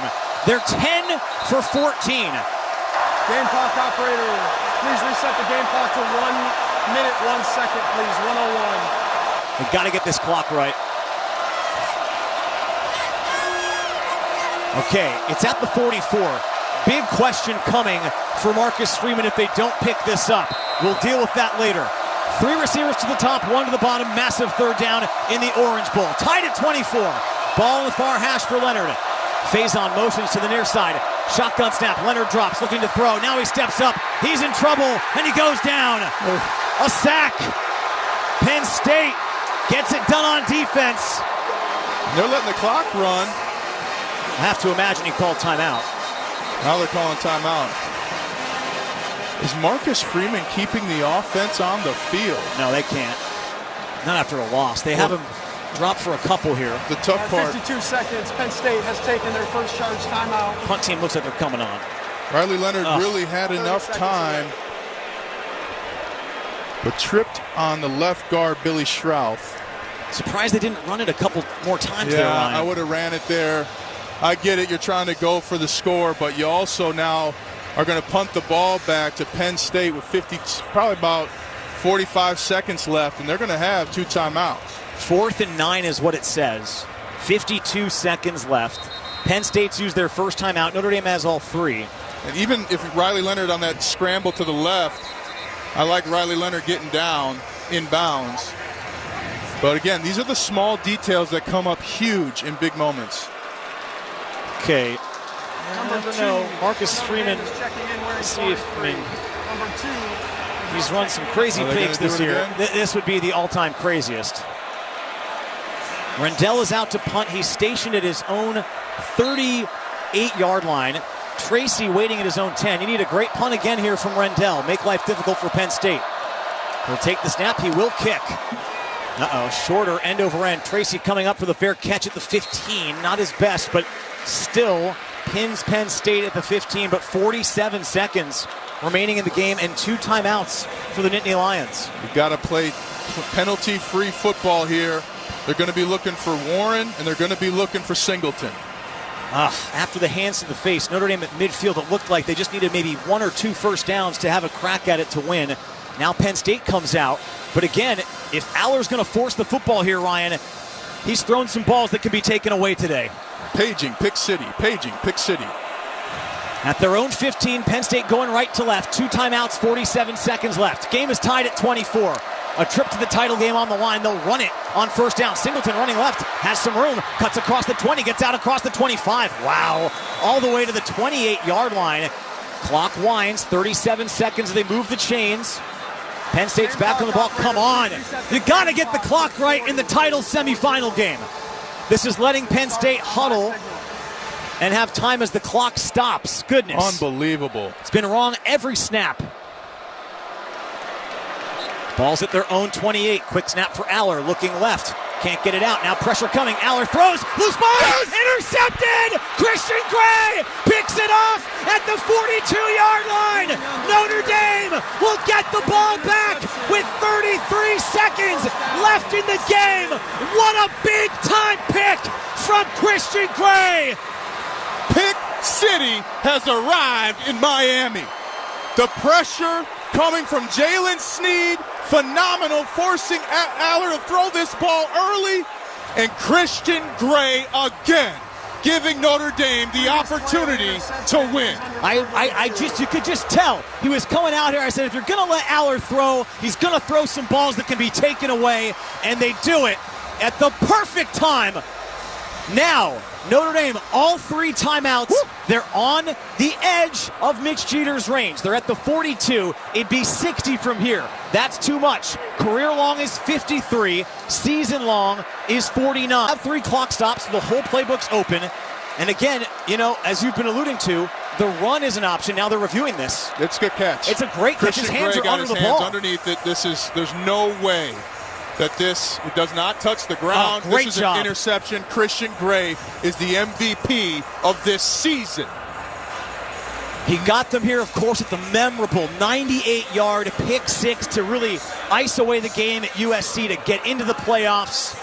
And now he maybe has the pick that turns this game on its head in the final minute. Now, if you're Notre Dame, I'm going to use a different snap count here to try and make the defensive line, who's been jumping like they're in the gym on that snap count. And you have to chip the edge. After review, the defender had his hands under the ball with firm control. It is confirmed. First down, Notre Dame. Yeah, it happened right in front of you, but no problem. Michael Vandervelde and company just getting it confirmed. Here we go. Oh, my goodness. Tied at 24 in the Orange Bowl. A trip to the national title game. Still hangs. You got Faison man-to-man. It's all right. Laying in my bed, in that room, listening to sports radio on 770 AM. Oh, shit, I just muted the audio. Go, Notre Dame, go. Calls timeout after a 6-yard pickup. 28 seconds to go. 2 timeouts remain. Notre Dame called their first charge timeout of the half. 30 seconds. This is the 8th time they've had to change the clock. I just want to keep stressing this. You've been on teams all the time. Right now, the ball is at the 36. Jeter has made one from 53. You don't want this to be a 40-plus yarder. Get this thing as close as you humanly possibly can. This is a lot to put on your kicker in the biggest moment of his life. It's fine. Mitch Jeter can handle it. And you still have a lot of time here. 29 seconds, 2 timeouts. You can run the ball twice and still pass it 3 times. Whole playbook's open on 2nd down and 5. I love the play call of Riley Leonard rushing on that first play.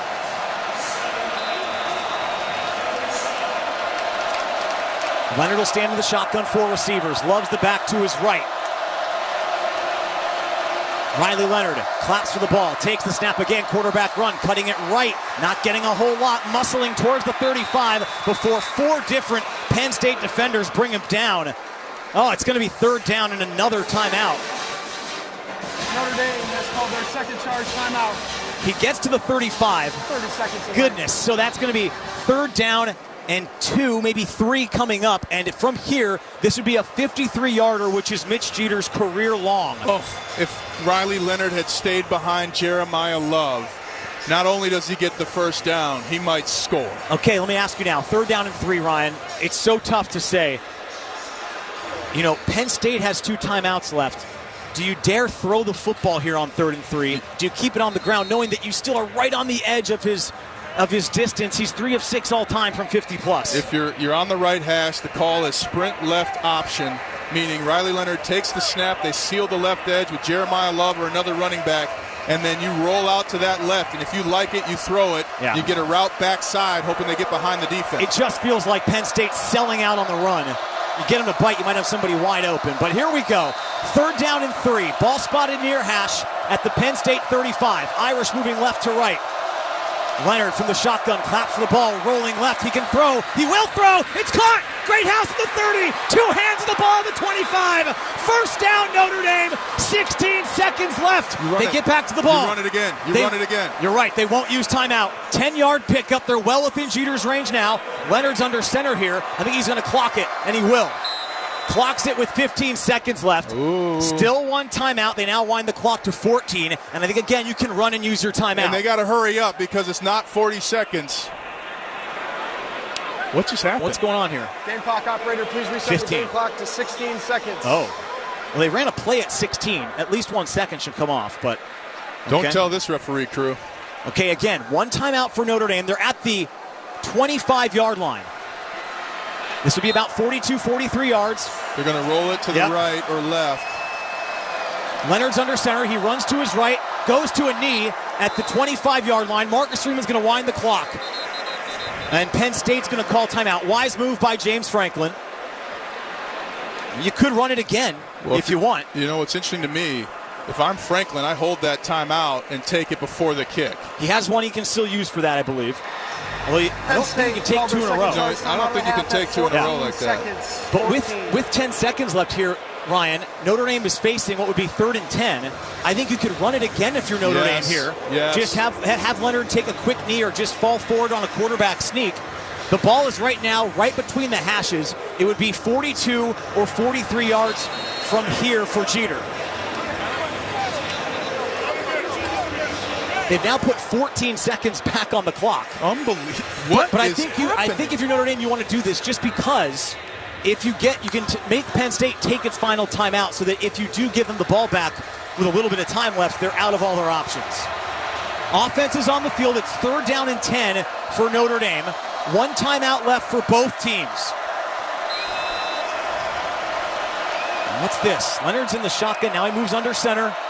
Takes the snap, rolls forward. Going to get a couple extra yards. Good work. Plows across the 25 to the 23-yard line. Should make it closer to a 40-yard kick. The clock again reads 10 seconds. Penn State has called their 3rd and final charge time. Here you go. 12 seconds. So now you know if you're Mitch Jeter that you're not going to get stopped when you get out there. That's right. Can't ice you. It's all you. I believe. Mitch Jeter had a huge game at Texas A&M. 3 big kicks on the road to give the Irish the signature win to start the season. Then it was a rocky road. 6 of his next 11. Clutch, though, from 49 against Indiana. Perfect last week in the Sugar Bowl, all from 40-plus against Georgia. Now he comes out for the biggest kick of his life. The game's tied at 24. 12 seconds left in the Orange Bowl. There will still be time on the clock after this play. They're going to spot this between the hashes. It'll be a 41-yard field goal attempt from Mitch Jeter, kicking left to right. Mitch Jeter lines it up. He's ready. The Orange Bowl is on Mitch Jeter's leg. Good snap, good hold, kick on its way, and the kick is good! Yes! Mitch Jeter, with 7 seconds left, gives the Irish a lead, 27-24. Notre Dame is on the precipice. Yeah, Jeets! Yeah, Jeets! Woo! What a fantastic drive off the Christian Gray interception.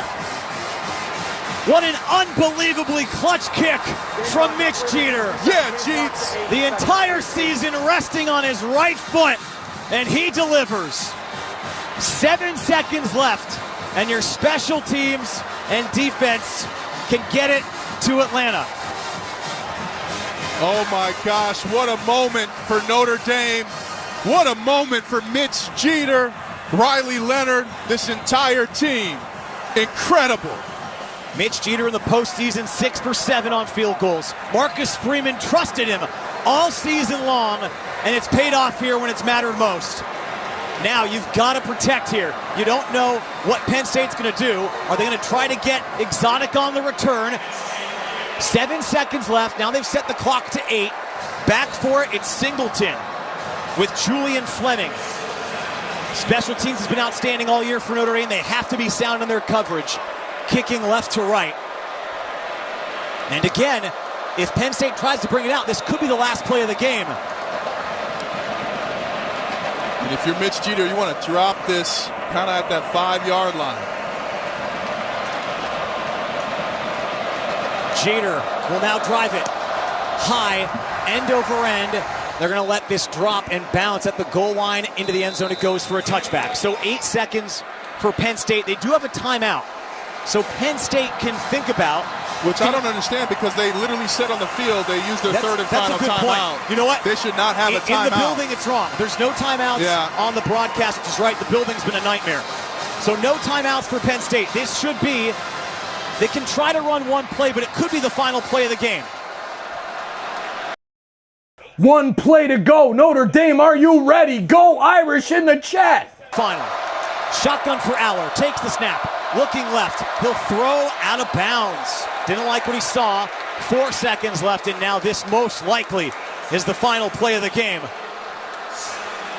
I don't know. There was nobody even over there. I'm not sure what Aller was doing. I think once he didn't like what he saw, he just threw it away. But now this could be it. 1 play away from Atlanta. Rush 3, drop 8. 3 defenders back beyond midfield. Aller takes the snap. Final play of the game. Over the middle of Warren. Laterals it. Wallace is on the move. Now he's going to drop it back to Aller. He's in trouble. Throws it all the way across the field. It's out of bounds. The clock runs out. It's over. Woo! Notre Dame has won the Orange Bowl. And the Irish are going to play for a national championship. The dream season continues to Atlanta.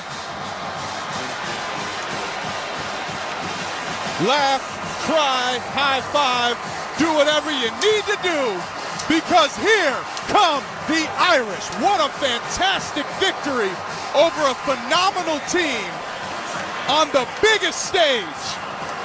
Earned, not given. What a tremendous fight by the Irish. Down 10-0 at one point in this game. And the most exciting executing football we've seen from these Irish in a second half all season long. And how about Mitch Jeter? Woo! Jeter, Leonard, Angeli, Williams, Greathouse. I mean, everybody showed up. They were down 2 offensive linemen. This is the best win of Marcus Freeman's career, and it's not even close. What he got out of that team is unbelievable. This is a Christian Gray win. Oh. Christian Gray's interception in the 4th quarter was the difference. Again, what a phenomenal young man who will have a long career in football. Wow. I told you to believe. I told you to believe. How's it feel? I see the light. I mean, I just can't believe it. I can. You can. I can. I've seen this team. I've heard Marcus Freeman talk to his players. And you brought something up, Tony. You get 2 offensive linemen, 2 starting offensive linemen go out. You rush for more yards in the second half than you did in the first. You have player after player after player on defense go out. You have Howard Cross playing on 1 ankle, and you win against Penn State. Just an extraordinary scene here at the Orange Bowl. You have to tip your cap to Penn State. They played a great game. A lot of dejection on their sideline. A great season for the Nittany Lions comes to an end, but Notre Dame will play in the final game of the season. Here, hey Atlanta, here come the Irish. I mean, it is just unbelievable what they've done this year. They have made it more fun than ever to watch this team play football. And this is why you're a fan. Yep. You are a fan for moments like this. And I want to give credit to the Penn State fans. A lot of Penn State fans are standing and cheering for Penn State. I got to tell you, Penn State played a heck of a game. Yeah. An incredible game. But when it came down to it, Notre Dame made more plays than them. They won the turnover battle and still lost this game. That's how hard they were playing. What incredible, fantastic resilience and consistent belief for 4 quarters. We talked pregame, Tony. I said in games like this, there's going to be an obstacle. You have to maintain your belief through it, and that's exactly what these Irish did. Wow. What a game. And we will get to call the final one of the season. Just remarkable. So awesome. So awesome. Let's take a break. Oh. And we'll come right back. Don't you kiss me, Tony. I am really having to hold back right now. Final score in the Orange Bowl and semifinal. Somehow, some way, is Notre Dame 27, Penn State 24, along with Ryan Harris. This is Tony Simeone. We'll be right back after this message. You're listening to Fighting Irish Football. A new era of the college football playoff is here, and you can hear every play, every touchdown, and every unbelievable moment on SiriusXM College Sports Radio. Caught on a spinning move in the end zone. With exclusive pregame analysis and in-depth postgame breakdowns, we're your ultimate destination for playoff action all. What a night! Notre Dame Fighting Irish are moving on to Atlanta. That's right, ATL. Sorry. Well, didn't mean to pull you like that. Going to ATL. Wow. No politics in the chat. There you go, Trump. Get that out of there. No politics. We don't do politics here. We do sports. It's Toronto Sports Insider. I don't care what side you're on. We're all 50-50. Go your own way. We're here to talk football. What a night it was. Notre Dame fighting Irish. I love it. We're going to the national championship to take on the winner of the other semifinal, Ohio State. I think it's going to be Ohio State, but it might be Texas. It's going to be a great game. Thank you all so much for hanging out with us. Got to get that bot. There it goes. Done. Wow. Carmen Dawn Allen. Wow. Thank you for hanging out with us. Rod Bottomley, Stefan, Mr. Roboto, Lisa Aiello, Mark Duffney, Mark Daigle, Mad Max. The list goes on. Big Jam Roll. I mean, I could go on for days about all of the mods on Toronto Sports Insider. Wow. Thank you guys for doing what you do. Please eliminate, just remove anything politics from here on out. And what a night.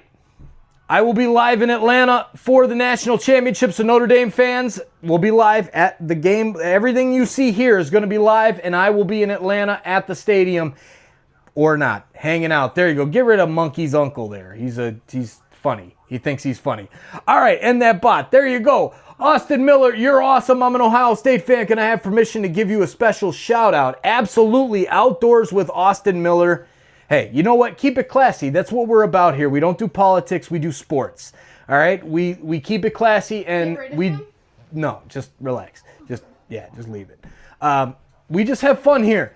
We talk sports, we have an online fan club, and we benefit a great, great cause while we're at it. Every single live, every single one of you, get rid of Carrie J. Trump, there you go. Get rid of Carrie J, just remove it. And if you say anything again, guys, politics, anything from here on out, you try again tomorrow. 24-hour timeout. Don't miss tomorrow night's semifinal between Ohio State and Texas. We're live right here. I don't know which kid has a sports game tomorrow. I haven't checked the schedule yet, but anyways. There you go. Love it. Carmen, thank you to all the TSI mods. Ladies and gentlemen, Sarah and Tom have a message for you. And then Mr. Joe Bowen is going to take it home. The announcer of the Toronto Maple Leafs, it's my dream come true to be able to be on YouTube, hanging out with all of you, benefiting Sick Kids Hospital, which is the reason I'm alive. And to be able to hang out with my family, watching sports with all of you, dreams come true. Always follow your dreams. I'm talking to you. Hey, you. Yeah, you. If you haven't subscribed yet, do it. And I love it. Colin, get out of town. Put Colin in 24-hour timeout. He's done. Yeah. I don't know, right? He's here. Yeah, he's just there. Trump 2025 right there. Trump, Colin. Put user in timeout. 24 hours. Try again tomorrow. Guys, take it home. Tom? What do you got to say? Well, it was a good game today. And my best friend is his dad went to Ohio State's college. Ohio State University? Yep. Wow, And, okay. So he's hoping to he hopes that Ohio State will win. And Speed it up. I don't know which side to be on. Okay. Well, I'm going for Notre Dame. Sarah, what you got? So this was a great game, and I'm glad that we hit 72. Like we got past 72.5 thousand subscribers, and I also am very appreciative of everyone here and all their support. And I love this game because this kid in my class, he was saying, my teacher asked him if he was voting for Notre Dame or whatever the other team was called. Penn State? Yeah. Okay. And then he picked Notre Dame, so I'm happy for him. And then he wants Ohio State to win. So, yeah. There you go.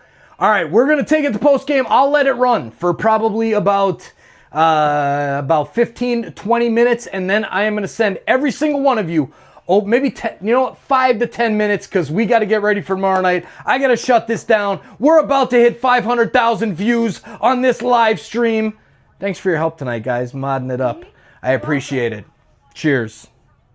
There you go. They're lifting the trophy right now. Notre Dame going to the national championship. Why is it so dark in here? What is it? It's because the wind. Joe Bowen, take it home. Tell them how to donate and make a difference for Sick Kids Hospital. Ooh, careful, buddy. Take it home, Joe, and we'll see you at the national championship. Go Leafs, go. Go Notre Dame, go. Go Mike, go. Go Tom, go. Go Sarah, go. Go Allison, go. Go Mods, go. Thank you for helping our cause with Sick Kids Hospital. They invented insulin there and got the first child out of coma, diabetic coma, at that hospital. My mom lived there as a kid. I'm so proud of you, Mom, for raising me to be an awesome dude. And thank you for this journey along the way. Joe, let's go raise some money and go Irish. Let's go Notre Dame. Let's take it to a national championship in Atlanta. Do this. With belief sometimes comes doubt. Something like that. Cheers, insiders and football fans all over the world.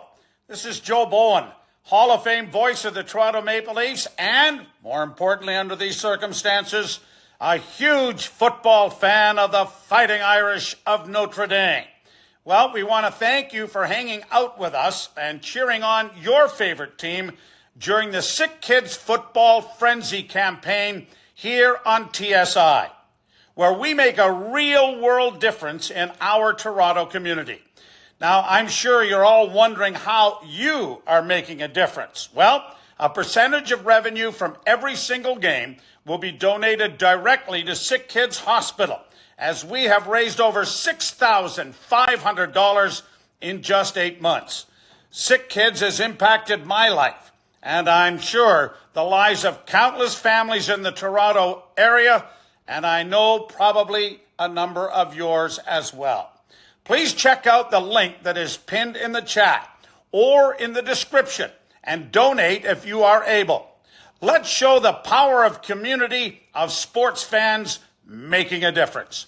One of the best ways to increase the amount of the donation is to share the link of this YouTube live stream on social media to help bring more football fans to our amazing community, changing the world one insider at a time. We'll see you in the chat. And holy Mackinac, thank you for helping us raise money for Sick Kids Hospital as we heal the future.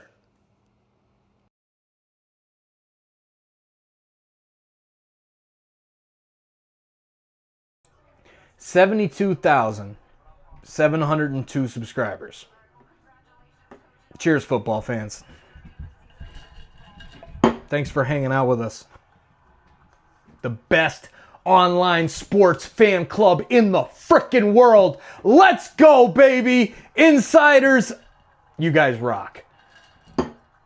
I'm going to make a donation to Sick Kids Hospital right now, and we'll report on the donations tomorrow night during the other semifinal, live right here on TSI. Post-game will run for about another 5 minutes, and I'm going to send you over to my buddy Ryan McGuffey. Lunch Hour with Guff on the recap. David Kaplan's the recap in Chicago. I'm from Chicago. I'm a transplant fan. I live here in Chicago now. And big shout out, Ryan McGuffey. You're an awesome dude, man. Just sent you a few text messages, and let's see how many views your video ends up with from today's Lunch Hour with Guff. Talking Chicago sports. Any Chicago fans out there, especially with Notre Dame in the house? Back to the Notre Dame post game. We'll let it run. See you tomorrow night. Good night, everybody. To 888-262-1104. That's huddle to 888-2.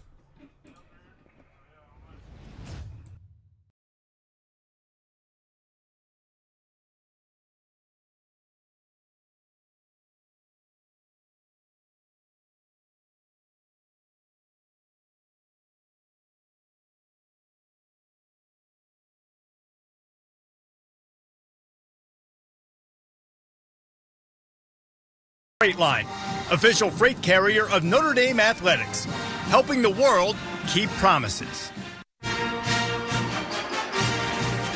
Welcome to the Notre Dame Radio Network postgame show. Fighting Irish football is brought to you by Notre Dame partners Cannon Solutions America, Coca-Cola, and Under Armour. We'll recap today's game, including highlights, stats, and the play of the game. Also give you a final look at the national scoreboard. Now, let's go back inside the Notre Dame Radio Network studio with your host, Johnny Soper.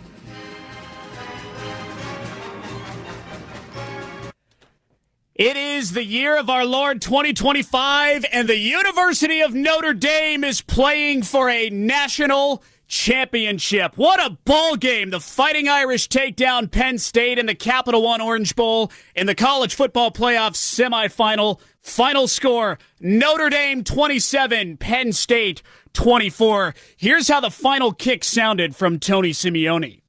The Orange Bowl is on Mitch Jeter's leg. Good snap, good hold, kick on its way, and the kick is good! Yes! Mitch Jeter, with 7 seconds left, gives the Irish a lead, 27-24. Notre Dame is on the precipice. Yeah, Jeets! Yeah, Jeets! Woo! Tony Simeone with the call heard round the world, the kick heard round the world. Mitch Jeter and the Fighting Irish will play for a national championship. Welcome to the postgame show, everyone. Johnny Soper with you live inside our network studios. Let's go back out to Miami Gardens, Florida, so I can celebrate with my main man, Ryan Harris. What a ball game, Ryan. What a ball game. Woo! I'll tell you what, Johnny, I just put my pants back on. It's been a celebration out here, and I got to say, congratulations to Marcus Freeman, Al Golden, Mike Denbrock, the entire coaching staff. You know, I had this thing that I heard about how Coach Holtz, when he used to play in this game, he never wanted to stay on the ocean. And there I was in the Diplomat in the ocean with my kids, Johnny. I thought, ooh, Coach Holtz might have been onto something. We got Marcus Freeman. And what a phenomenal job him and his staff have done to get the entire roster, which it took this season, to make this happen. I mean, think about Jaden Thomas, his quick 3rd and 2 conversion. Think about Steve Angeli coming in. And then how about the MVP, Christian Gray, with another interception? Pick City travels to Miami, Johnny. I mean, what a phenomenal victory that required belief, down 10-0, that you would win this game. And I'll tell you, whoever is playing tomorrow, both teams watched Notre Dame and said, woo, Penn State did about everything they could and couldn't beat Notre Dame. You know what? I was thinking about this in the fourth quarter. The Snoop Dogg has this phrase. Stay with me here. He says, it's called it. Some people have it, some people don't. Some teams have it, and some teams don't. Ryan, Notre Dame has it. They had a brutal first half. They only gained 15 yards on the ground in the first half. They got a little bit of momentum there with the field goal before halftime. But talk about the anatomy of this win, how they were able to flip the script from the first half where they were woeful on offense and then came out and punched Penn State right in the mouth at the start of the third quarter. How did they do it? Jeremiah Love coming out of the third quarter. First of all, it started with Steve Angeli putting together a fantastic drive, going 6 for 7 to get those 3 points, which you needed. I mean, think about that. Your backup quarterback had to come in and get you 3 points in a game that you needed those 3 points with the momentum, and then you came out at halftime, and Jeremiah Love ran like he was possessed. And that's exactly what the difference was. He was the difference. He is hurt, not injured, and he left everything out there for his teammates. Just a beautiful display of dominance and determination. And how about his touchdown, Johnny? Yeah. Are you kidding me? You hurdle a guy at the line of scrimmage, run over a guy a yard later, and then drag a defender on your back while 2 are at your legs into the end zone. Yeah. What are you talking about? He cannot be stopped. With a brace on his knee, too. I mean, come on, man. What an incredible effort from Jeremiah Love. And that's, I think, a perfect metaphor for what this team is, Ryan. They just refuse to quit. They refuse to give up. and when their backs have been against the wall time and time again this season, after the Northern Illinois game, right? There were some moments there in the Miami-Ohio game. And then they started to turn on the Jets a little bit. But end of the season, SC, up by 7, but with a lot of pressure on them late. Time and time again, they deliver in the crucial moments, and I can't remember a team that has done that so consistently as the Irish have this season. But that touchdown play from Love, that stretch with 3 guys on him, that epitomizes what this Notre Dame program is now. Not just this 2024 team, but this program under Marcus Freeman. That play right there epitomizes all of it. Just a phenomenal, and I really am interested to hear what Marcus Freeman said at halftime, because that was a different Notre Dame team at that third quarter. And let's talk about the defense. They got 2 stops to start that third quarter as well. And then they got the final stop of the game. Yep. And it's just amazing, and not to mention the interception by Christian Gray. I mean, Penn State had a chance to win this game. Had they completed that pass and maybe ran another one, they could kick a field goal, and we could be a very different story. We don't got to wonder about that, though, because Notre Dame has Christian Gray, and he came in again with the play of the game. He is the MVP of the season to me. No Benjamin Morrison, no Boubacar Traore, no Riley Mills, you can go down. They're missing 5 starters on defense, and Christian Gray has been there all year. Well, and they got banged up again tonight, right? I mean, especially on the offensive line. Anthony Knapp got injured. Rocco Spindler got injured. Heck, Charles Jagasaw, who tore his pec in the preseason camp, came into tonight's game. For the first plays of his 2024/2025 season, they needed every single piece to get this victory tonight. Can we please give our flowers to Money Mitch Jeter? I mean, this is a guy who at South Carolina was 23 of 25. This guy was automatic. And he came in and made some huge kicks against Texas A&M. 3 of 3 in that game, in the opening game of the season. And then midway through, he got hurt.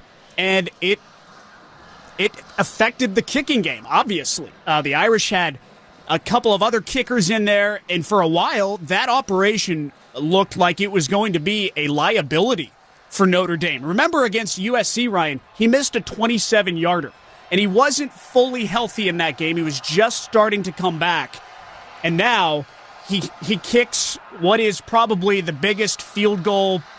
I'm trying to since the dive 80s. Back in. Yeah, since the 80s. Since I've been alive, which is not that long, but for him to have come back the way that he did, his confidence was shaken. There's no question about it. He was hurt, but his confidence was shaken.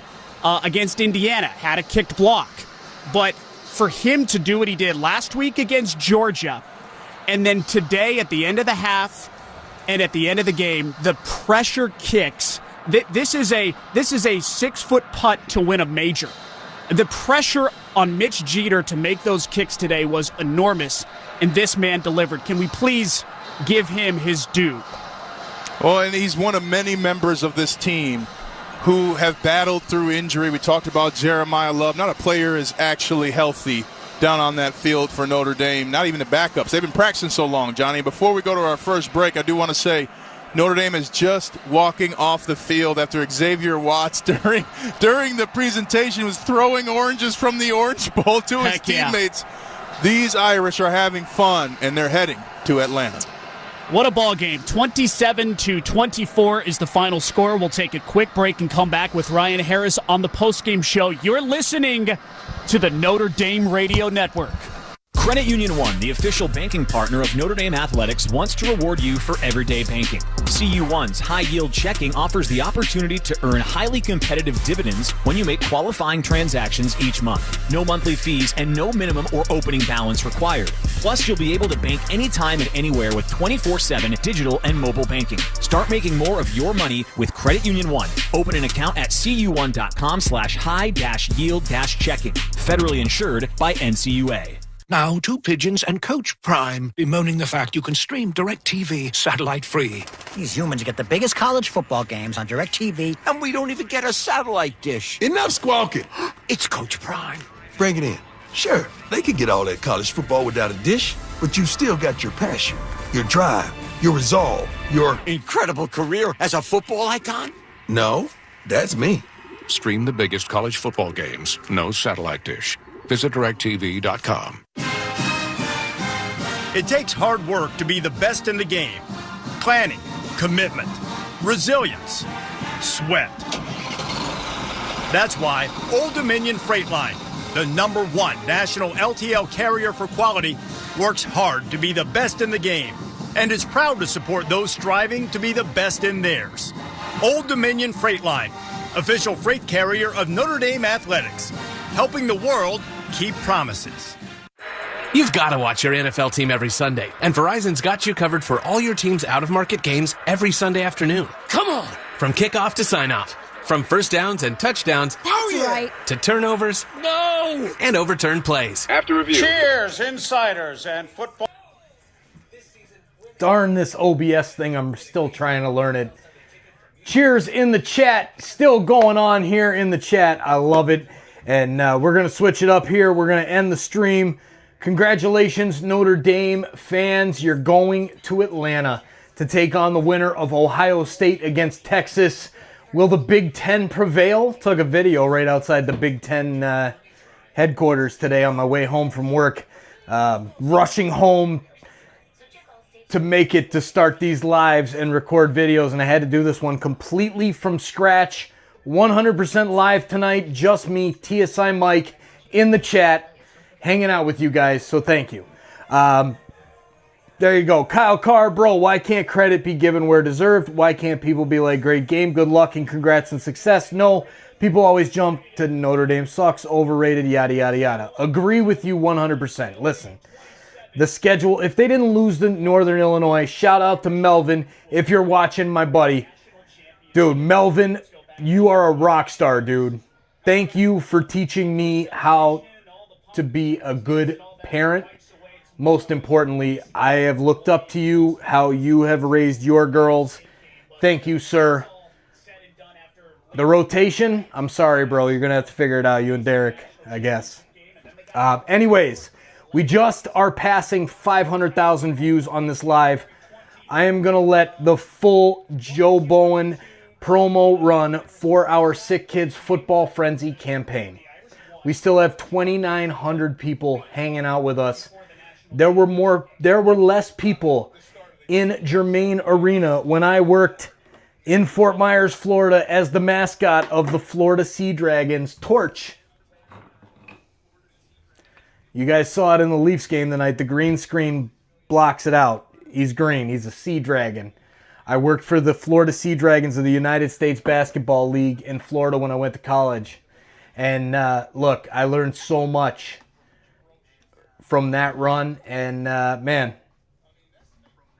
from a guy who was performing and would be a mascot trying to make kids' lives special in front of 300 to 500 to 1,000 people when I was for the Everblades there as well.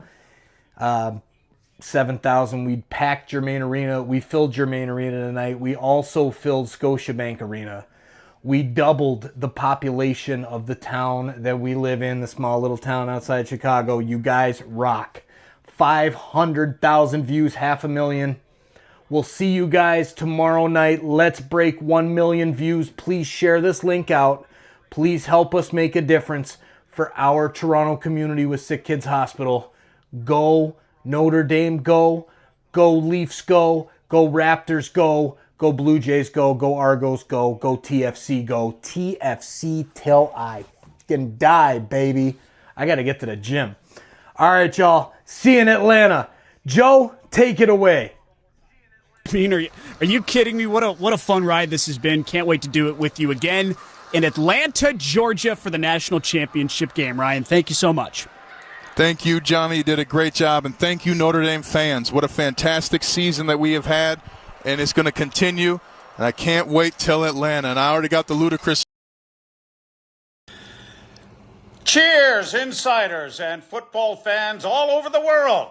This is Joe Bowen, Hall of Fame voice of the Toronto Maple Leafs, and, more importantly under these circumstances, a huge football fan of the Fighting Irish of Notre Dame. Well, we want to thank you for hanging out with us and cheering on your favorite team during the Sick Kids Football Frenzy campaign here on TSI, where we make a real-world difference in our Toronto community. Now, I'm sure you're all wondering how you are making a difference. Well, a percentage of revenue from every single game will be donated directly to Sick Kids Hospital, as we have raised over $6,500 in just 8 months. Sick Kids has impacted my life, and I'm sure the lives of countless families in the Toronto area, and I know probably a number of yours as well. Please check out the link that is pinned in the chat or in the description and donate if you are able. Let's show the power of community of sports fans making a difference. One of the best ways to increase the amount of the donation is to share the link of this YouTube live stream on social media to help bring more football fans to our amazing community, changing the world one insider at a time. We'll see you in the chat. And holy Mackinac, thank you for helping us raise money for Sick Kids Hospital as we heal the future. Hear those bubbles? Imagine them tingling on your tongue. Fizzy deliciousness. Listen to that cascading liquid. A mouth-watering waterfall. Valhalla Sports Talk. What's up, my brother? How you doing, sir? Everybody that's hanging out with us, please go check out Valhalla Sports Talk. You want some sports? Valhalla's got it. Dude, thanks for messaging me that one day at work, man. Great game tonight. Unbelievable game, Valhalla. What a night. Man, oh man. Look, it's the college football playoff. It's going to be madness with the NFL playoffs as well. And I'm going to be live for every single game of the NFL playoffs. And we're benefiting Sick Kids Hospital in Toronto with our Sick Kids Football Frenzy campaign. I've got to put the screen ending sign up. And then I got to put my thinking cap on and get the donation that we still owe for, I believe it's November. December, because we just got paid. No, it's November. I'm sorry. I can't keep it straight. Jordan at Sick Kids, you rock, man. Thank you for dealing with me. Kyle Carr, awesome game. Thank you for hanging out with us, Kyle. And, man, Robert Wolf said, didn't know Toronto had so many Irish. Yes. Lots of Irish in Toronto. I've got a little Irish in me as well. I'm just a mutt. I've got everything in me. Italian and Irish, German, Russian, I don't know, everything, whatever. It is what it is. Anyways, dude, what a night it was. Cheers to all of you. I gotta go. I need to go to bed, and I gotta make that donation to Sick Kids Hospital right now. I'm on it. It is now January 9th, so it is the November revenue donation. I'm making that to Sick Kids right now. I'll put it up and come back, putting the stream ending sign up. Go check out Valhalla. I'm sending you all as well to Ryan McGuffey with the recap at David Kaplan Show. Man, so much fun with you guys tonight. Cheers, everybody. We'll see you tomorrow night. Aeneas Williams, the back to Leonard's left. Shotgun snap. He drops, looking to throw. Fires. Far sideline. One-on-one.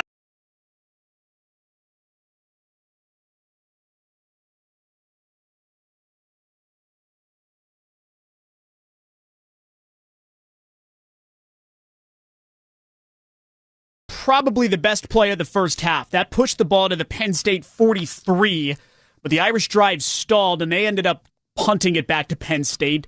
Zion Tracy fair caught it at his own 2-yard line, and then the Nittany Lions, they punted after they got one first down. So the Irish got the ball back with pretty good field position at their own 35 with just under 6 minutes to play in the first quarter.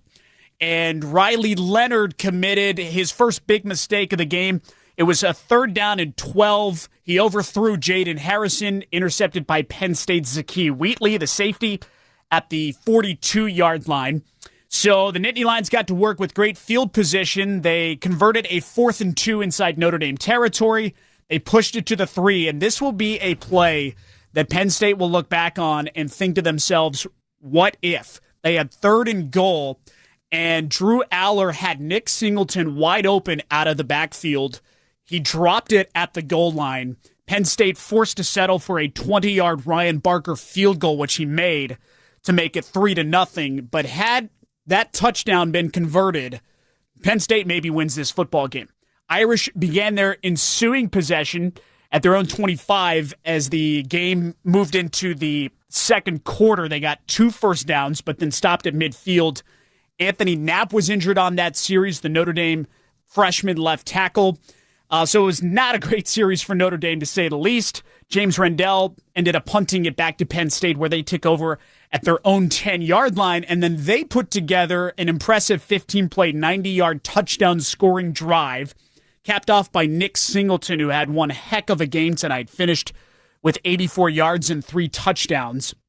It took over 7.5 minutes off the clock, and Penn State led 10-0. 13 plays on the ground for the Nittany Lions, and I'm sitting here watching thinking I'm a little concerned about this Notre Dame defense because they just got chunk run after chunk run. So the Irish got the ball back with 2:18 to play in the first half, down by 10, starting at their own 25. They needed something on offense, and unfortunately the injury woes continued. Riley Leonard took a big hit. He left the game at that point. Rocco Spindler, offensive lineman, also hurt. Irish were in dire straits. They had Steve Angeli come into the game, and Angeli proceeded to convert 3 third downs through the air, and he pushed the ball to the Penn State 15-yard line. Abdul Carter ends up sacking him. That forced a field goal try. That was a 41-yarder from Mitch Jeter at the end of the half. Clean snap, clean hold, kick on its way, end over end, and the kick from Mitch Jeter is good. Yeah, Jeets! Notre Dame will put 3 points on the scoreboard as they go into the halftime locker room with the football on the other side. It is a 1-score game. That felt like a major momentum swing. Irish with their backup quarterback in, able to get points on the board before the half, cut it to a 1-possession deficit, 10-3 at halftime, after a very bad first half on offense. As I mentioned before, 15 yards on the ground for this Notre Dame rushing attack, which has been so good all season in the first half. But they got that little bit of momentum, and I cannot wait to watch the videos of whatever they said at halftime, because they came out with the ball to start the third quarter, and Riley Leonard back into the game for the Irish, and they got to work quickly. On 1st and 10 for Riley Leonard. Claps for the football, takes the snap, looks right, going to take a shot deep downfield along the far numbers. It's caught by Williams! Inside the 30, all the way down across the 20-yard line. He beats Kobe King, the linebacker, and it's a dime from Riley Leonard. And that set Notre Dame up at the Penn State 19-yard line. Williams on the next play picked up 15 yards on the ground, and then Riley Leonard punched it in on 2nd and goal. Shotgun for Leonard between the hashes. Fakes to Love, puts his head down for the end zone. He's in! Touchdown, Notre Dame! And they're within an extra point of tying the score. What an opening second half drive from Riley Leonard. It was a huge drive. 8 plays, 75 yards, a mix of run and pass. Incredible start to the second half for Notre Dame. They tied the game at 10 apiece. And then the defense played complimentary football. They forced a Penn State 3 and out after that. Notre Dame got the ball back at their own 30-yard line. They picked up a first down on the first play of the drive, but then were stopped after that. They punted back to Penn State. Nittany Lions with the ball at their own 15-yard line on their ensuing possession. 6.5 minutes to play in the third quarter. They got 22 yards to Tyler Warren on the first play of the drive. And then on 3rd down and 7, Notre Dame's defense picked up their first sack of the game. Shotgun snap, here comes the blitz. Aller looking, now he steps up, and he is wrapped up, gets out of it, but not the second time. Finally, he goes down. The Irish collapse on him. Rod Hurd got in there, and they get the sack. And it was the only sack of the game for Notre Dame. Ensuing drive for the Irish began at their own 28-yard line, and they faced a 3rd down and 9 at their own 40. Ball between the hashes as Leonard takes the shotgun snap, drops, steps up, throws on the near sideline. Jaden Greathouse goes up over midfield, and he brings it in. Yes! First down, Notre Dame, all the way to the Penn State 43. What a catch by Jaden Greathouse for 17 yards. Monster game for Greathouse. Finished with 7 receptions for 105 yards. That moved the ball to the Penn State 43-yard line as the game moved into the fourth quarter. Irish converted another 3rd and short, and then they drew a pass interference penalty that put the ball at the 2-yard line. And on 1st and goal, Jeremiah Love would not be denied. Love to the right of Leonard. On 1st and goal, Leonard takes the snap, gives it to Love, running left, tripped up, stays on his feet through one tackle, muscling and struggling. Wow, he's hard! He's in! Oh my gosh! Touchdown, Notre Dame! Jeremiah Love would not be denied! One of the most relentless runs you'll ever see! Kept churning, and churning until he hit the end zone, and Notre Dame leads 16-10. First lead of the football game. And the Irish with 17 unanswered to take their first lead with 14 minutes to play in the game. Penn State's ensuing drive began at their own 25.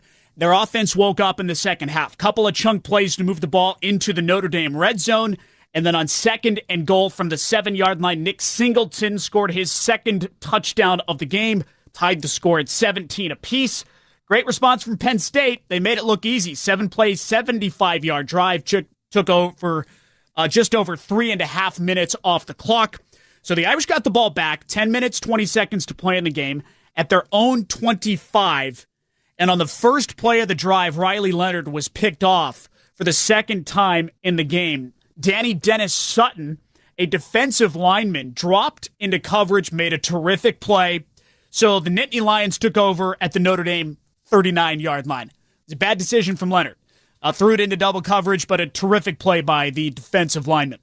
And Penn State, with the ball at the 39, smelling blood in the water, they found the end zone 5 plays later, aided by a questionable pass interference penalty that wiped out an interception for Notre Dame.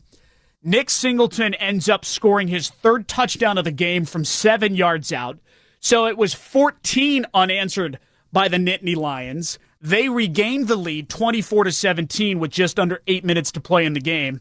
The Irish began their next possession at their own 19.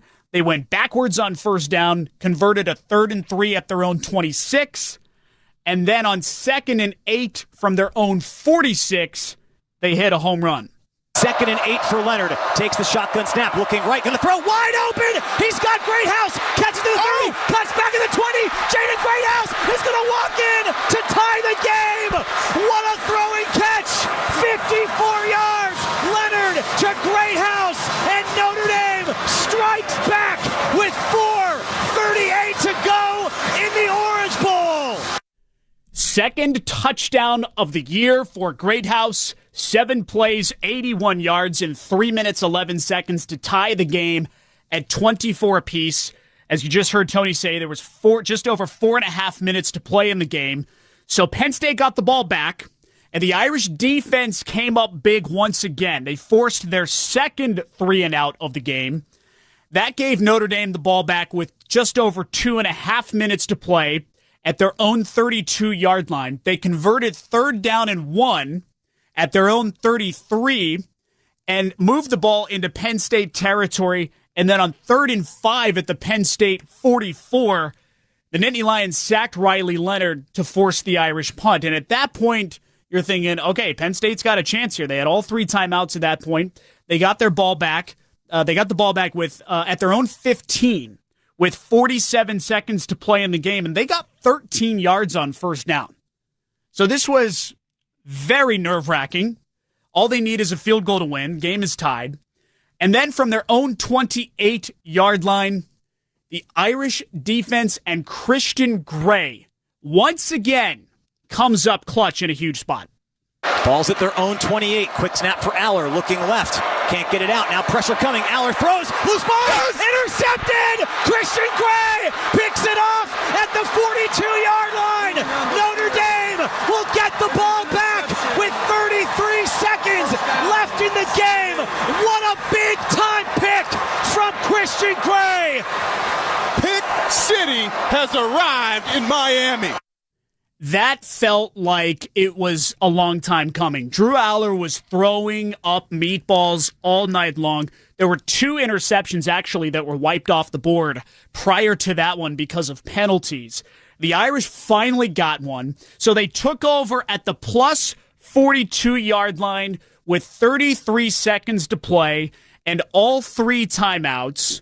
And what happened after that, Riley Leonard on first down gained 5 yards on the ground. Irish took a timeout with 29 seconds to play. He got 2 more yards on second down, so that set up a 3rd and 3 with 23 seconds to play. And then he converted the 3rd and 3, a 10-yard pitch and catch to Jaden Greathouse, when you have to imagine Penn State's defense was selling out to stop the Riley Leonard keeper. Genius call by Mike Denbrock. So the Irish first down at the Penn State 25-yard line. They clocked it with 14 seconds to play. Then Riley Leonard on second down just took a knee. Penn State calls a timeout with 10 seconds to play. And then Leonard gets 2 yards on third down to set up a 4th and 8 from the Penn State 23-yard line, with 7 seconds to play in the game and a 41-yard field goal try for Mitch Jeter. The Orange Bowl is on Mitch Jeter's leg. Good snap, good hold, kick on its way, and the kick is good! Yes! Mitch Jeter, with 7 seconds left, gives the Irish a lead, 27-24. Notre Dame is on the precipice. Yeah, Jeets! Yeah, Jeets! Woo! Biggest kick of Mitch Jeter's life, biggest kick of the season, no doubt about that. The Irish took the lead 27-24, kicked off to Penn State. It was a touchback in the end zone. Drew Aller on first down threw it away, and then on second down, last play of the game, it was a whole bunch of laterals and mumbo-jumbo, and here's how it sounded. Final play of the game, over the middle of Warren, laterals it, Wallace is on the move, now he's going to drop it back to Aller, he's in trouble, throws it all the way across the field, it's out of bounds, the clock runs out, it's over! Woo! Notre Dame has won the Orange Bowl, and the Irish are going to play for a national championship. The dream season continues to Atlanta. Laugh, cry, high five, do whatever you need to do, because here come the Irish. Can you believe it? Notre Dame playing for a national championship. What a win. 27-24, the final score over Penn State in the playoff semifinal at the Orange Bowl. We'll tell you more about the statistical end of things when we come back on the postgame show. You're listening to the Notre Dame Radio Network. You've been listening to SiriusXM Sports. We now return you to our regularly...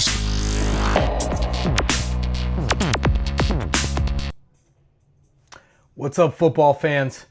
Man, I am really annoyed right now. Very, very annoyed right now because I have been planning something all day. I just made my donation to Sick Kids for the November revenue share. And oh my God, December's even better, and January is going to be insane. I can't wait. It's going to be crazy. But I was on my way to an investigation today and saved Guff's show on my phone, but it did not save in the live here when I just checked it to see where I was going to send it to. So I just sent Tommy a message on Discord. Guff, I'm sorry. Let's do it again tomorrow. And let's take a look here at the Sick Kids campaign page. Let me see if I've got it up here anyway. I do. There it is. All right. Man, what a night here on TSI. Thank you to everybody for hanging out with us. What a night. I'm going to just blow this up and put it up here in the corner so that you guys can see it. Anyways, I just made the donation for November's revenue share. Hey, football fans, thank you so much for helping me create this amazing platform, this hangout, this fan club, this sports bar. Call it what you will. A good place to hang out, keep it classy, and respect everybody. Just respect everybody. We're here for sports. Just be cool. Have a good time and try to help people in life. I tried to help Guff today with his show, but I messed it up. But anyways, back to that. Giving me the opportunity to create this platform to make a difference with Sick Kids Hospital, my favorite charity in the world. Guys, I would not be alive if it was not for that hospital, the invention of insulin. My mother and my grandma, God, Grandma, I love you so much. Everybody go check out the live that we were on when we passed 25,000 views. I called Grandma. I was like, Grandma, we're passing 25,000 views, 25,000 subscribers. We're almost about to pass 75. And that was just back in June. Anyways, I'm rambling. Thanks for letting me have this platform. We'll see you guys tomorrow night. Please donate to Sick Kids Hospital if you can. Even if it's just $1. I mean, think about it, guys. Think about it. 500,000 views. If $1 from every single person that clicked on this video tonight, if $1 single dollar was donated, I just donated $425, and I'm so freaking thankful that I can do that. Thank you for this partnership and helping me change the world one insider at a time through this football frenzy and other campaigns here on TSI. Go Leafs, go. Go TSI, go. Go TSI Allison, go. Go to all of you guys in the chat. There, go. Have a great night, everybody. Guff, I got you, bro. I messed it up today because I was on the road, but I got you tomorrow. All right? Everybody from the football game tomorrow night, Ohio State, Texas, sending right over to Guff after the post game wraps up tomorrow night in our Sick Kids Football Frenzy live here on TSI. See you tomorrow night, everybody. Good night. Calmer than I would be. I freak out watching my youngsters play flag football. This kid just sent his team to the national title game, and they await Ohio State or Texas. The odds from ESPN Bet tell us there'll be a dog either way, either catching a field goal from the Longhorns or catching a little more than a touchdown from the suddenly red-hot Ohio State Buckeyes. Dusty Dvorak is back with us to preview the other half from your neck of the woods, Cotton Bowl down in Texas. Ohio State, after they lost to Michigan, man, they have sorted it out, figured it out, and they are playing at a real high level. For them to win a game, which they are expected to do, they do what? They've been elite, and I think they continue to play the way that they have to get here, and it's on the arm of Will Howard. If Will Howard, this passing offense, continues to play at this level, it's going to be tough for Texas to deal with them. Now, Texas' pass defense is really good, but Will Howard's been given time. He's been given the aggression to go down the field, and he's got the toughest cover in all of college football. And Jeremiah Smith, even when he's covered, he's open. And this Texas secondary, they've been really good. Jahdae Barron, the Thorpe Award winner. Michael Taft will come down and hit you and cover well as a safety. Andrew Makuba iced the game with his interception. It's going to be fascinating to see what Pete Kwiatkowski does. Does he double Jeremiah Smith? Do you play a safety always over the top? And if he does, will Emeka Egbuka then go off? Because Will Howard has been getting the ball to the open guy. That is a fascinating matchup to me. But if Ohio State can continue to have the success